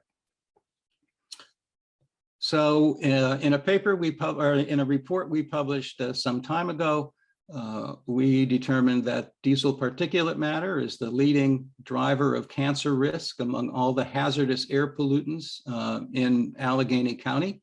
And this data is actually taken from the US EPA's periodic national air toxics assessment, which looks at the sort of 250 so odd hazardous air pollutants, which are characterized as such by the EPA, estimates their concentration again at the census tract level, and then can make some statements about the risk. And about a third of those hazardous air pollutants are indeed carcinogenic. And so one can estimate the cancer risk associated with those exposures. And you can see here that the top 10 top 11 cancer drivers in the Southwest Pennsylvania county area is shown by this map. So here's Allegheny County in the middle, but also all the surrounding counties. Diesel particulate matter is by far and away has the highest cancer risk associated with it. And this is obviously averaged throughout the whole 10 county area, but you can see that there's a distribution in rural areas, that exposure is much less. Urban areas, the exposure goes up, and even some particular hotspots in those urban areas where the cancer risk values can actually be quite high. But clearly, diesel particulate matter, almost 100 cases in a million over a lifetime, as opposed to the second leading driver of formaldehyde, which is only about 16. Again, we demonstrate diesel exhaust exposure is an environmental justice issue. So the same sort of tack that we took before, taking all 400 census tracts, ranking them low to high in terms of diesel particulate matter exposure. We again can see that there's a disparate localization of the EJ tracts towards the areas of high exposure. And again, quantifying that, we can say that there's about 20-fold more EJ tracts represented in the highest quartile of exposure compared to the lowest. So again, we have disparate exposure. And we know that the estimated risk that would be associated with that exposure is actually very similar to what we see for that same risk from coronary heart disease. So that about 37% of the total cancer risk as posed by hazardous air pollutants in Allegheny County is borne by, again, about 25% or a quarter of the population that are living in those EJ tracts. So these are basically estimated risks. We are beginning to sort of address this and actually looking at rates of cancer and counting the disease, so to speak. And this is some data that was put together by a student at Pitt School of Medicine, Allie Hyman, and Catherine DeMonalis from the Pittsburgh Cancer Institute. So if we look at the Pennsylvania Cancer Registry and focus primarily on lung cancer in 4 counties in the area: Allegheny County, Beaver County, Washington County, Westmoreland County, and essentially look at the standard incidence ratio of lung cancer. And this is being normalized to the state average for lung cancer. And it's divided by all sex, male and female, but more importantly, divided by whether those cases lived in EJ tracts or in non-EJ tracts. And the easiest way to sort of read this graph is anytime you see a red bar, that incidence of lung cancer is elevated compared to the state average. So we can see that all 4 of these counties will frequently have elevated rates of lung cancer compared to what one sees in other areas of Pennsylvania. And the bar here with the star represent differences between EJ and non-EJ tracts. So here in Allegheny County, lung cancer is greater in EJ tracts compared to non-EJ tracts, whether you consider that by all sexes, male or female. Similarly, in Beaver County, you can actually see some even greater differences between lung cancer in all sex, almost twice as high as the state average, and that is greater than what one sees in non-EJ tracts from that same county. So we are also beginning to see that there's a disparate incidence of that disease as well, which is in keeping with the differences we are seeing based on the risk-based model. So that's really all that I have to say at this point in time. I just wanted to put this last slide on to sort of thank the people who were responsible for doing much of that work on coronary heart disease and environmental justice and NO2 and black carbon. So as I said, Albert Presto, my colleague from CMU, was instrumental in establishing those land use regression exposure maps that essentially allowed us to obtain an exposure metric in the various areas throughout Allegheny County. Erica Jackson was a student in my laboratory for a while who actually did the bulk of the sort of calculations and work and data accumulation that led to that paper. And I'd also like to give a shout out to Dr. Luann Brink, who is an epidemiologist at the County Health Department, who essentially provided us some of those basic statistics that allowed us to at least input the sort of basal coronary heart disease death rate, hospitalization rate to develop our risk-based model. So thank you for your attention, and thanks.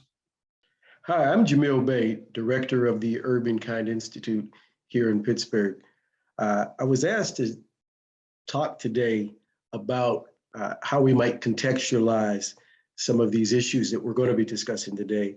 How we can put some, what are some community context and ways of thinking about how these issues intersect, and how we could think about. And in order to do that, I think it's important that we start with a shared vocabulary so that we're on the same page. We know what we're talking about and using the same type of language. And I think this frame here helps us to get to that point. And so some of the terms that I want us to make sure that we have this working understanding knowledge of.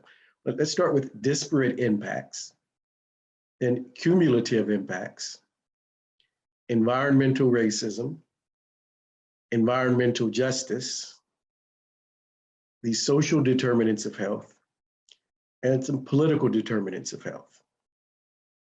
So let's start with disparate impacts. So disparate impacts, this is a type of impact that occurs when a facially neutral policy or practice disproportionately affects members of a protected class. For example, we know that across the region, the air quality is poor. The policies and practices that allow manufacturers to emit toxins, that allow diesel railroads to traverse neighborhoods, and our zoning ordinances, they impact all of us. We all in Allegheny County and then Southwestern Pennsylvania, we all breathe bad air. Yet low income and Black and brown people bear a much higher burden of the most harmful effects, including heart disease, respiratory diseases, and premature deaths at a far higher rate than white folks do in our region. So this is a disparate impact. So the next term I'm going to use is cumulative impacts. And so this is the combined incremental impact of past, present, and future human activities and natural processes. So the cumulative effects to public health are the result of multiple activities whose individual direct impacts may be relatively minor, but in combination with others, results are significant. For instance, going back to our previous example, manufacturers who emit toxins into our air, they do go through a permitting process and are allowed to emit a level below a threshold that the regulating or environmental agency specifies as safe. But what happens when their emissions are combined with other emitters and the combined output exceeds the identified safe threshold? Let's say a Coke manufacturing plant is within their designated range or where they're allowed, the amount that they're allowed to pollute to, but their pollution mixes with toxins produced from, let's say, an asphalt manufacturer or diesel train. Individually, none of these polluters may have been in violation, but when their output is combined, the air quality are far beyond what was deemed an acceptable level. And currently, neither the state of Pennsylvania nor the Allegheny County Health Department include cumulative impacts in their permitting processes. Our next term is environmental racism. This is an image that our artist in residence, Janelle Young, produced. She was asked, what's it like to live as a Black girl in Pittsburgh? And you see some of the powerful, words in the imagery, but more closely. So environmental racism, this is an environmental injustice that occurs within a racialized context, both in practice and in policy. So for instance, let's use the example of the State Correctional Institution at Fayette. So there's no question or argument that the prison industrial complex is both racist and racialized. Let's look specifically at the Fayette institution. So the state opened this in 2003, and it was built to replace older facilities in Pittsburgh and Waynesburg. They built the prison on a former strip mine site with all of the known health hazards that proximity to breathing ash dust have. They also built an on-site waste treatment plant on the prison grounds for the neighboring townships.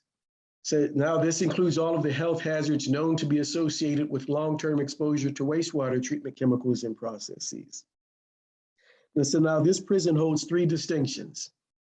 First, all of the state's license plates are manufactured in Fayette.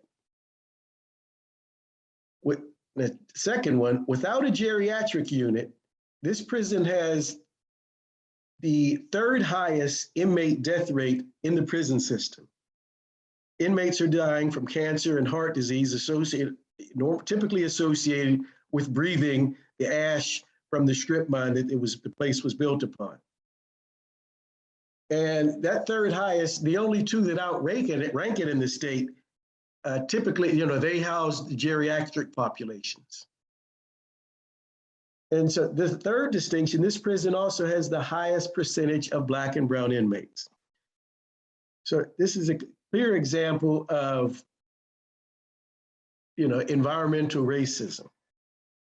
Next, let me shout out to this. This is a mural from a wall in the southeast side of Chicago. And this is environmental justice. Environmental justice is the fair treatment and meaningful involvement of all peoples, regardless of race, color, national origin, or income, with respect to the development, implementation, and enforcement of environmental laws, regulations, and policies. This goal will be achieved when everyone enjoys the same degree of protection from environmental and health hazards and equal access to the decision-making process to have a healthy environment in which to live, learn, and work. Now, we currently have no examples of environmental justice in the region or in the country. But the idea is that this is a goal that we're striving for. So, but we do have lots of examples of environmental injustices that we could discuss. But for the sake of this, we'll go on. So 2 more terms. One is next is the social determinants of health.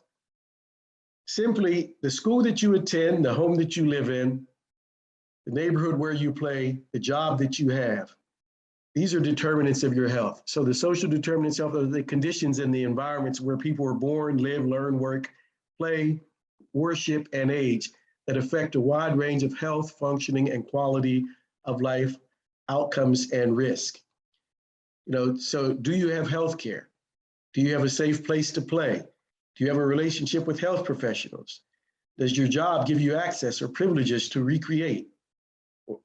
Do you have access to healthy and culturally relevant food options? All of these things matter to your health and determine the health outcomes. Now, the challenge is rarely do individuals have complete control over these matters. These decisions are often made by others, and this gets to the term that I've referred to, used more often, the political determinants of health. But these are decisions and circumstances are shaped by the distribution of money, power, and resources at the federal, state, and local level. The political determinants of health, these are the results of policies. And some of these may have been decades ago that still impact people's lives today. Think about redlining and other forms of segregation. Black folks were not allowed to invest in their own communities. And so as their housing stock deteriorated, so did the wealth and health of those communities. So these were political determinants, political decisions made by policymakers, banking institutions that did not allow communities to be invested in. And we see those results of those communities now. So here at our organization, we apply an intersectional approach to addressing these challenges. And so when we think about something like childhood asthma, think about a child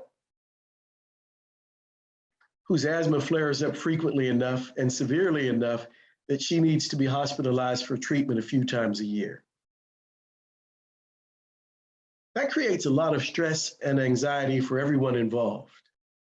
Now, if we take a closer look, we might see in this hypothetical situation that the triggers to her asthma are often noticed after the more frequent intense rainstorms that we've been experiencing in Pittsburgh in the last decade.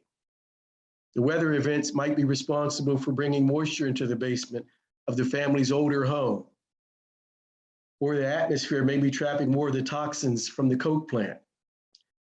This additional moisture may be creating mold spores that are helping to flare up her asthma.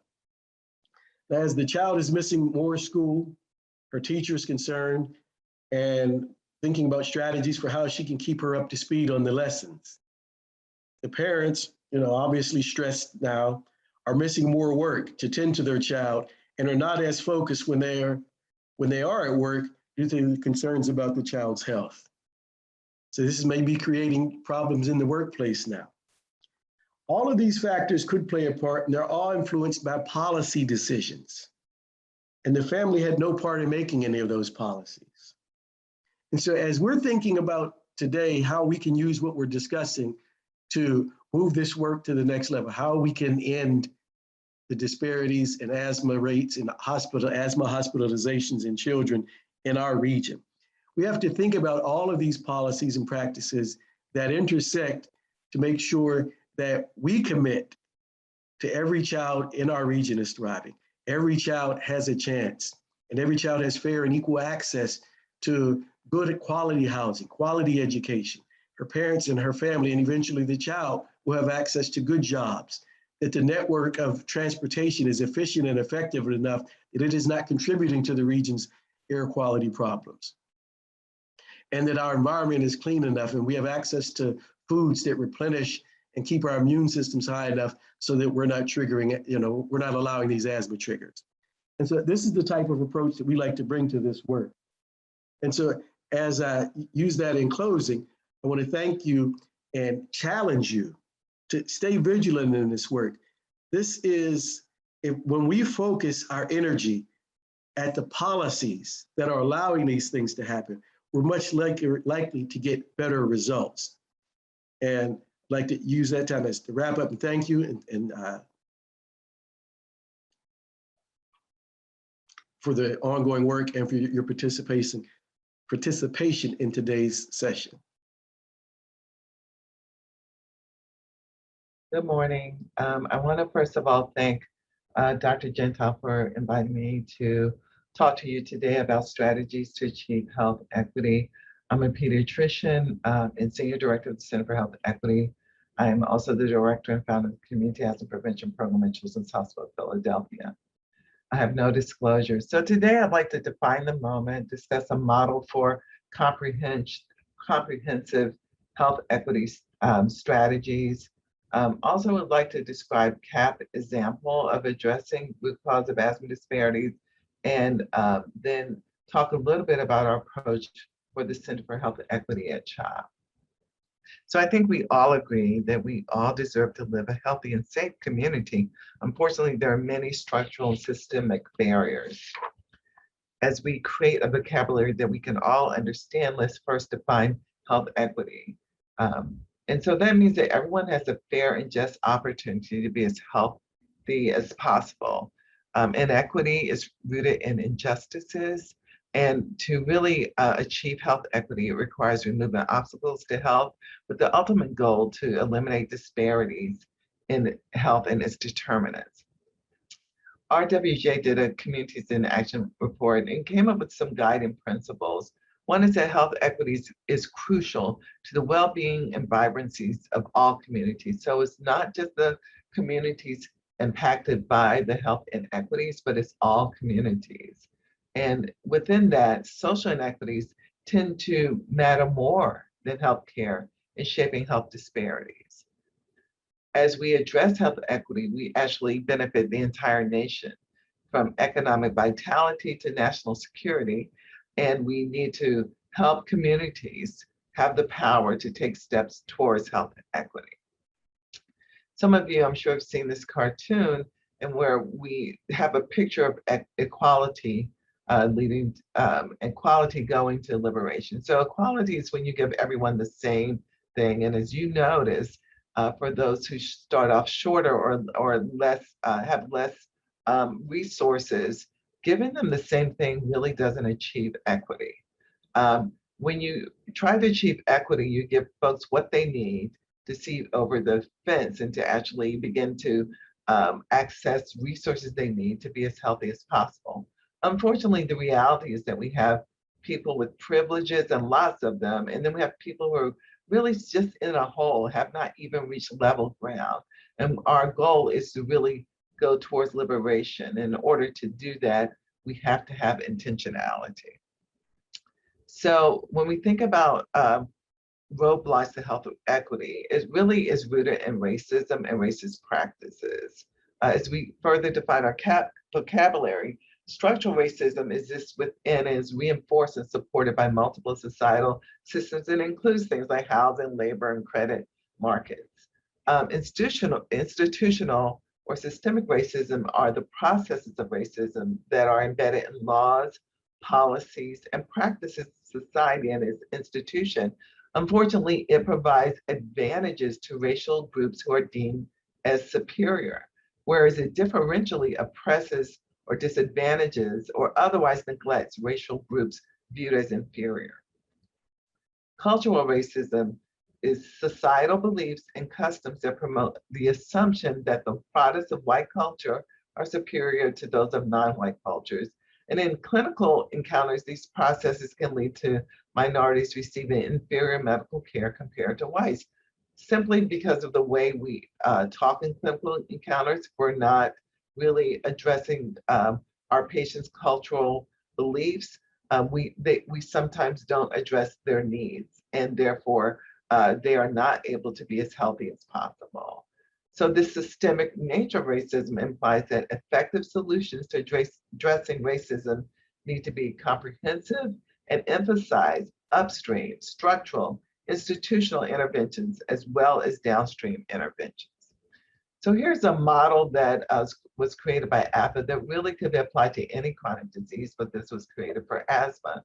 And this shows us that we have structural determinants and social determinants, which are the upstream and midstream forces of racism, which lead to health outcomes. As clinicians, we've really been taught to focus on individual behaviors.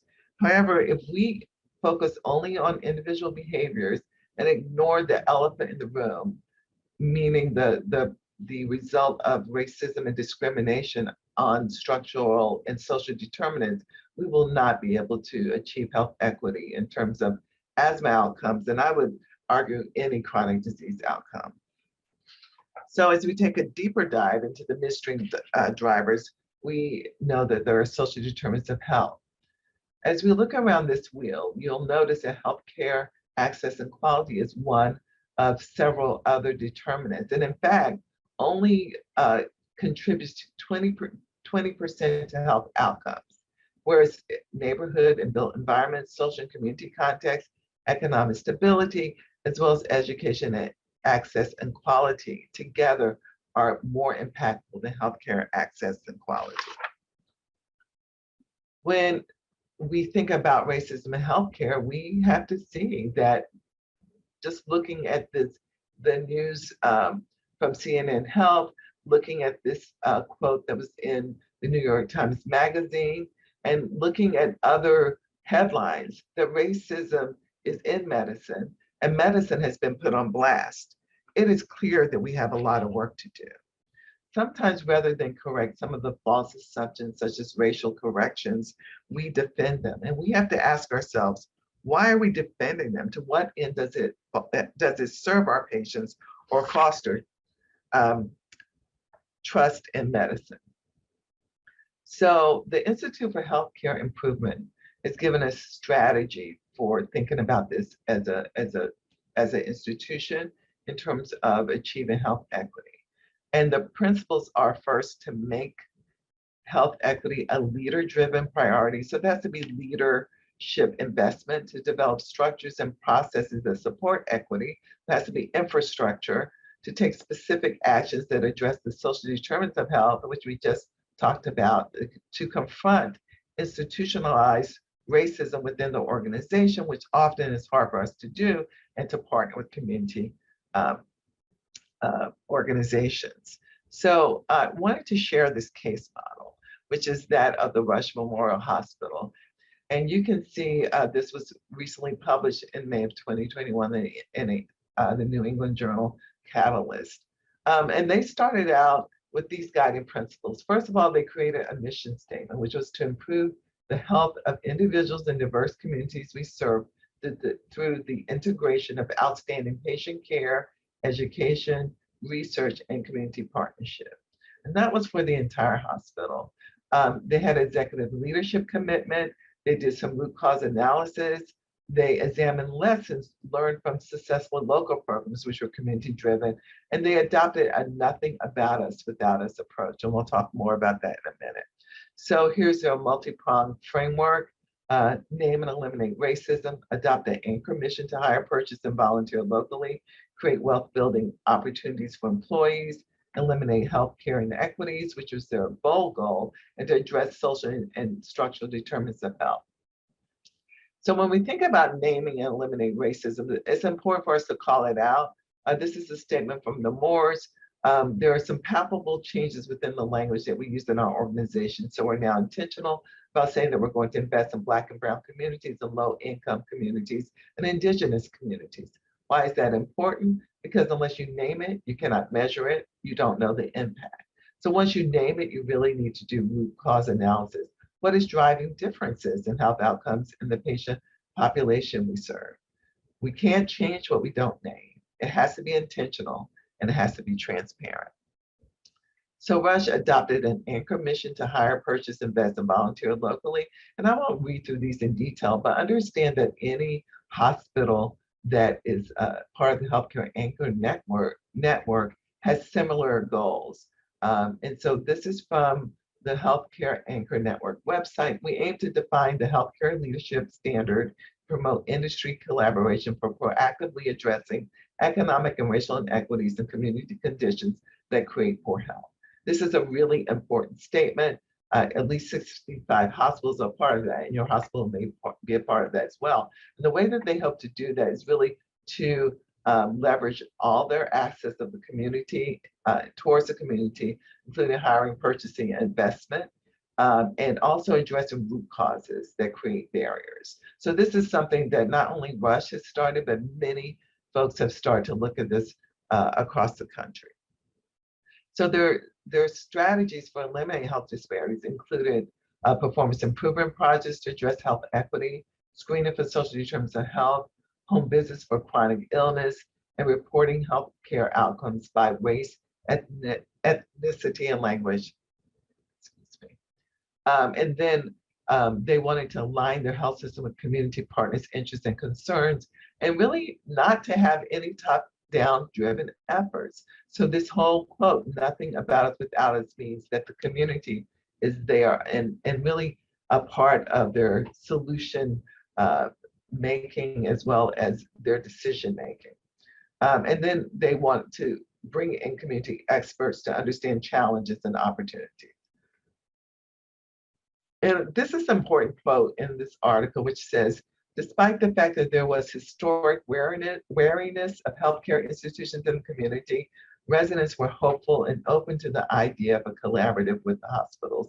And that's important to remember, that many times communities are wanting help, but they want help that has their voice at the center, and that's important for them in order to be a part of any changes that we'd like to make.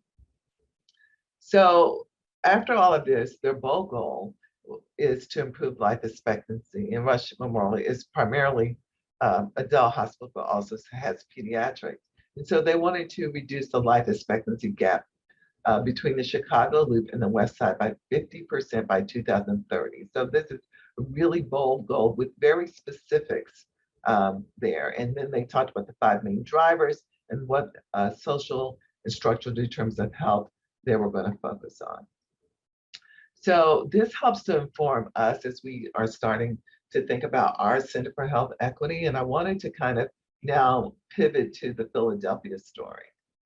So we want to first look at our root cause. And poverty is a big root cause of inequities in Philadelphia as well as other cities. And you can see in Philadelphia, 23% in 2019 suffered from poverty and 11% from deep poverty. And if you look at it by race and ethnicity, you see Hispanics were 3 to 4 times as likely to be poor, and Blacks about twice as likely to be poorer than white.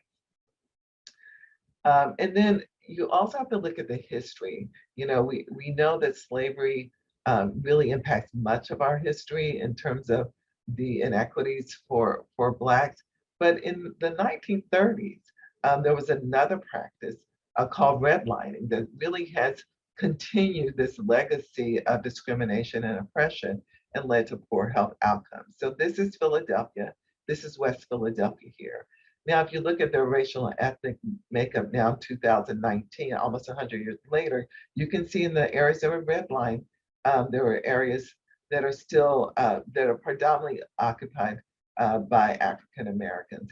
And for those of you who don't know what redlining is, it's when the homeowners loan corporation really designated certain areas as credit unworthy and really made getting mortgages really difficult for those who were redlined, and in fact denied Blacks of an opportunity for wealth building by creating these districts.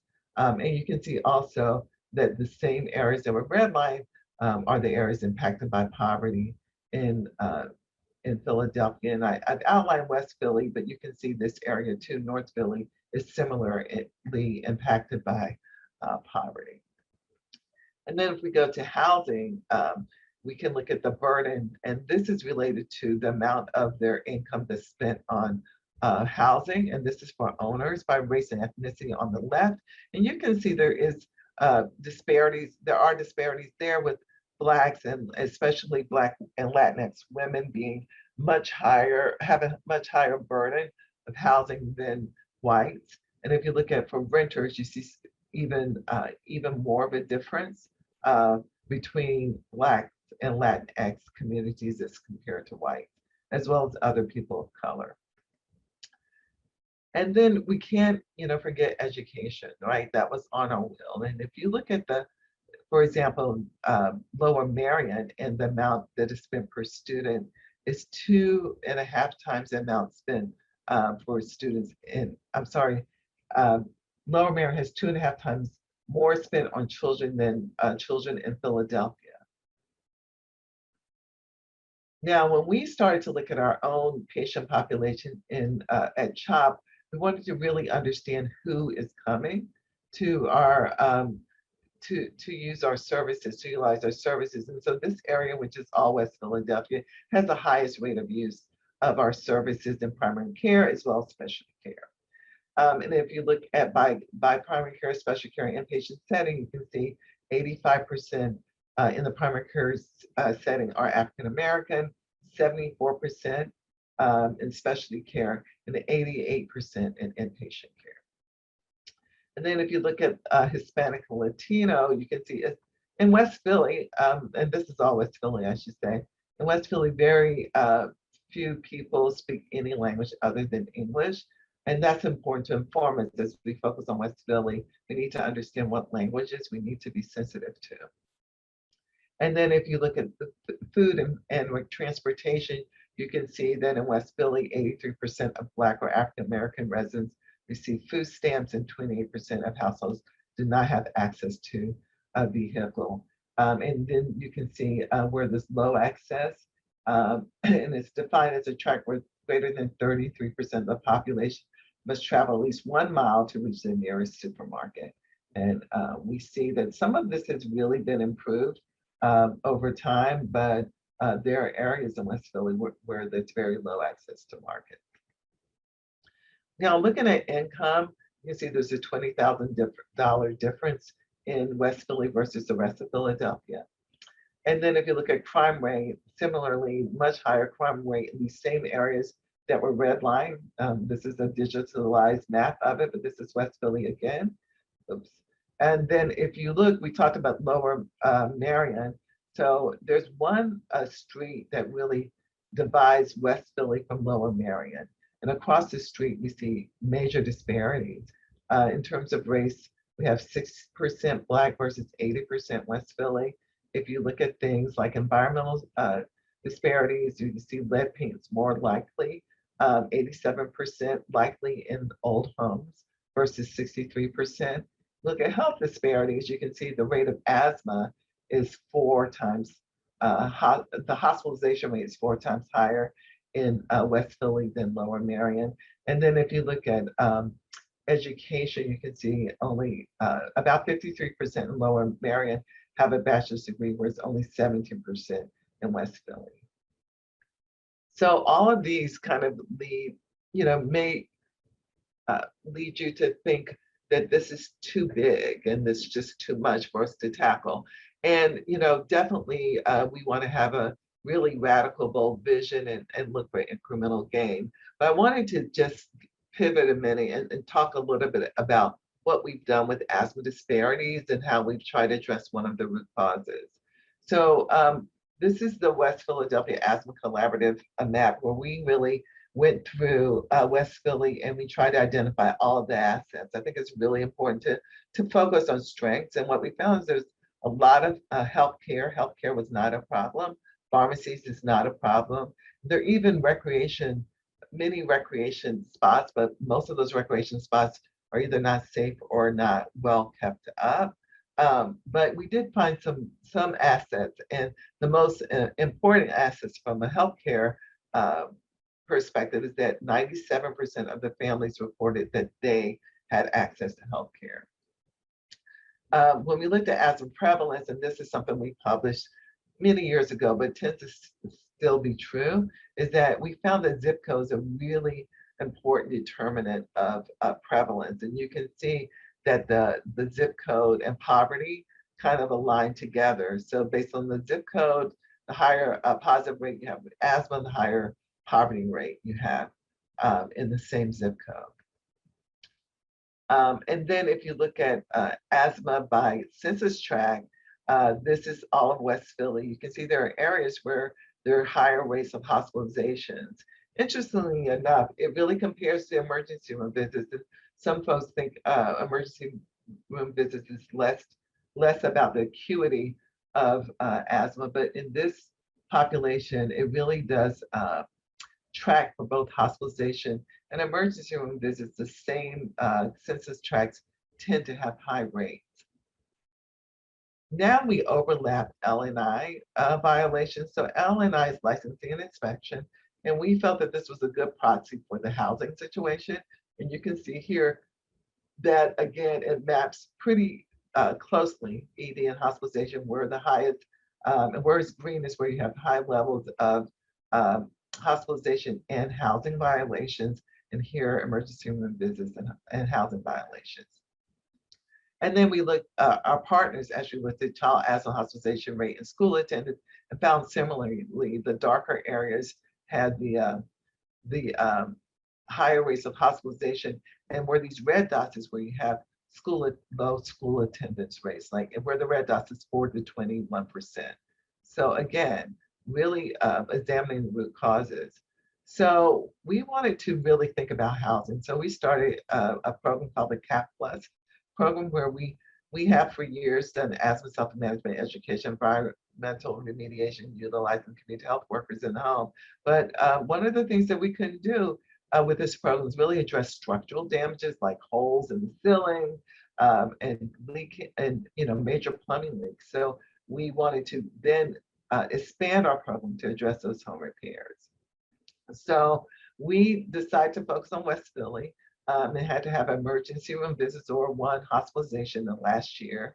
They had to be a homeowner, and now we've expanded to renter, but first it's only home owners. And then they had to have low income.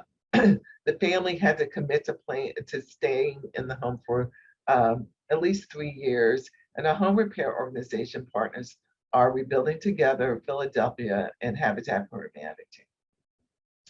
So this was a pilot feasibility study, and we wanted to see if A, we could work together, and B, if we could impact change. Our primary outcomes is improve asthma control, but we also looked at whether we were really reducing structural causes of asthma triggers, improving indoor air quality, improving quality of life for caregivers, reducing stress, and reducing healthcare utilization. And I'll report on a couple of those today. So here's kind of a model for the possible structural repairs we could do: sealing holes, plumbing leaks, ventilation, restoring downspouts, installing range hoods, dehumidifiers, carpeting removed, and roof replacement. So this is our first 27 homes, and you can see that most of them had hospitalizations in the past year. And over here, you can see this is the exterior before and after. And all these holes obviously let moisture in and pests in. So those are triggers, and this is now we're trying to eliminate them from the home. We also worked with IPM folks and did some pest-related home repairs. We sealed all accessible plumbing penetrations to exclude mice. And we found that at the beginning, 81% of the homes had mice and 86% actually got the repair. We also filled holes with copper mesh. We repaired subfloor and ceiling along walls. And you can see 63% at baseline needed that, 52%. And then we repaired most of those. If you look at dust-related repairs, the major ones were moving carpeting. And you can see a picture here of before and after. And we installed vinyl wood planks. And then if you think about mold related, the major thing was really roof repairs. And 100% of the families who needed that got that. But there were also multiple leaks in sinks, showers, tubs, all kinds of leaks, and 95% of those families got that. And here's an example of what we see before and after. And so you can see that, really, even if you take away the thought of triggers, the stress of this being your bathroom is going to contribute to poor health outcomes. So in terms of our results, we looked at symptoms, and you can see we saw a drastic reduction in nighttime wakening and using inhaler, albuterol inhaler, and then also in school absenteeism. This is an example of our basement repair, and basically you can see this exhaust was going to a bucket, and so we vented it outside. And then when you look at healthcare utilization, we actually looked at in terms of urgent care, emergency room visits, and hospitalization. And even in this cohort, we saw a signal. This was not a randomized controlled trial, but if we did pre-post, we saw a signal that these repairs actually reduced hospitalization, emergency room visits. And then we looked at cockroach, rodents, and evidence of mold, and again, saw a substantial reduction in that post-repair. So we did show that a partnership between health organization and home repair agency is successful, that we can do it. There's a signal. Again, this was not a randomized controlled trial, but one of the things we want to stress is that in neighborhoods where disinvestment and exclusionary practices for centuries that led to poor health conditions, it's important for us now to reinvest in these communities. We have some lessons learned. We had to adapt our normal operations. We had to help homeowners prioritize when possible and setting expectations. Communication was key, and our community health workers were involved from beginning to end, and these are our partners in the process. So given that, this gives us hope, right? And this really, all of this informs our current vision. So our vision for the Center for Health Equity Center is to discover, implement, and disseminate evidence-based practices and policies so that every child in Philadelphia has equitable care and that there are no health disparities for children in Philadelphia. Huge vision, but we have to have somewhere to go. And then our short-term vision is really to focus in West Philly, bringing experts together, the community, CHOP, and even the nation to understand the barriers and opportunities to achieve health equity. Again, focusing initially on West Philly. So how do we get there? And we get there through hope. As I think about what really helped me and my husband, both of us grew up poor, one is in a rural, one is in a inner city. We know that hope is really what got us to where we are today. So we want to create that environment for children in West Philadelphia. We believe that they will thrive as we help to create safe and healthy housing and communities, as we create opportunities to thrive and options to succeed in achieving the best health through unbiased clinical care, to partner with communities to achieve health equity, and to make sure that we partner with our education partners so that our children can be educated in safe and healthy schools in order that our children become healthy, economically independent adult. So to get there, we really know we need the community voice as the lifeblood of our center. So to that end, we're going to have a neighborhood council, and the neighborhood council is going to really include folks who work for CHOP, who live in the neighborhoods and have been impacted by the systemic racist and structural practices in their neighborhood. There also we will second iteration add community partners to that as well. And then for our cores, we have community lead consultants, and I'll talk about cores in a second. And then community health workers will also be part of the community voice.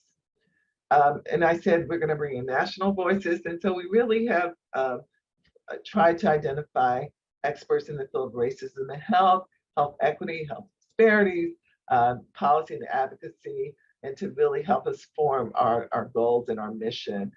So Siobhan Arlene Bradley's health equity expert, Trinita Childers is a researcher in racism and health, Donna Cooper is a long advocate. Tamir Harper is someone who grew up in Southwest Philadelphia and really has a commitment to come back and improve the education for children in West Philly. Megan Sandel, who's a public health and housing researcher, and Jean Raphael, who is a health policy and disparities researcher, has his own center at Baylor University. So our strategy is to have four cores, starting with the community translation core, which is going to be our boots on the ground. So we'll take evidence-based interventions and we'll really try to implement those and scale those in a way that really impacts the entire neighborhood and community.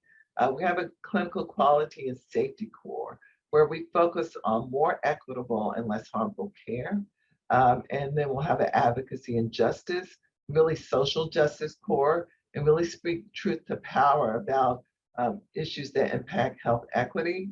And then finally, we'll have research and education core. And this will really, this center is not a research center as some centers for health equity and other institutions is. This is really, this core is really to help researchers and educators and trainees understand how you incorporate and integrate community voices as they do their projects. And so where are we? I've had my tour. We have our core team hired. Our National Advisory Board's been meeting since July. We are launching our neighborhood council now. We are working on our leadership commitment statement. We will implement, or we will survey the entire CHOP community with a health equity survey next month. And we are continuing to do our strategic planning for the next 3 to 5 years. So our approach is, again, to focus on West Philly, to geocode and data, prioritize data. And we're going to look at this first, and then from that, we'll look at this data and decide what will be our areas of focus. And then our overall goal is really to implement more of a comprehensive intervention rather than individual intervention. So we'll bring all the strengths of CHOP, all the strengths of community to the neighborhood and implement that in a comprehensive way. So, you know, health equity work helps everyone. This is a big task.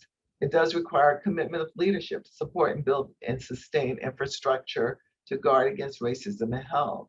And my hashtag is, we can't keep doing the same thing the same way and expect something different. So we will need to work together with our community partners, and we are going to begin with our employees who live in that community. We know that requires teamwork, and we know that health equity is everyone's work. So as I conclude, John Lewis inspires me with this quote: take a long, hard look down the road you'll have to travel once you've made a commitment to work for change. Know that this transformation will not happen right away. Change often takes time.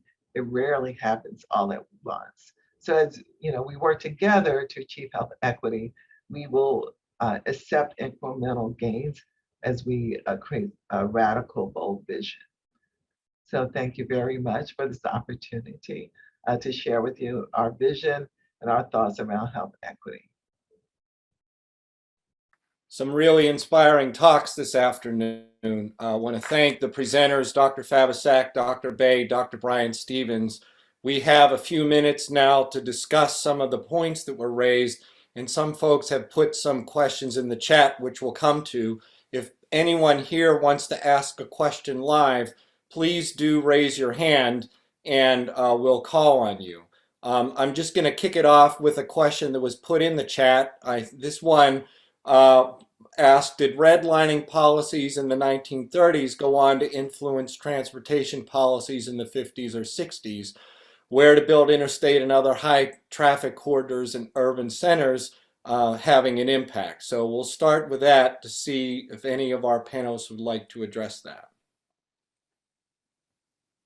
I'm not a transportation expert, but I will tell you that the redlining historically in all the communities, and it's been in multiple communities, probably including Pittsburgh, has impacted transportation because these areas were basically marked as being less attractive. You know, they were not credit worthy, so less likely to get mortgages.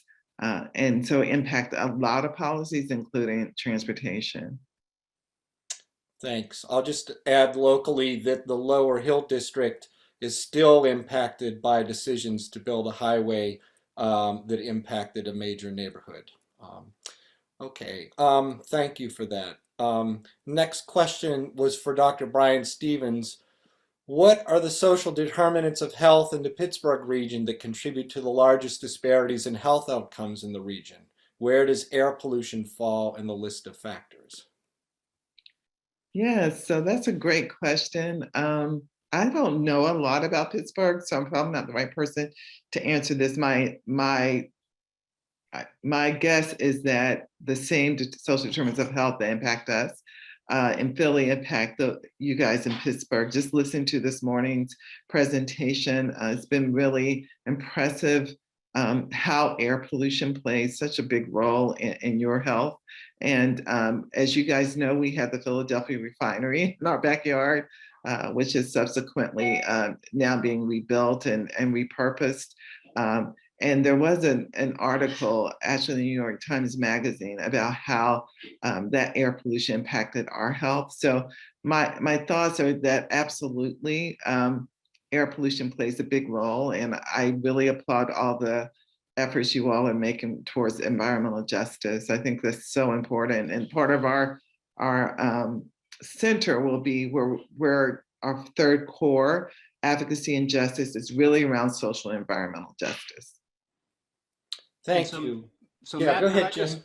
Could I just add one quick point to that? Because I'm not sure it came through when I spoke. So when we actually constructed our model, we don't consider, at least at that point in time, any of the other additional factors that might put might pose additional risk to a significant group. So, for example, if people who lived in environmental justice communities had additional factors such as poor diet, lack of exercise, inadequate access to care, which would put an additional burden towards their risk of coronary heart attack or whatever disease you're looking at, that makes our model, if anything, an underestimation of those disparities because it was only addressing the pollution component. But that pollution component on the context of other additional risk factors would probably magnify the effect. I just want to jump back to a question that was posed in the chat that you partially answered, Jim. And it was about why you chose to focus on CHD mortality rather than all-cause mortality, given the strong evidence of causality between PM 2.5. And I just, you partially answered it, but I think it's helpful for you to verbalize it a bit. Sure. So a lot of, what we set out to do was sort of, proof of principle. Could we even begin to develop this tool that begins to predict risk? We were sort of fortunate in that we were able to find that sort of one epidemiological paper that sort of served as the gold standard, so to speak. And it was convenient to us because A, it looked at the same two pollutants that we were looking at. It looked at the same endpoint that we were able to look at. But most importantly, and this is one of the limitations, is that many of the epidemiological studies would be essentially conducted in a time series approach. And in our model, it was important to sort of look at the sort of spatial long-term variations in pollution, because short-term changes in pollution may not be sort of ultimately translatable to the long-term exposures of air pollution. There could be differences in that. So, you know, it might be easy to find a time series study to employ in this that was looking at PM 2.5, but was there a spatial one? But if the right sort of criteria are met in certain studies, they can certainly be applied in the same fashion. Thank you. This next one's for Dr. Brian Stevens. It was posted in the chat that it'd be interesting to know if any health outcomes improved in other residents of homes with the interventions. Maybe you could talk about that. Sure. The 30 folks that we just presented, we did not look at that. Now we're at our 100th home. So for the last 70 homes, we have been collecting data specifically on the children. It's really easy for us to get that data on children. It's harder on adults. So we are looking at whether other children are impacted by our house repairs. Yeah, thanks. And now this is a broader question for both. To what extent is policy lagging the science in terms of social determinants of health, and how do we bridge the gap? What a great question. I mean, it's lagging way behind. And we know, for example, there's been some studies that looked at universal income, right? And that improves health if you give pregnant women money during their pregnancy who are poor.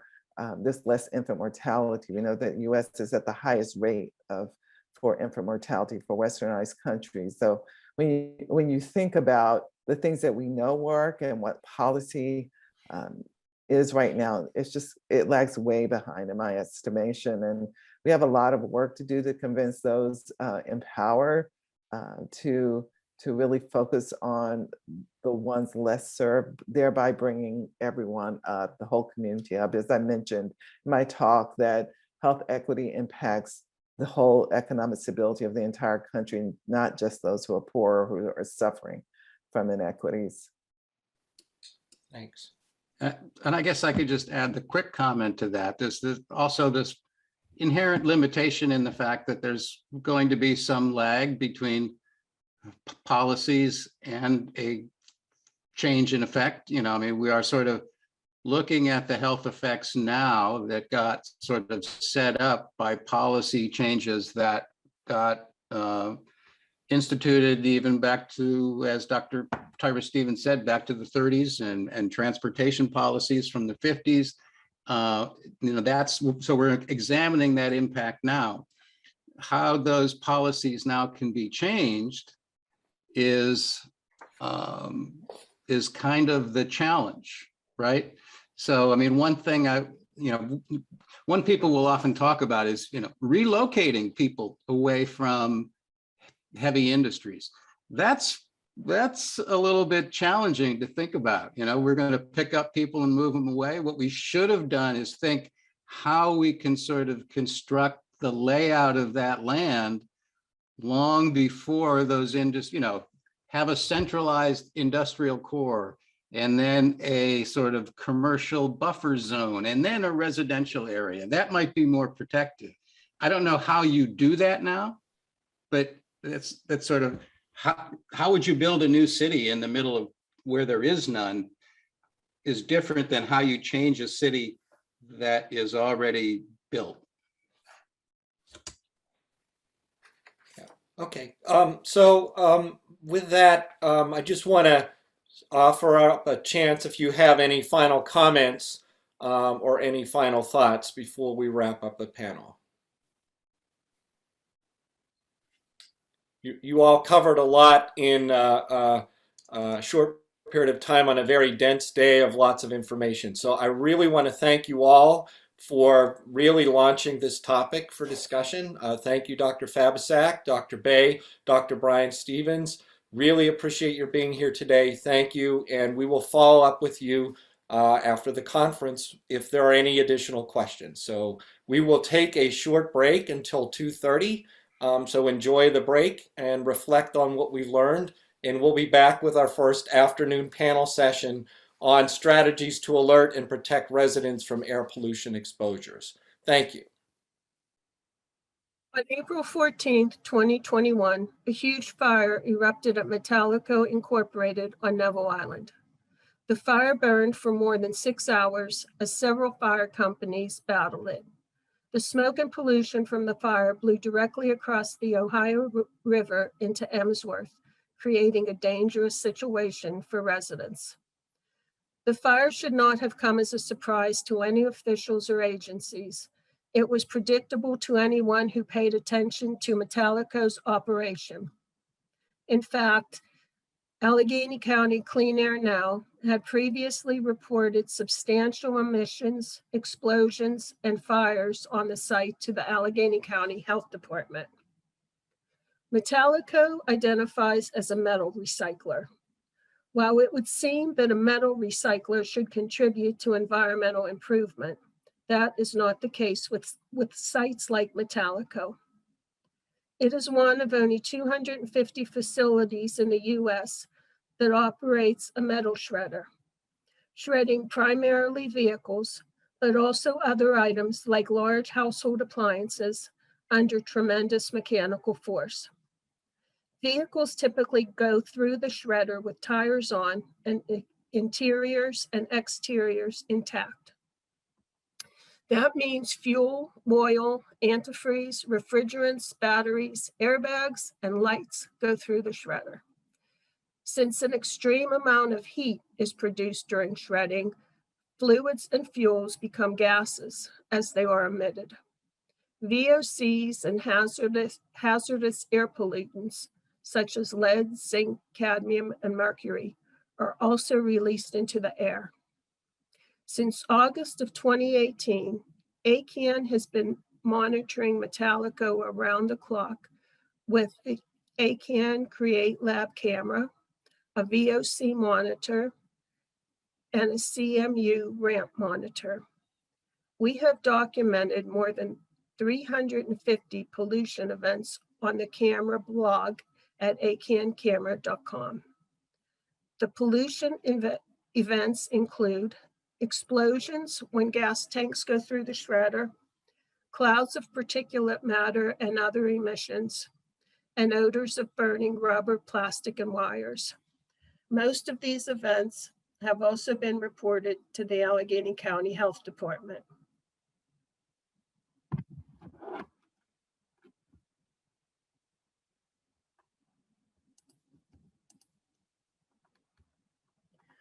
On April 14th at about 4 p.m., Emsworth residents first noticed a fire at the Metallico plant.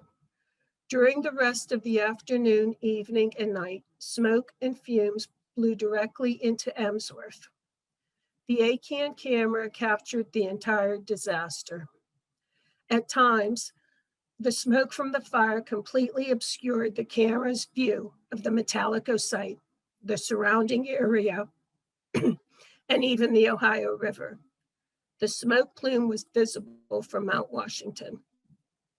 The smoke was so thick that one resident reported she couldn't see her neighbor's home 20 feet away. Others reported strong odors of burning plastic and rubber and wondered if something in their homes was on fire. Some complained of headaches. A mother described how the smoke and fumes engulfed her home while her children played outdoors. She questioned why no authority had informed residents what they were breathing and what the health effects of the extreme pollution were.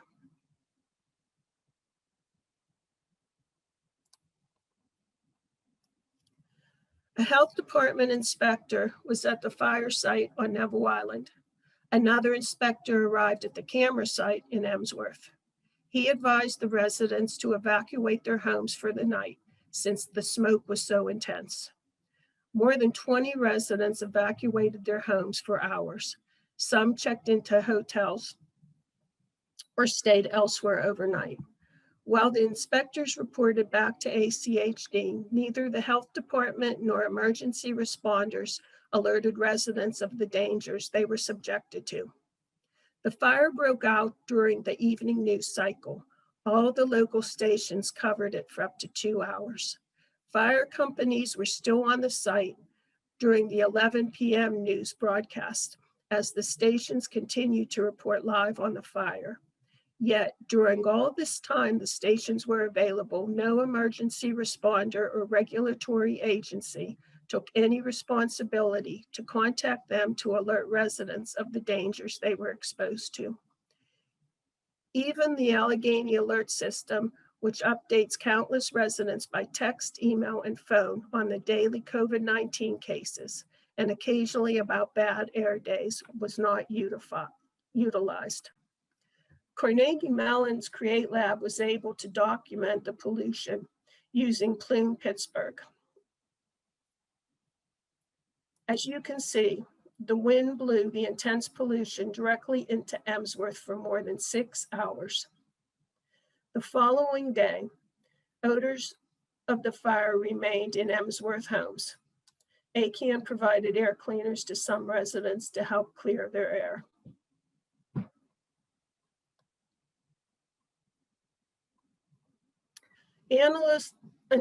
Analysis of the VOC and ramp monitors confirmed astronomical levels of VOCs, carbon monoxide, and PM 2.5 during the fire. Carbon monoxide is shown in black on the chart. It was recorded at 1,000 parts per billion. A typical reading from this monitor has been about 240 parts per billion. VOCs, shown in red on the chart, were recorded at thousands of parts per billion during the fire. A typical reading at this monitor is about 220 parts per billion. PM 2.5 was recorded at 30 to 80 times the long-term average.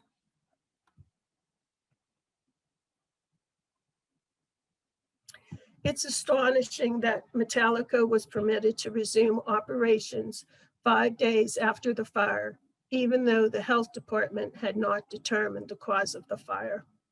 To further offend the community, another less extreme fire erupted on May 22nd. To prove that nothing has changed with Metallica since the fires, ACAN has added 67 pollution events to the Metallica camera blog since April 14th. These events have also been reported to the health department.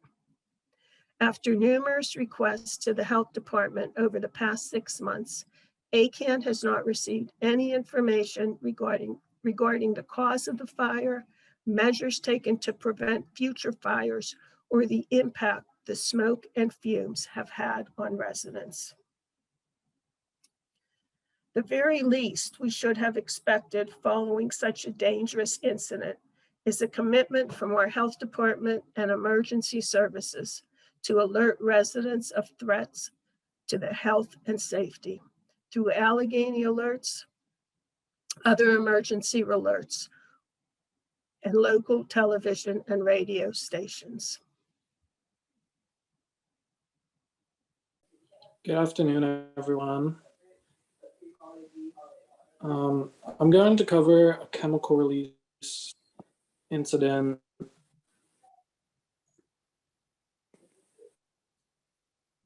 I'm going to cover a release incident that took place in the town of Rochester, which sits along the Ohio and Beaver Rivers in Beaver County, and the implications of this chemical release for improving our emergency alert systems at the county level. The incident involved 2 chemical releases from a swimming pool chemical business. The business had been improperly storing and labeling chemicals, and a roof had collapsed, which is believed to have caused the chemicals including chlorine and bromine, to mix and react. The first chemical release occurred on Friday, July 12th, 2019 at around 9 p.m.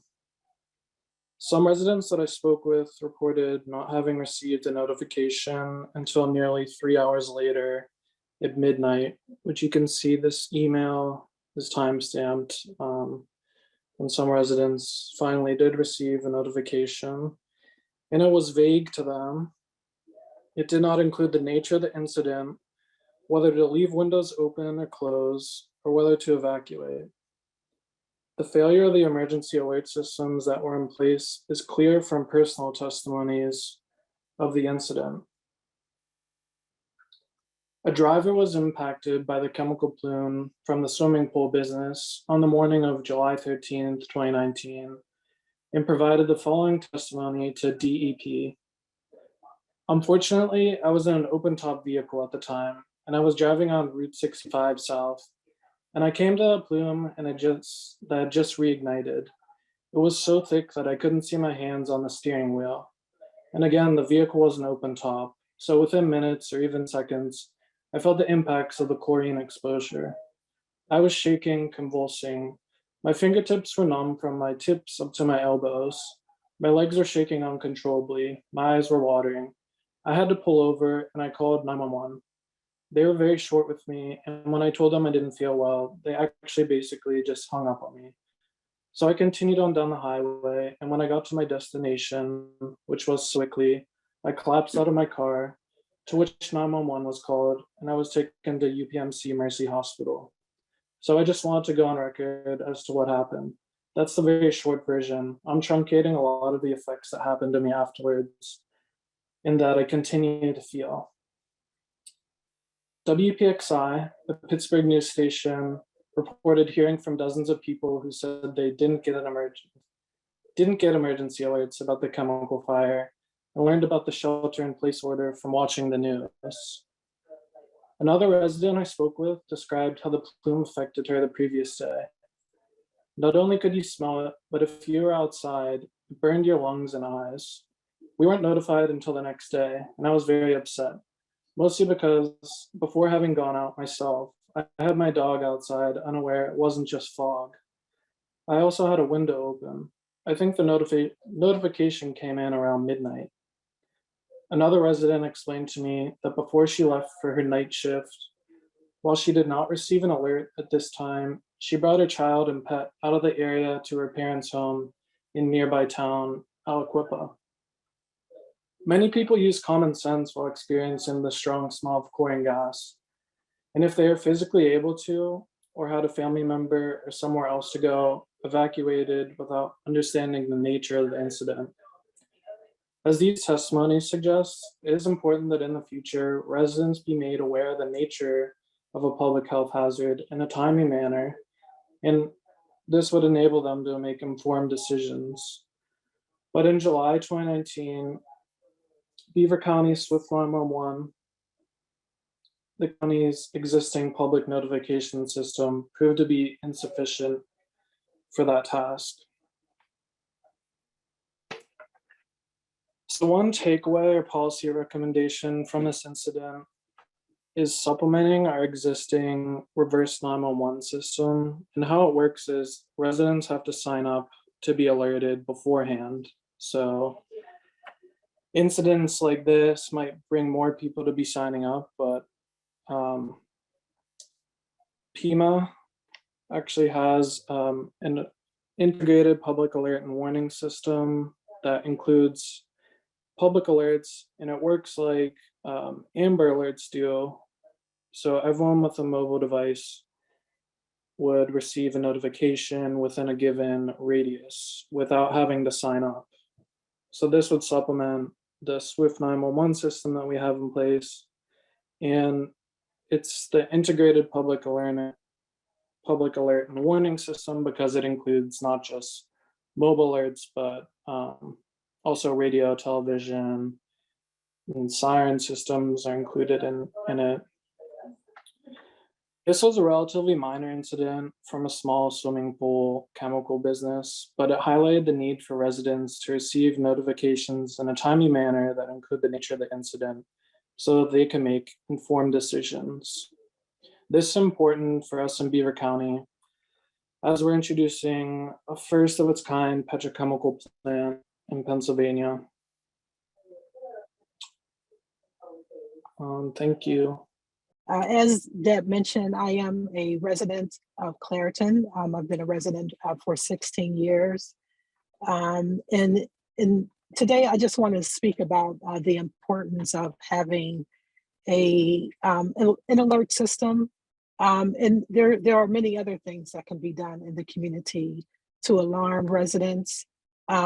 So in terms of an alert system, just like the previous presenter stated, there is really no reason why residents should not be alerted when there's an emergency, when there's an emergency situation, an emergency environmental issue. So in Clairton sits the U.S. Steel Clairton Coke Works. And just as an example, in December of 2019, there was a fire in which residents were not informed of. Residents had no idea for weeks, and some residents months later. And I could bet to believe that some residents still are not aware that that fire took place.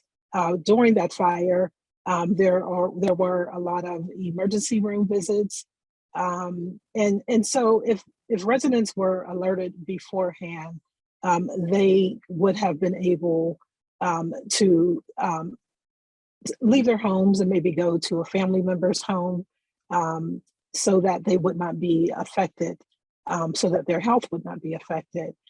So one of the things that I believe that needs to take place on a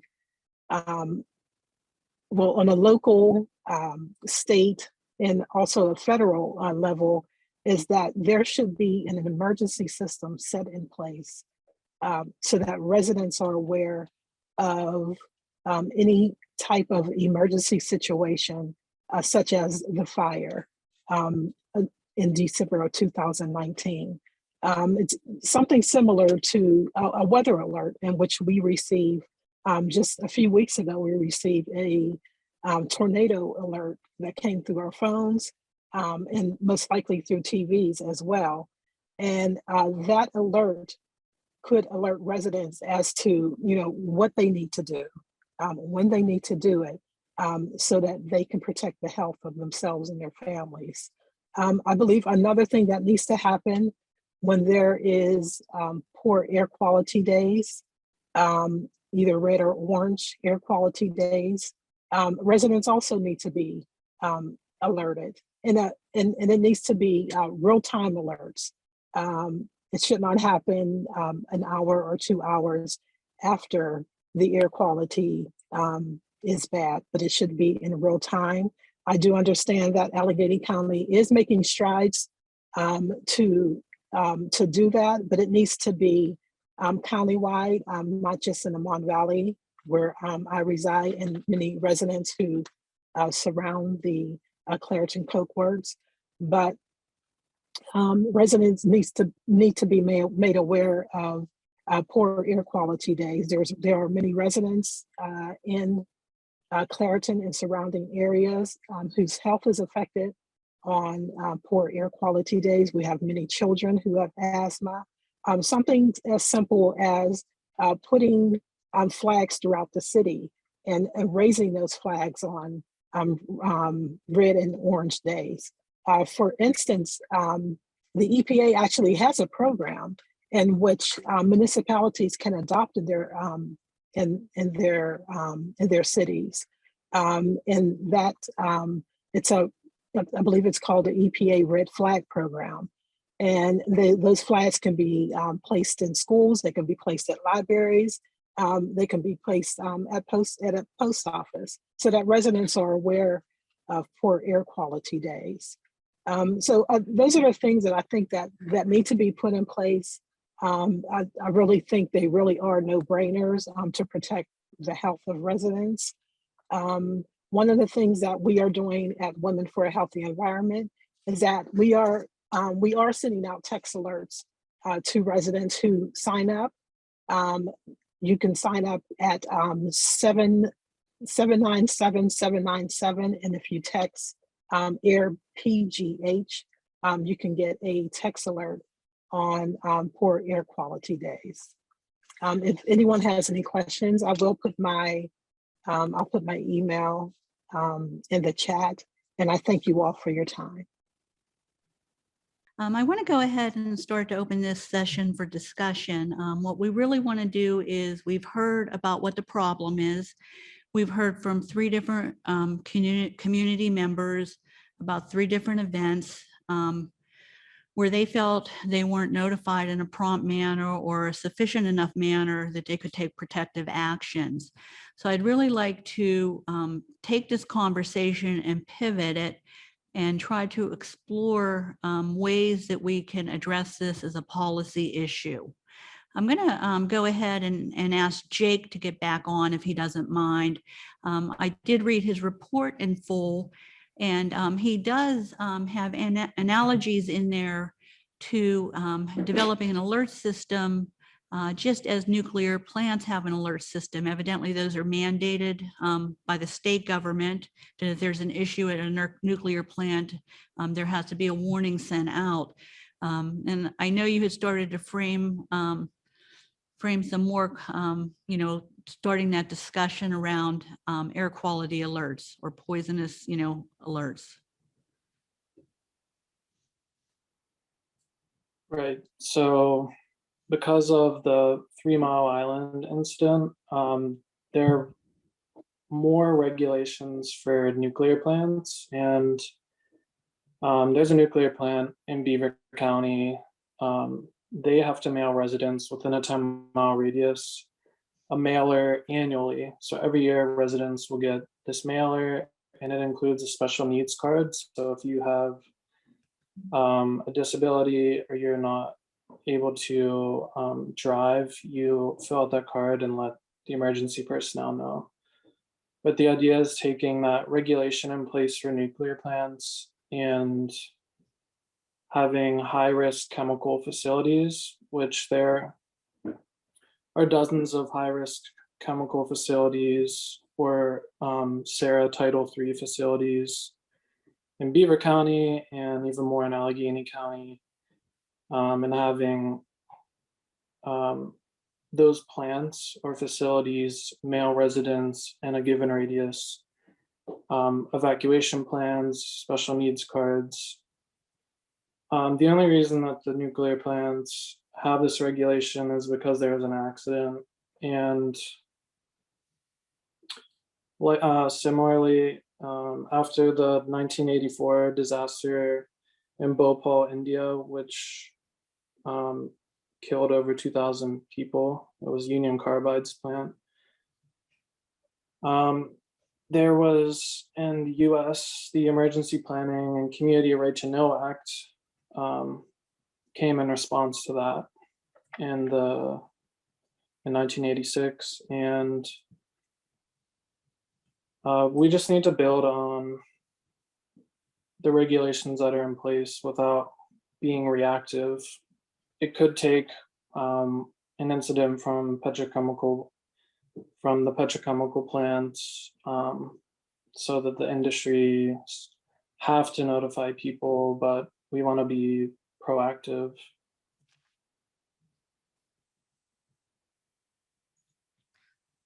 Thanks, Jake. Does anyone else want to discuss any issues relevant to this right now? Go right ahead, Jim, Dr. Babashak. Jim is fine. I know most of the people here. There's a couple of things that came to my mind as I was hearing these stories. And I think there are probably multiple components to any kind of alert system that one has to sort of pay attention to. And I'll kind of use the analogy of World War II in London and the air raid sirens. So one of the things that's important is that it's not simply being made aware of something, but it's also knowing what to do when that alarm or alert goes off.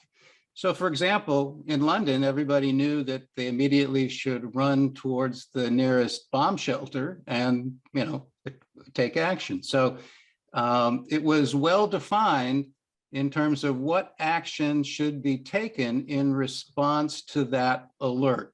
Okay, so even in the case of, like, you know, Jacob's scenario, if somehow the community was made aware of this, would they know what exactly to do with that information?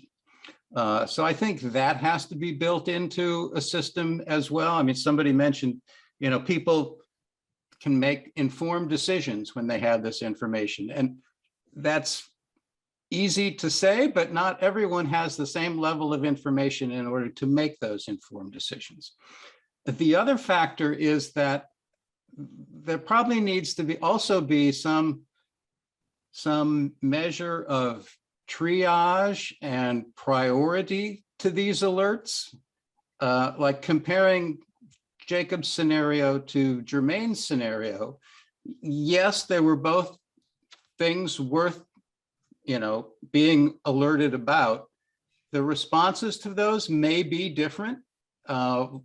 Jacob's is a very acute, you know, could be lethal situation occurring within minutes if you're in the wrong place at the wrong time. The other, a more chronic scenario. So then again, you may not do the same things in those situations. So, you know, some measure about severity, and then, you know, the various precautions to take. And also those sort of actions in response may not simply be best left again to individuals. I mean, one of the examples we like to use with people, if they get an alert that it's a poor air quality day, is, oh, they decide not to go running on that day, right? Go for their daily jog because air pollution is bad. But not everyone has that same sort of luxury of choice. So for example, kids go to school and they have recess because that's what's in the school program, and the teachers and the administration say, well, now's the time for recess.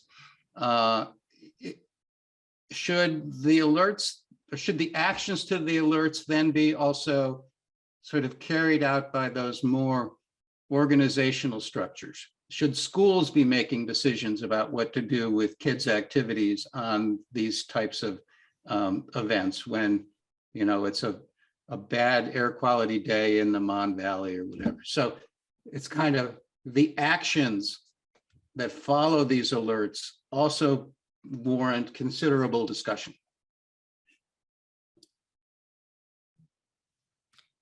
Thanks, Jim. I think you bring us some really good points. The alert, just telling them what the problem is, isn't enough, that we do have to give them some specific recommendations. Before the pandemic hit, I was working with Women for a Healthy Environment, and we were implementing alert systems to the schools so we could inform the Mon Valley schools on high pollution days. And then, you know, that we could have the administrators and nurses take action to, you know, to keep the children indoors, you know, on those days. You know, certainly we hope to, you know, strengthen those efforts moving forward. You know, but I think in the case of an emergency situation, we do have to have some type of alert system for all residents. So do the schools act? That's a very good question. They need guidance. Just like you said, the community members need guidance. They need guidance. The first time there was an alert sent from Women for a Healthy Environment that the kids, that there was a pollution, you know, high pollution day, the nurse did not know what to do. So she decided to let them go out for half the recess and in for the other half of the recess. So we learned exactly what you're saying. We have to be able to give them very specific advice. It's just not enough to give them the warning.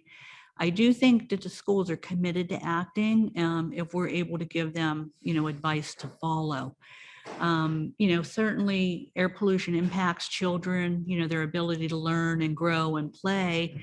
And we definitely want to protect our kids, particularly in a school environment, but they do need our guidance collectively. I'll go to Matt. He has his hand raised. Well, I just noticed that Jermaine was going to make a comment, so I'll defer to Jermaine first if she wants to comment. Well, yes, I absolutely agree with what they both said. And I also, municipalities need to be involved as well. So it needs to be a collective effort. As long as these industries exist, it needs to be a collective effort in letting residents know. So there needs to be, like you said, a plan. Definitely needs to be a plan. Thanks, Jermaine. Thanks. I just wanted to open up another dimension of this conversation, which is not only the moment where the incident is underway in motion to protect people, but there's also a need for communication to make sense out of the event over time. And what that means is most of the time we don't know if there's a pollution episode. No one ever discloses what the chemical is that happened. So, for example, most recently, just a few weeks ago, there was a release at Neville Chemical. A lot of people documented it on Smell Pittsburgh. A lot of the same health experiences people mention on social media. And we don't know exactly what the chemical was that was released even today. We didn't, it's a case where we didn't have a camera from ACAN camera pointed at that facility. We don't have monitors tuned to different types of pollution that can differentiate different types of VOCs, across a wide spectrum. And unless one of the regulators that follows up and finds out from the facility what was released, sometimes people never even know about that at all. It contrasts with what happened out in Beaver County with the Shell plant about a month before that, when there was a lot of reported episodes of bad smells emanating from the plant. And it turns out the state DEP was able to determine from Shell that it was a chemical used to coat the interiors of some of their storage drums that they were building out there. And so there's a case where people can make sense out of what happened because they know what the chemical was, perhaps its concentration, and therefore can assess what sort of possible health impacts would result from that. So I just wanted to bring that up and see if anyone else had any thoughts or comments on that.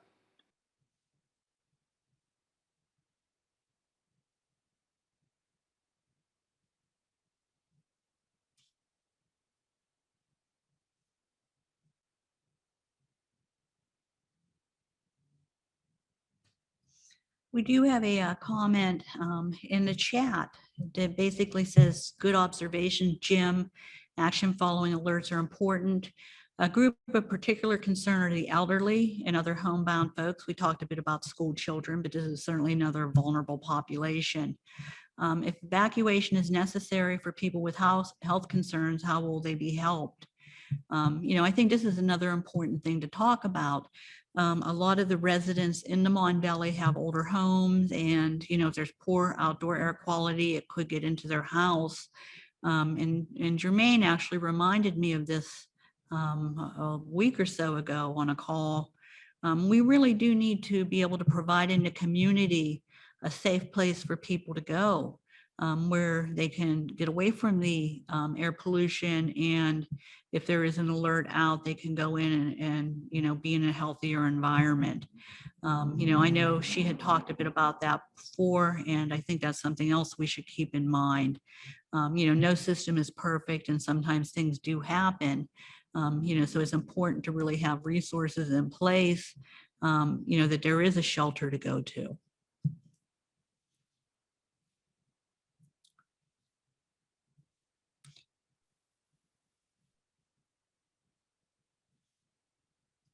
Any other comments or questions?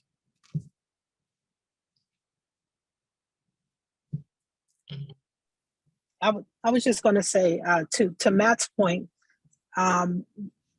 that's why it's important to have policies, because we need to know what's burning in the air. That should be public information. And if they don't know, then they really need to find out. But that information should not be held from residents. Thank you, Jermaine. Any other comments from our panelists or anyone in the audience? You know, we certainly heard about several incidences that, were alarming to residents, where they felt they didn't have adequate knowledge or warning. We heard from some experts on recommendations on what to do. We have a comment now that just came in from Anna Hoffman: policies that reflect public health standards, not necessarily just a regulatory minimums or even AQI. And she's thinking of John Graham's presentation. And I think we're back to that discussion we had earlier, where the science is ahead of where the policy is. And it's very important. And I wish we could move this faster. That would be a great thing to think about as well. Not only the need for these warning systems and for shelters, but also that, we shouldn't just be doing the bare minimum required by law. We should really be taking action to protect people's health. Okay, Jim has another comment. Yeah, I'll just raise one more point. And I think it's also important that people realize that there's a lot of sort of variation and uncertainty as to where the responsibility for emergency response often lies. And I saw there was an interesting article a couple of months back. I can't even really remember where I saw it, but the only emergency service that's really sort of mandated universally throughout municipal codes is the provision to provide fire protection, essentially a fire department. But there is no really mandate to provide emergency medical services, for example. Communities often create those by choice. They don't necessarily have to. They're often terribly underfunded. This kind of got highlighted, especially during the pandemic, where emergency first responders in the medical field were obviously working very hard with pandemic patients, but notoriously underpaid and getting sick themselves without benefits, et cetera, et cetera. So when it comes to those very acute emergencies like Jacob talks about, all communities may not be created equal in their ability to deal with those responses.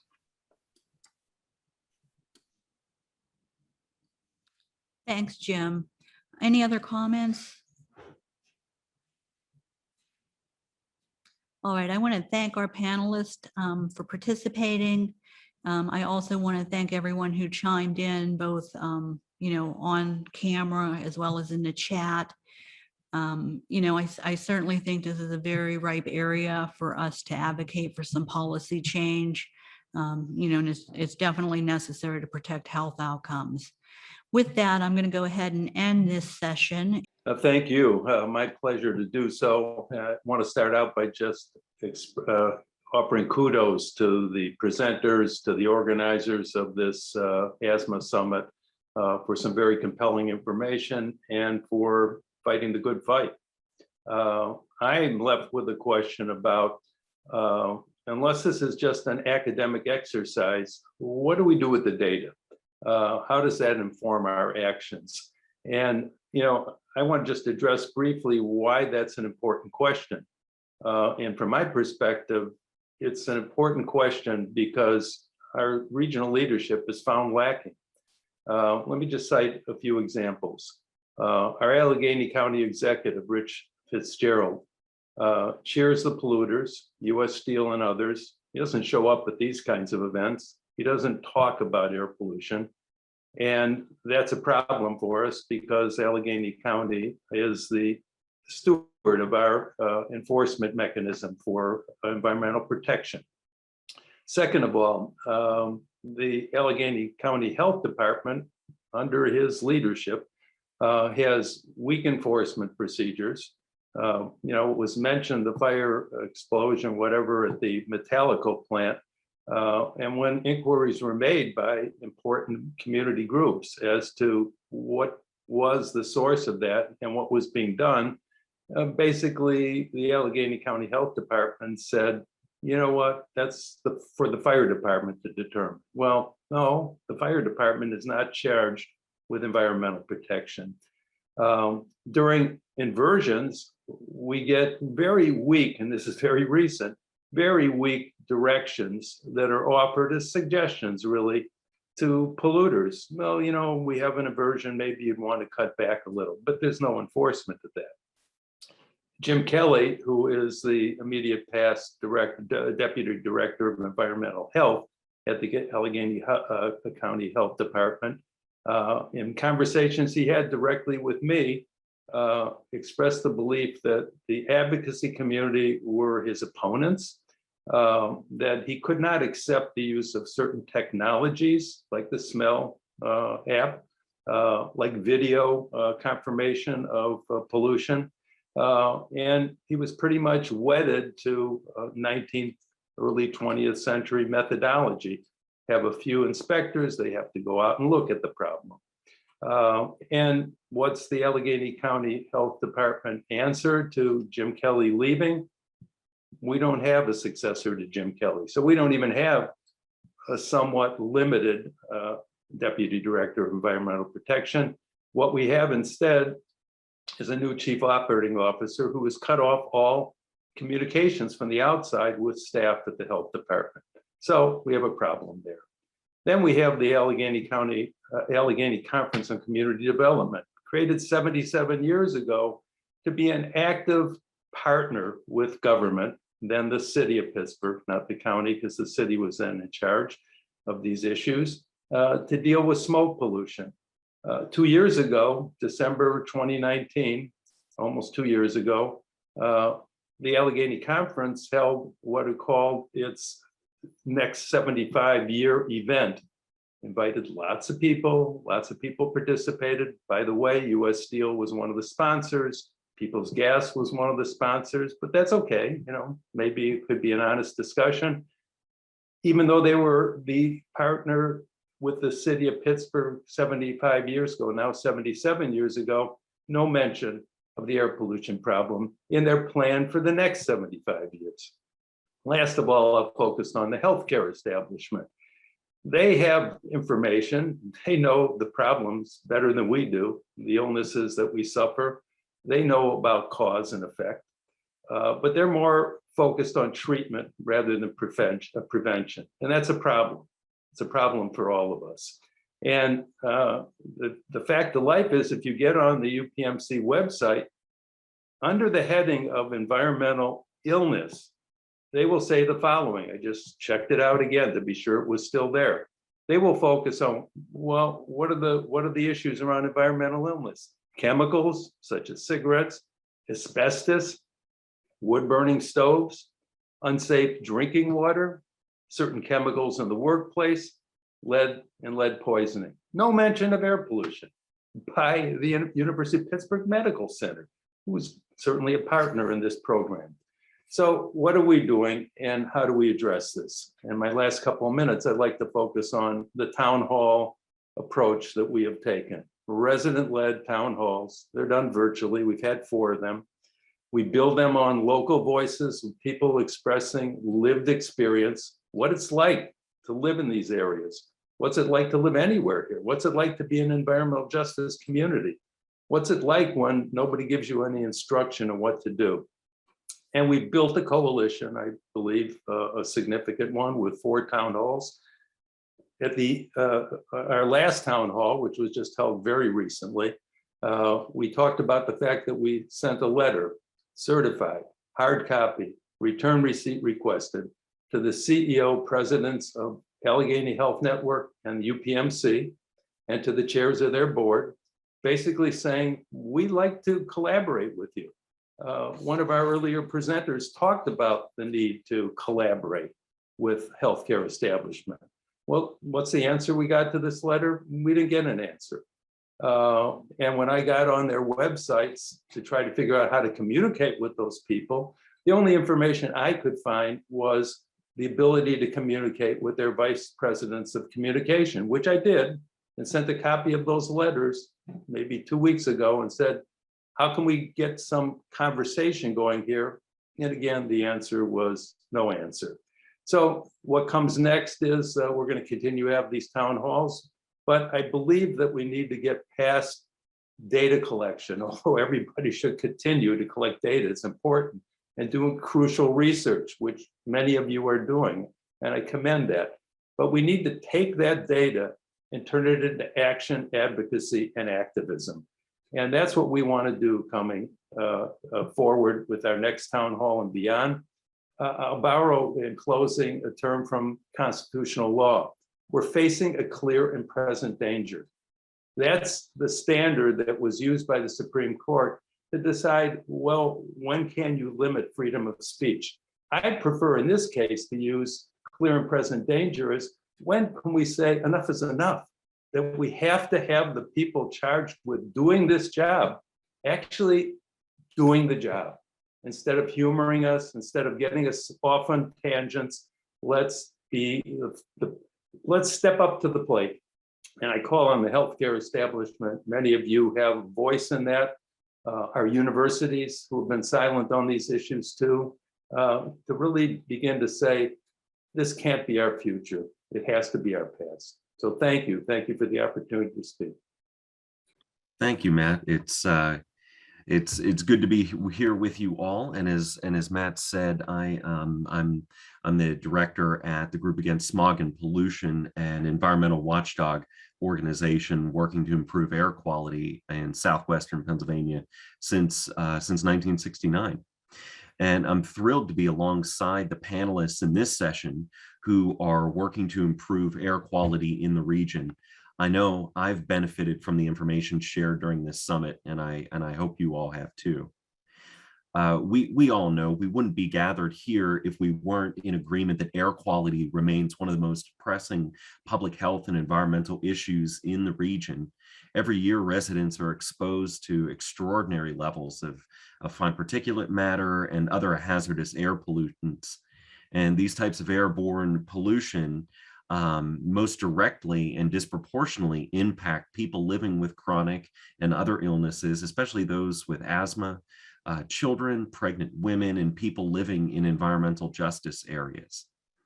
Recently, the Allegheny County Health Department proposed revisions to its existing coke oven regulations and created the new Mon Valley Air Pollution Episode Regulation. If they are adequately enforced, they have the potential to improve air quality in the region. And I can briefly explain these regulations because I'm sure you all have been following them diligently as well. The first regulation that I can mention is the revised coke oven regulations. And we know for years, environmental organizations, including GASP, have advocated for the Allegheny County Health Department to strengthen its coke oven regulations and make them as protective of public health as possible. Steelmaking is the primary source of hydrogen sulfide in Allegheny County, and U.S. Steel's Clairton Coke Works was the #1 emitter of H2S, not only in Allegheny County, but in all of Pennsylvania from 2010 to 2019, according to the most recent data available. On average, U.S. Steel emitted over 120 tons of H2S annually over those 10 years, and we have no reason to believe U.S. Steel has reduced its output. The impact on ambient air is obvious. This year, there have been 15 exceedances of the state standard for hydrogen sulfide at ACHD's North Braddock Borough Air Monitor. There have been 40 exceedances so far this year at the Liberty Air Monitor, with the latest one happening today as we gathered to talk about air quality.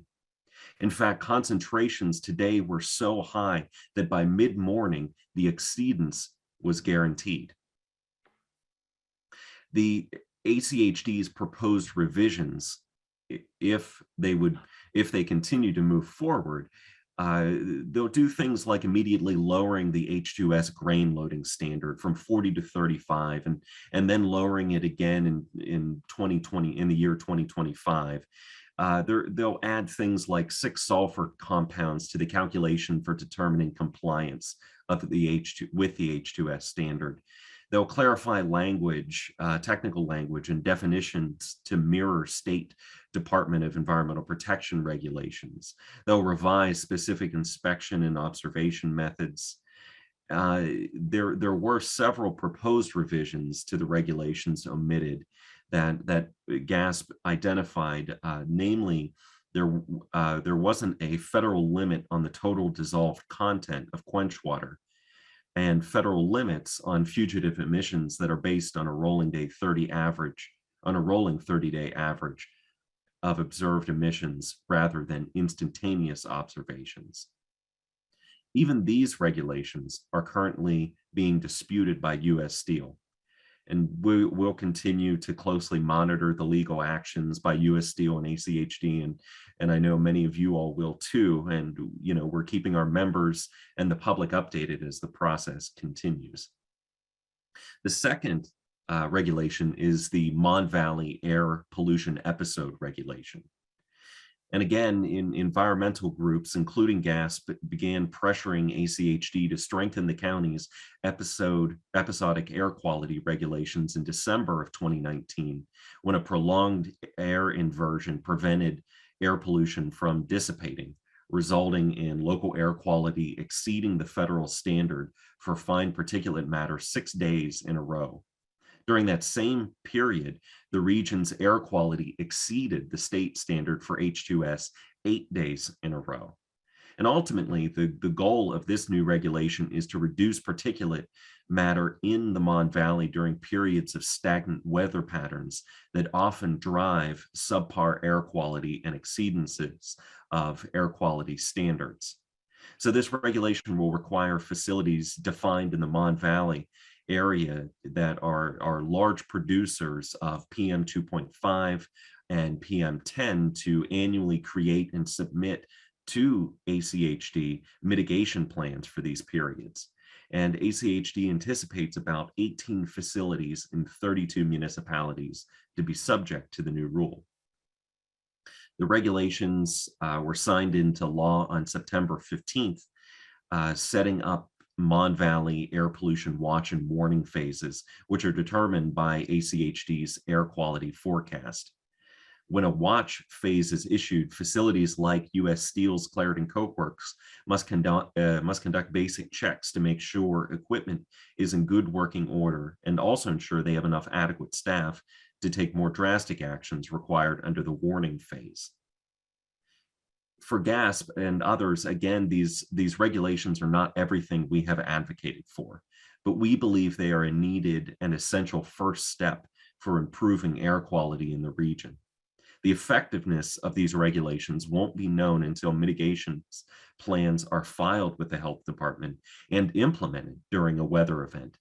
The operators impacted by the new rules have until December 27th to submit their mitigation plans, and ACHD has 30 days to review those plans. One of our concerns is transparency. We want ACHD to make those mitigation plans public information, so those interested in seeing them don't have to file right-to-know law requests to see them. ACHD should also take steps to keep the public informed about the effectiveness of the mitigation plans. Another concern is clear communication to the public during a watch or warning phase. It's good news there will be public alerts issued by ACHD during an episode. However, access to the alerts is problematic because many people living in the Mon Valley do not have access to smartphones or adequate internet access, so they're unable to use the online form to sign up to receive the alerts. And finally, we know that air pollution in this region has modestly improved, but it's still a long way from where it should be because the region faces serious particulate matter levels, which are, according to the Toxicology Handbook, the dominant societal issue in air pollution. Additionally, raw coke oven gas, of which H2S, hydrogen sulfide, is just one part, is an awful toxic mess of an air pollutant. Reducing exposure to these and all pollutants is the goal of GASP, and regulations and concerned residents and public health advocates. Fortunately, more and more residents and public officials are standing up for their right to clean air. And this year, just based on GASP's work, we've helped residents submit more than 700 comments on air quality related regulations and permits, which we think is a testament to how much people support clean air initiatives. We welcome everyone to visit our website and follow us on social media, and we'd love to advocate alongside of you. Thank you. First, let me congratulate you. It's what Matt didn't mention is that I'm no longer formally a Pittsburgh resident. I actually still have a small apartment here that I'm just got back to a couple of days ago from Anchorage, Alaska, which is my primary residence now. And it is really great to be in Pittsburgh and to hear the continued efforts of people like yourselves to go and improve air pollution. I've lived in many places since I got involved in air pollution in the 1960s.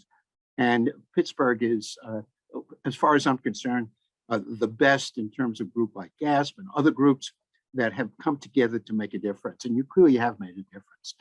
Okay, so I want to talk about something that basically comes out of the science and has been overlooked as we set our last two standards, the particulate and ozone standards set under the previous administration. Just as a little background, and again, for people to have it if they want to keep it, we've got a Clean Air Act, which in 1970 told us that we need to set, so for selected air pollutants, we needed to set standards that we need to keep to. And we should reevaluate them every 5 years or sooner. That is really one of the most powerful movers of getting more stringent standards because it has really forced the research and forced us to look more closely at the whole issue. But the language specifies that the standard must protect public health with an adequate margin of safety. And I'm going to talk about the margin of safety in relation to COVID-19 and in relation to, if you will, a potential policy initiative.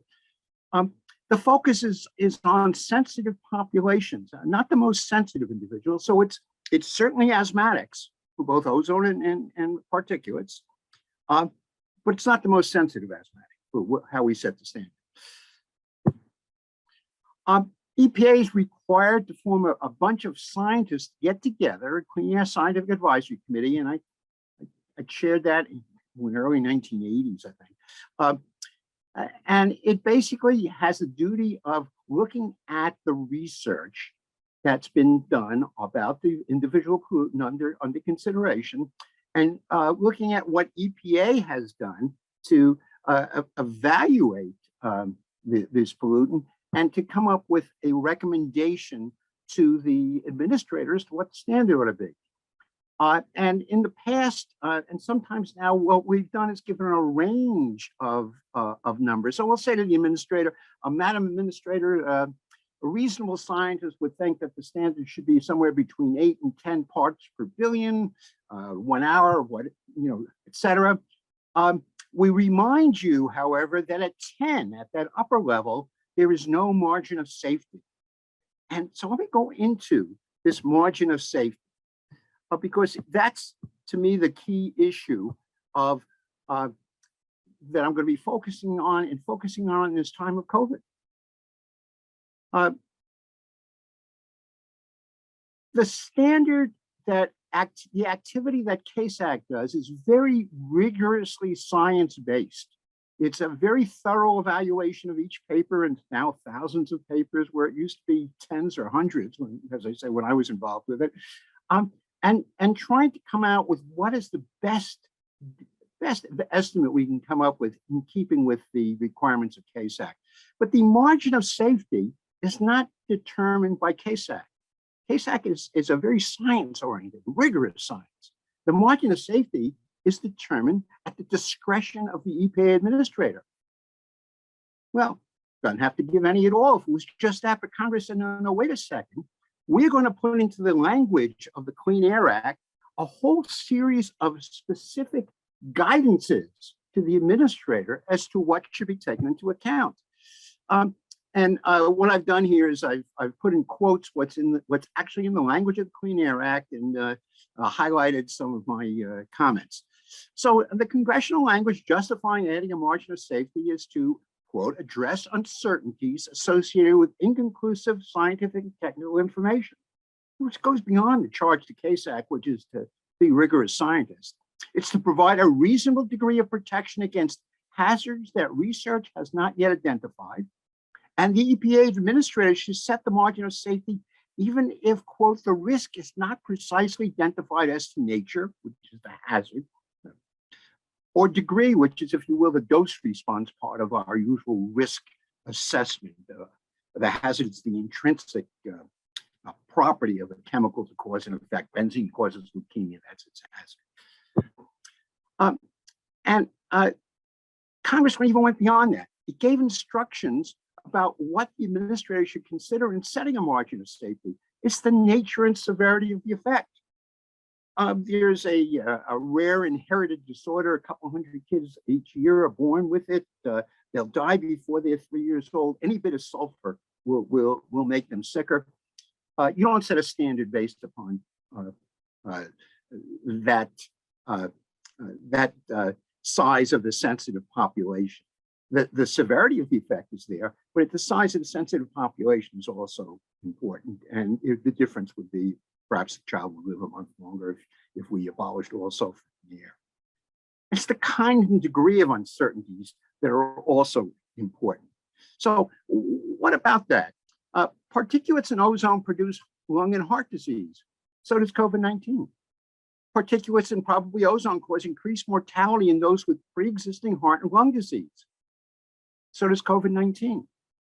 On that alone, I mean, the medical science technical term for asking for an answer to the question of is if something affects any organ in the body and something else comes along and it affects that same organ, will there be an additional to these two effects? Will they at least add together, if not cause a synergistic effect? The answer to that, they say, scientific technical term is no brainer, of course. There's no question whatsoever that one would expect that COVID-19 and these air pollutions would do something which will affect the pollutants. And the particulates in ozone cause the increased mortality in ways that are particularly worrisome that in relation to COVID-19.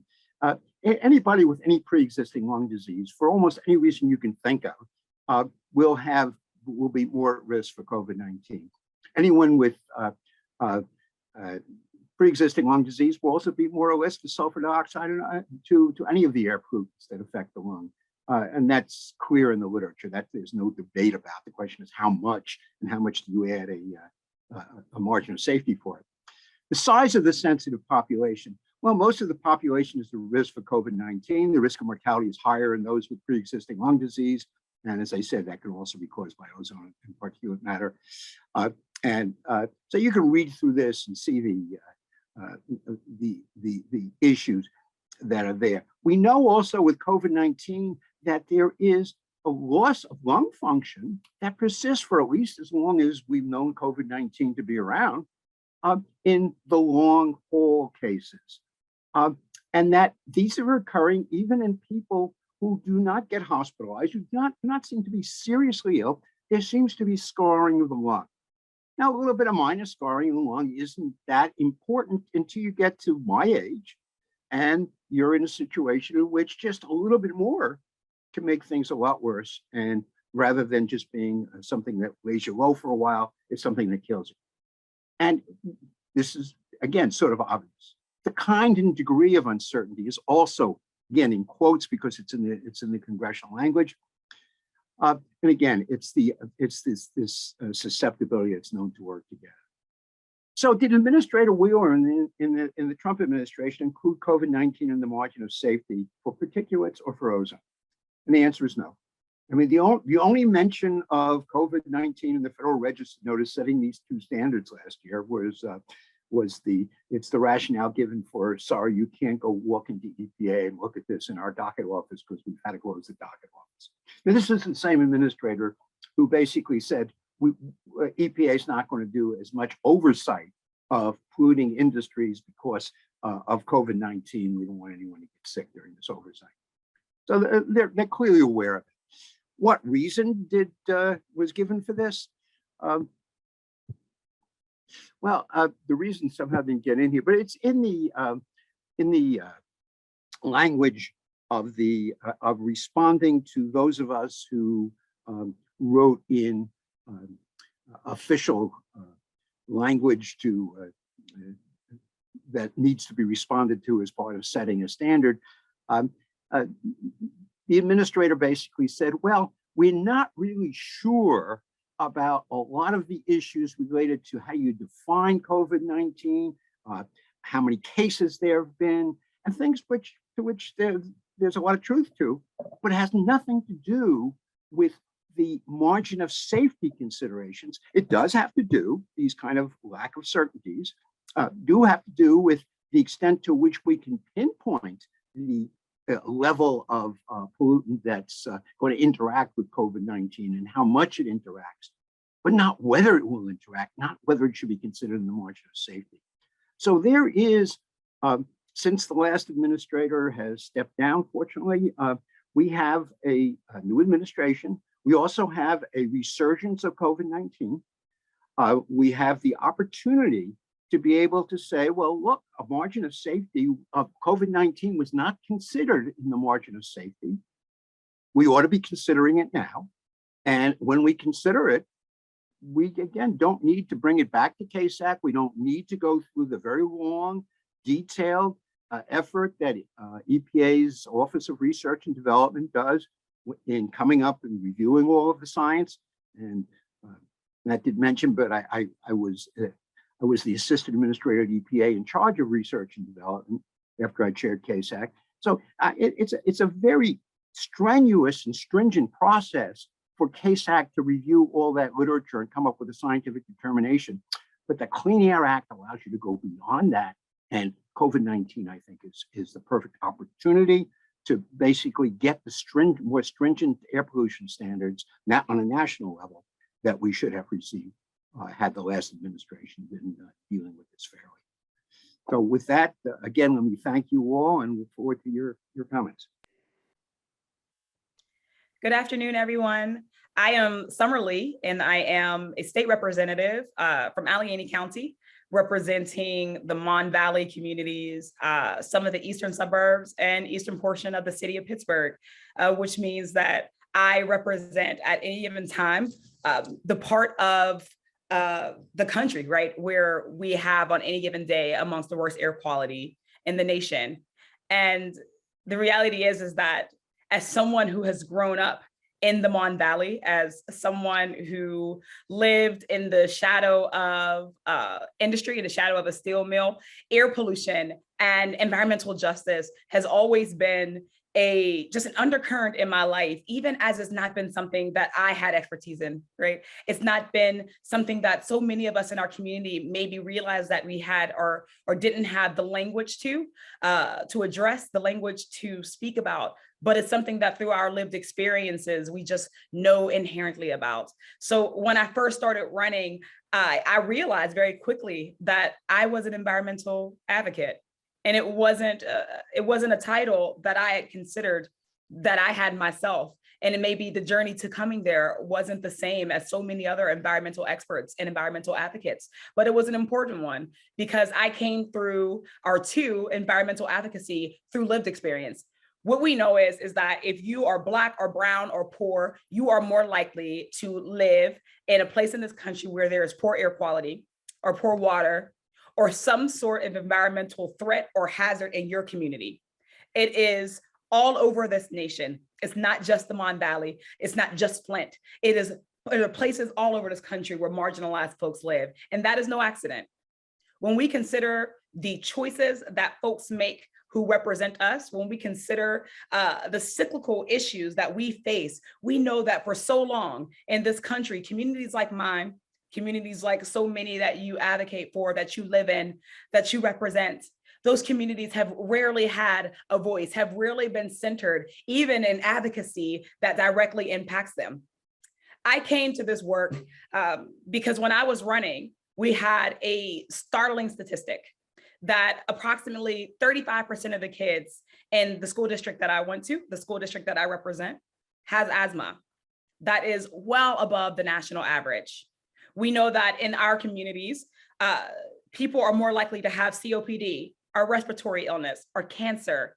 And we know that every time we try to talk about our health, every time we mount and organize around our air quality, we get pushback from people who don't believe or don't want us to fight to hold industry, to hold polluters accountable. But we know that it's not just economic justice or environmental justice. It's both of those things at the exact same time. That's why it's so important that as we are organizing, that as we are creating dialogue about environmental racism, that we are intentional and explicit, that not only are we clear about our words and about what we're fighting for, about what we're up against, about who is impacted, how they are impacted. We're clear about who is impacting them. We are clear about how not only can we move our elected officials, but that if we want to actually create change, we know that it's not going to come from the people who have been there for as long as they have already been there. What we learned in Western Pennsylvania, what we learned in my community, is that if we want to impact policy change, that sometimes the only way that we can do that is if we organize ourselves, right? If we are mounting campaigns on the outside to do the job that too many or too few of our elected officials are willing to do. And I know this because I serve in a body that is not just hesitant to do something about our environmental crisis in one of the largest oil and gas producing states. It outright refuses to listen to our communities, to consider our communities. And the only way we are going to change that is when we organize ourselves, starting with the most impacted. So I wanted to share that in my district, when I first started to run 3 years ago, we ran district-wide, and we didn't know that we would do it, but it was very intuitive. We ran district-wide on keeping a fracking proposal out of our backyard. It was going to go on top of our already heavy pollution source, which means that those poor and Black community members overwhelmingly would now be inundated with not just one environmental hazard, but another on top of that. But we mounted our own defense. We used the campaign when I ran for state rep as an organizing instrument, where not only did we run on getting someone elected who was pro-environment, who has lived experiences, who centered environmental racism, not just environmental justice, but used every resource that we had to bring in more people in our community to make this their fight. And we spent 3 years flipping councils, electing state legislators, organizing community members who had lived in this area their entire lives and knew firsthand what it is like to live in a community where they cannot breathe. And because we did that work, because we were able to elect people at the local level, because we were able to elect people who will use their voice and their resource to hold industry accountable, their electeds accountable in both parties, we were able to stop that fracking well. And that might seem small, but what we know is that this community could not take one more polluting source. The people of this community have already suffered. This community has already seen economic distress because of industry leaving us, right? And that's how we have to talk about this.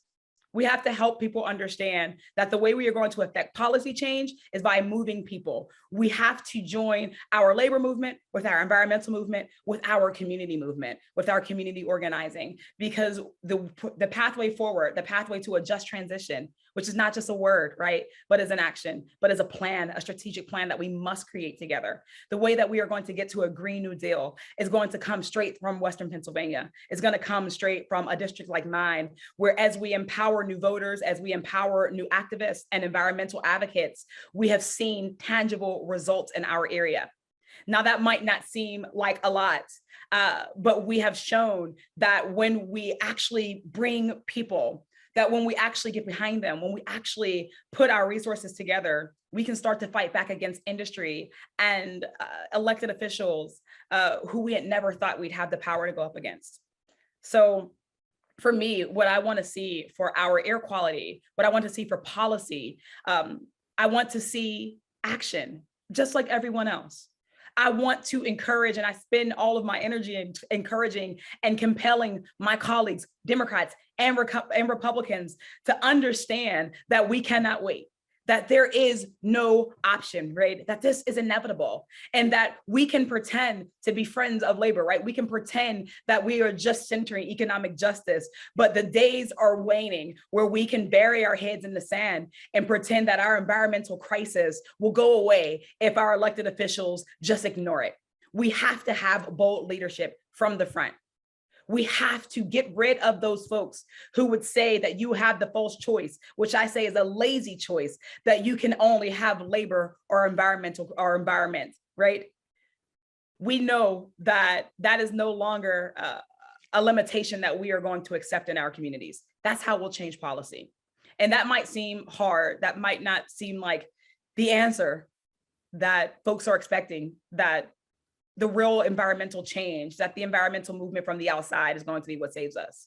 But it is the truth. It is the truth. So I encourage folks that even as we have a state legislature that has abdicated its duty, abdicated its responsibility to move on air quality issues, to move on environmental justice issues, that as they have shown us who they are, they have shown us where their interests lie, that we now have a duty that we must not abdicate. To organize, to mobilize, to politicize our next generations that are coming up, that are already environmental stewards, that we have a responsibility to not just bring those new young folks into this movement, but to protect them so that they're never jaded, so that they don't burn out in this fight, because we need them so much, that we show them where their power lies, that we show them how much influence they have.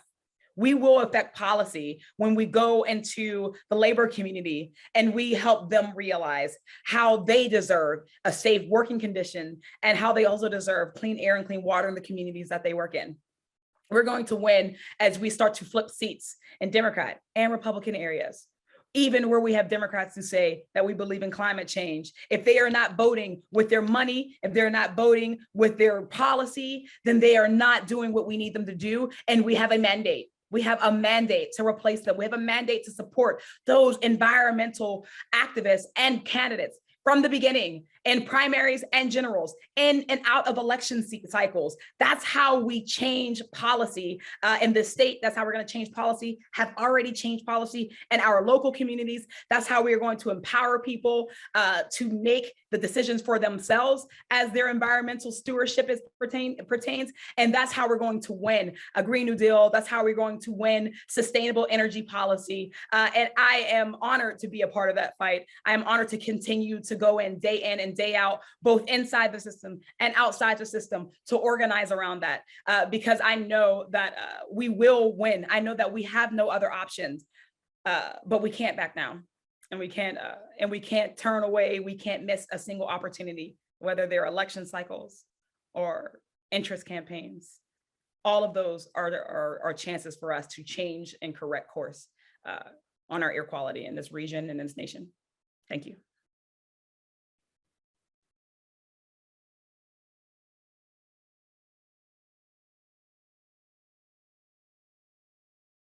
I spent my first election cycle in Western Pennsylvania, right, in Allegheny County, where we are a majority Democratic area. This is a blue area by all means. And the work that we had to do to convince environmental donors and the environmental community to get in the race, right?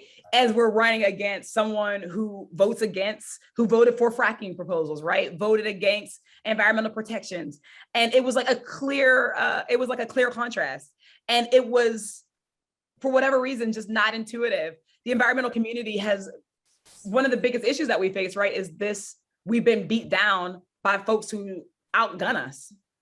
And sometimes when people outgun us, we feel like maybe it's not even worth getting into the fight, or we pick the wrong fights. So I've been spending my time for the last 3 years convincing them how important it is to actually just invest in these local and state races. And when we do that, we can actually change that, right? Because we invested in just flipping a council, right? We just flipped a borough council and we stopped the fracking proposal because of that. Like, and if we had not done that, they would be fracking on Edgar Thompson right now, which is 7 miles from the city of Pittsburgh. It is in a densely populated community, right? That was a community-led effort that, with just a little help, just a little bit of money and resources for the environmental community, we've been able to change the narrative, right?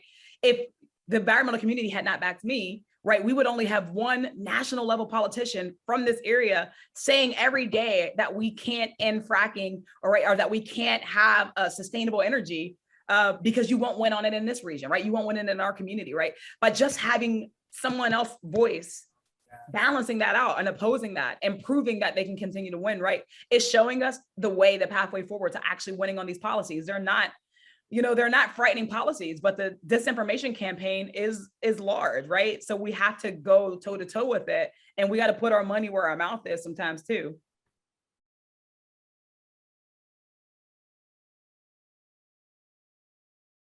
As long as they are convinced that, as long as it's not in my neighborhood, that it's okay, that in and of itself is the barrier, right?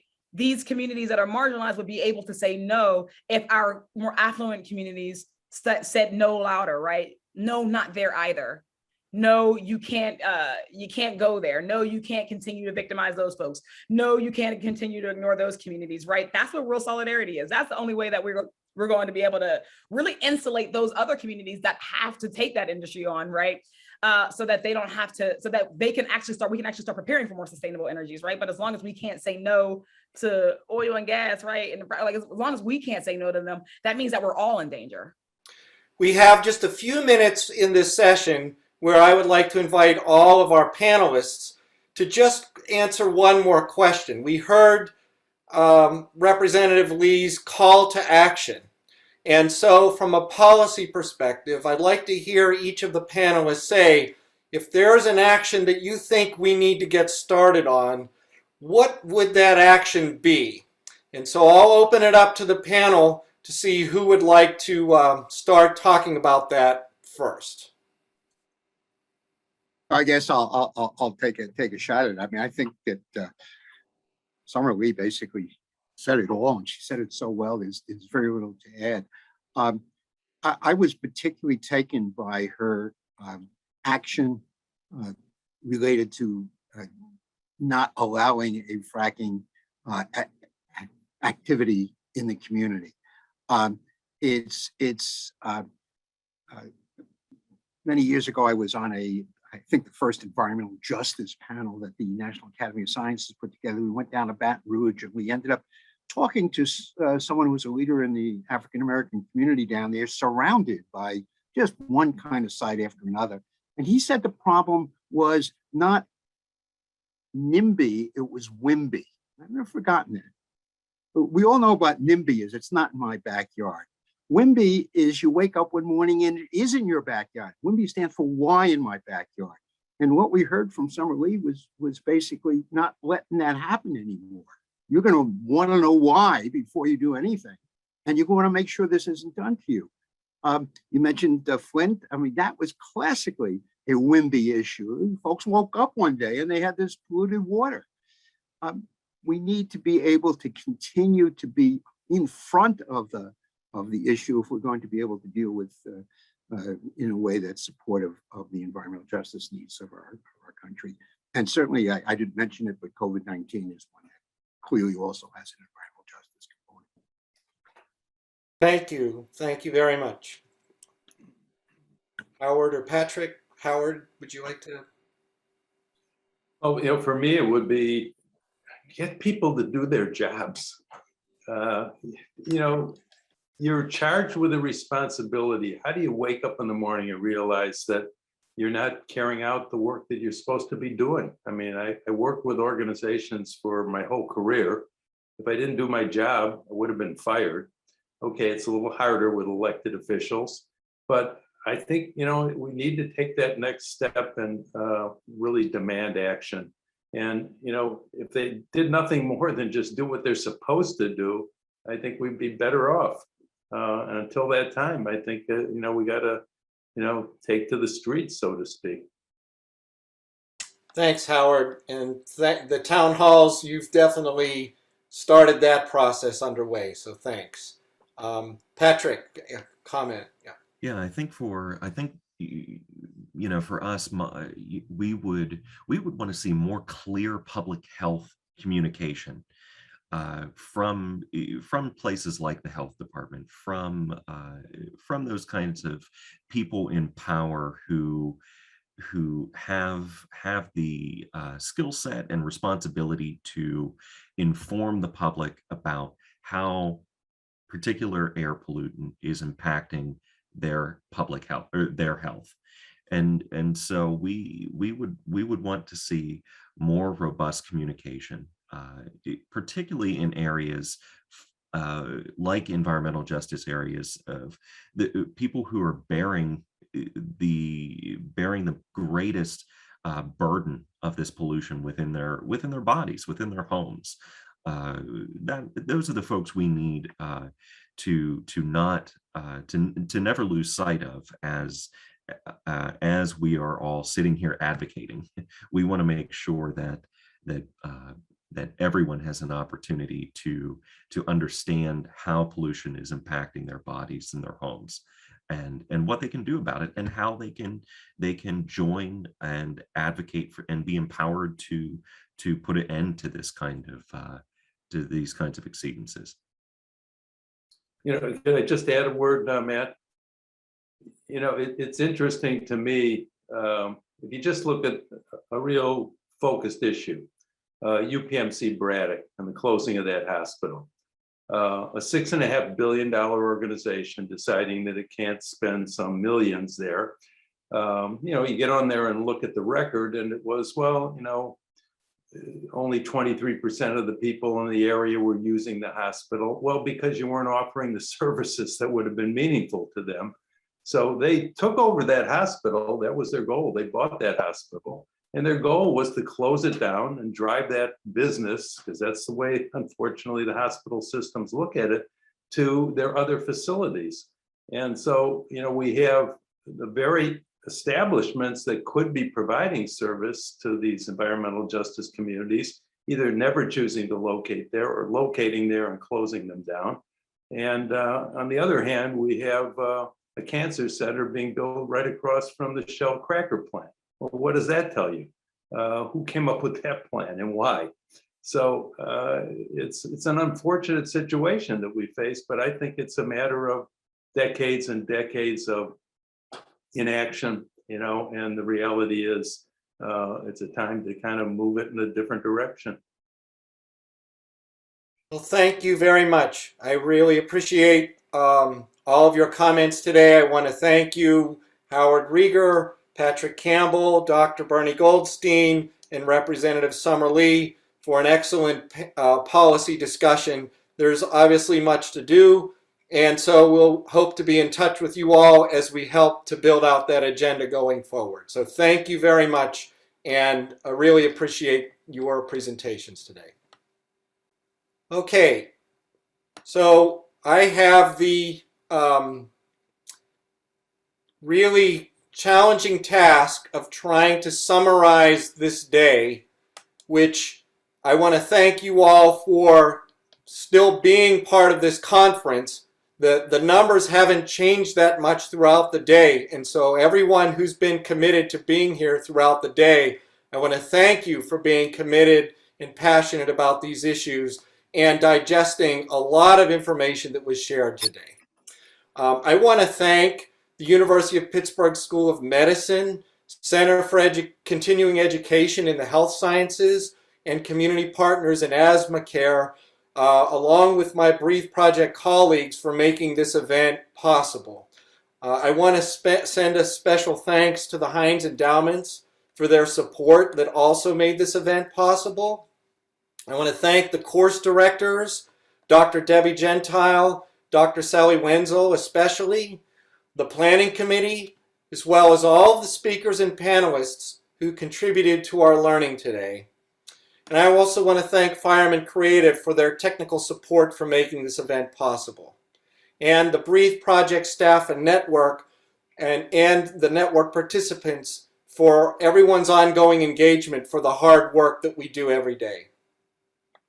I just want to say, if anyone would like to make an announcement of upcoming events, we'll invite you to do so at the very end of this event.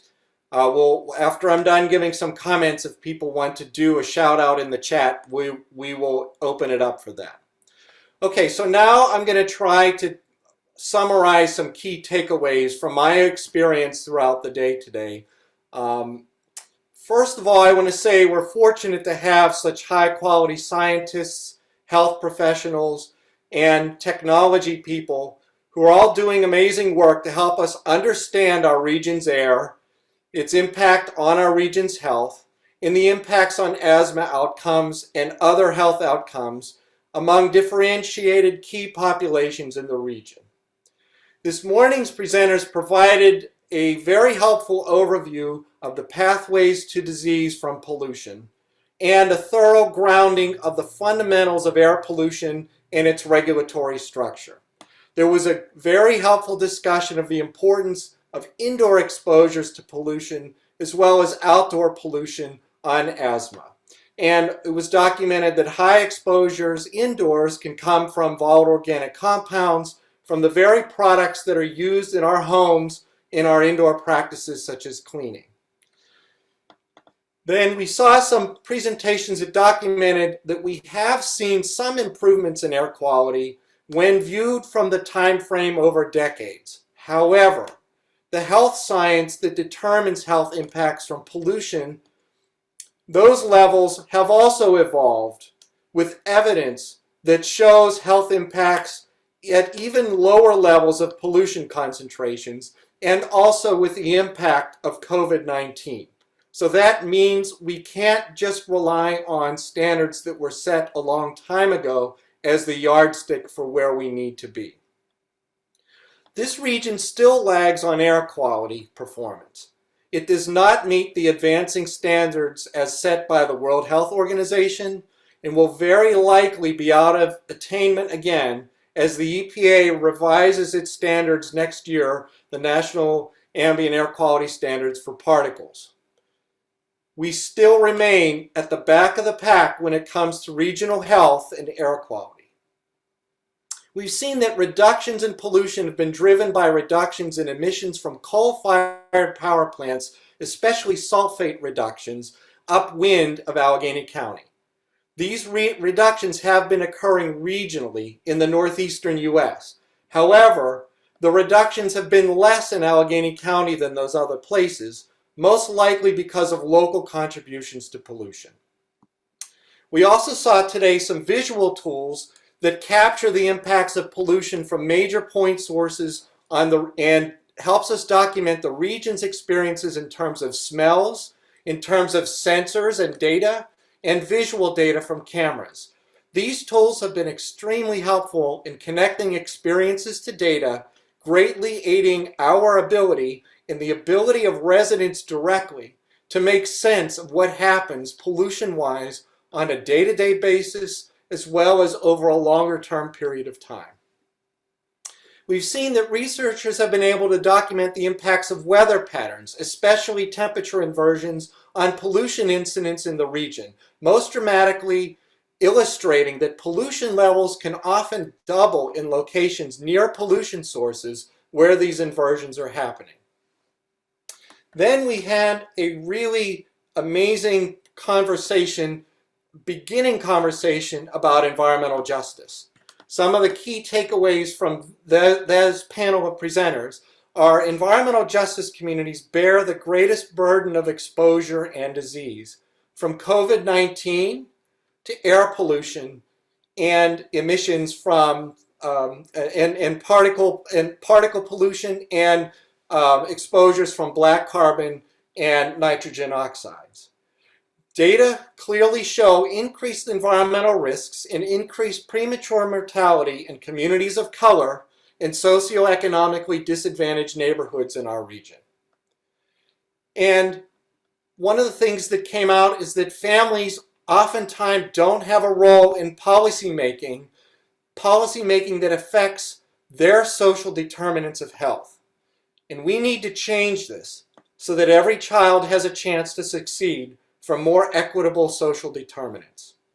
And we can't just focus on individual behaviors either. We need to focus on structural and systemic issues and drivers of the social determinants of health. Communities want help and want their voices to be at the center of health initiatives that improve the quality of life and their social determinants of health. And so we have a challenge. The challenge is to stay focused. Focus on policies to get better results. The policies themselves are lagging behind the science, showing striking disparities in health outcomes tied to environmental injustices, such as exposure to air pollution. The science is still evolving, but it will take focusing on leadership to change policies that are the root cause of many of these injustices.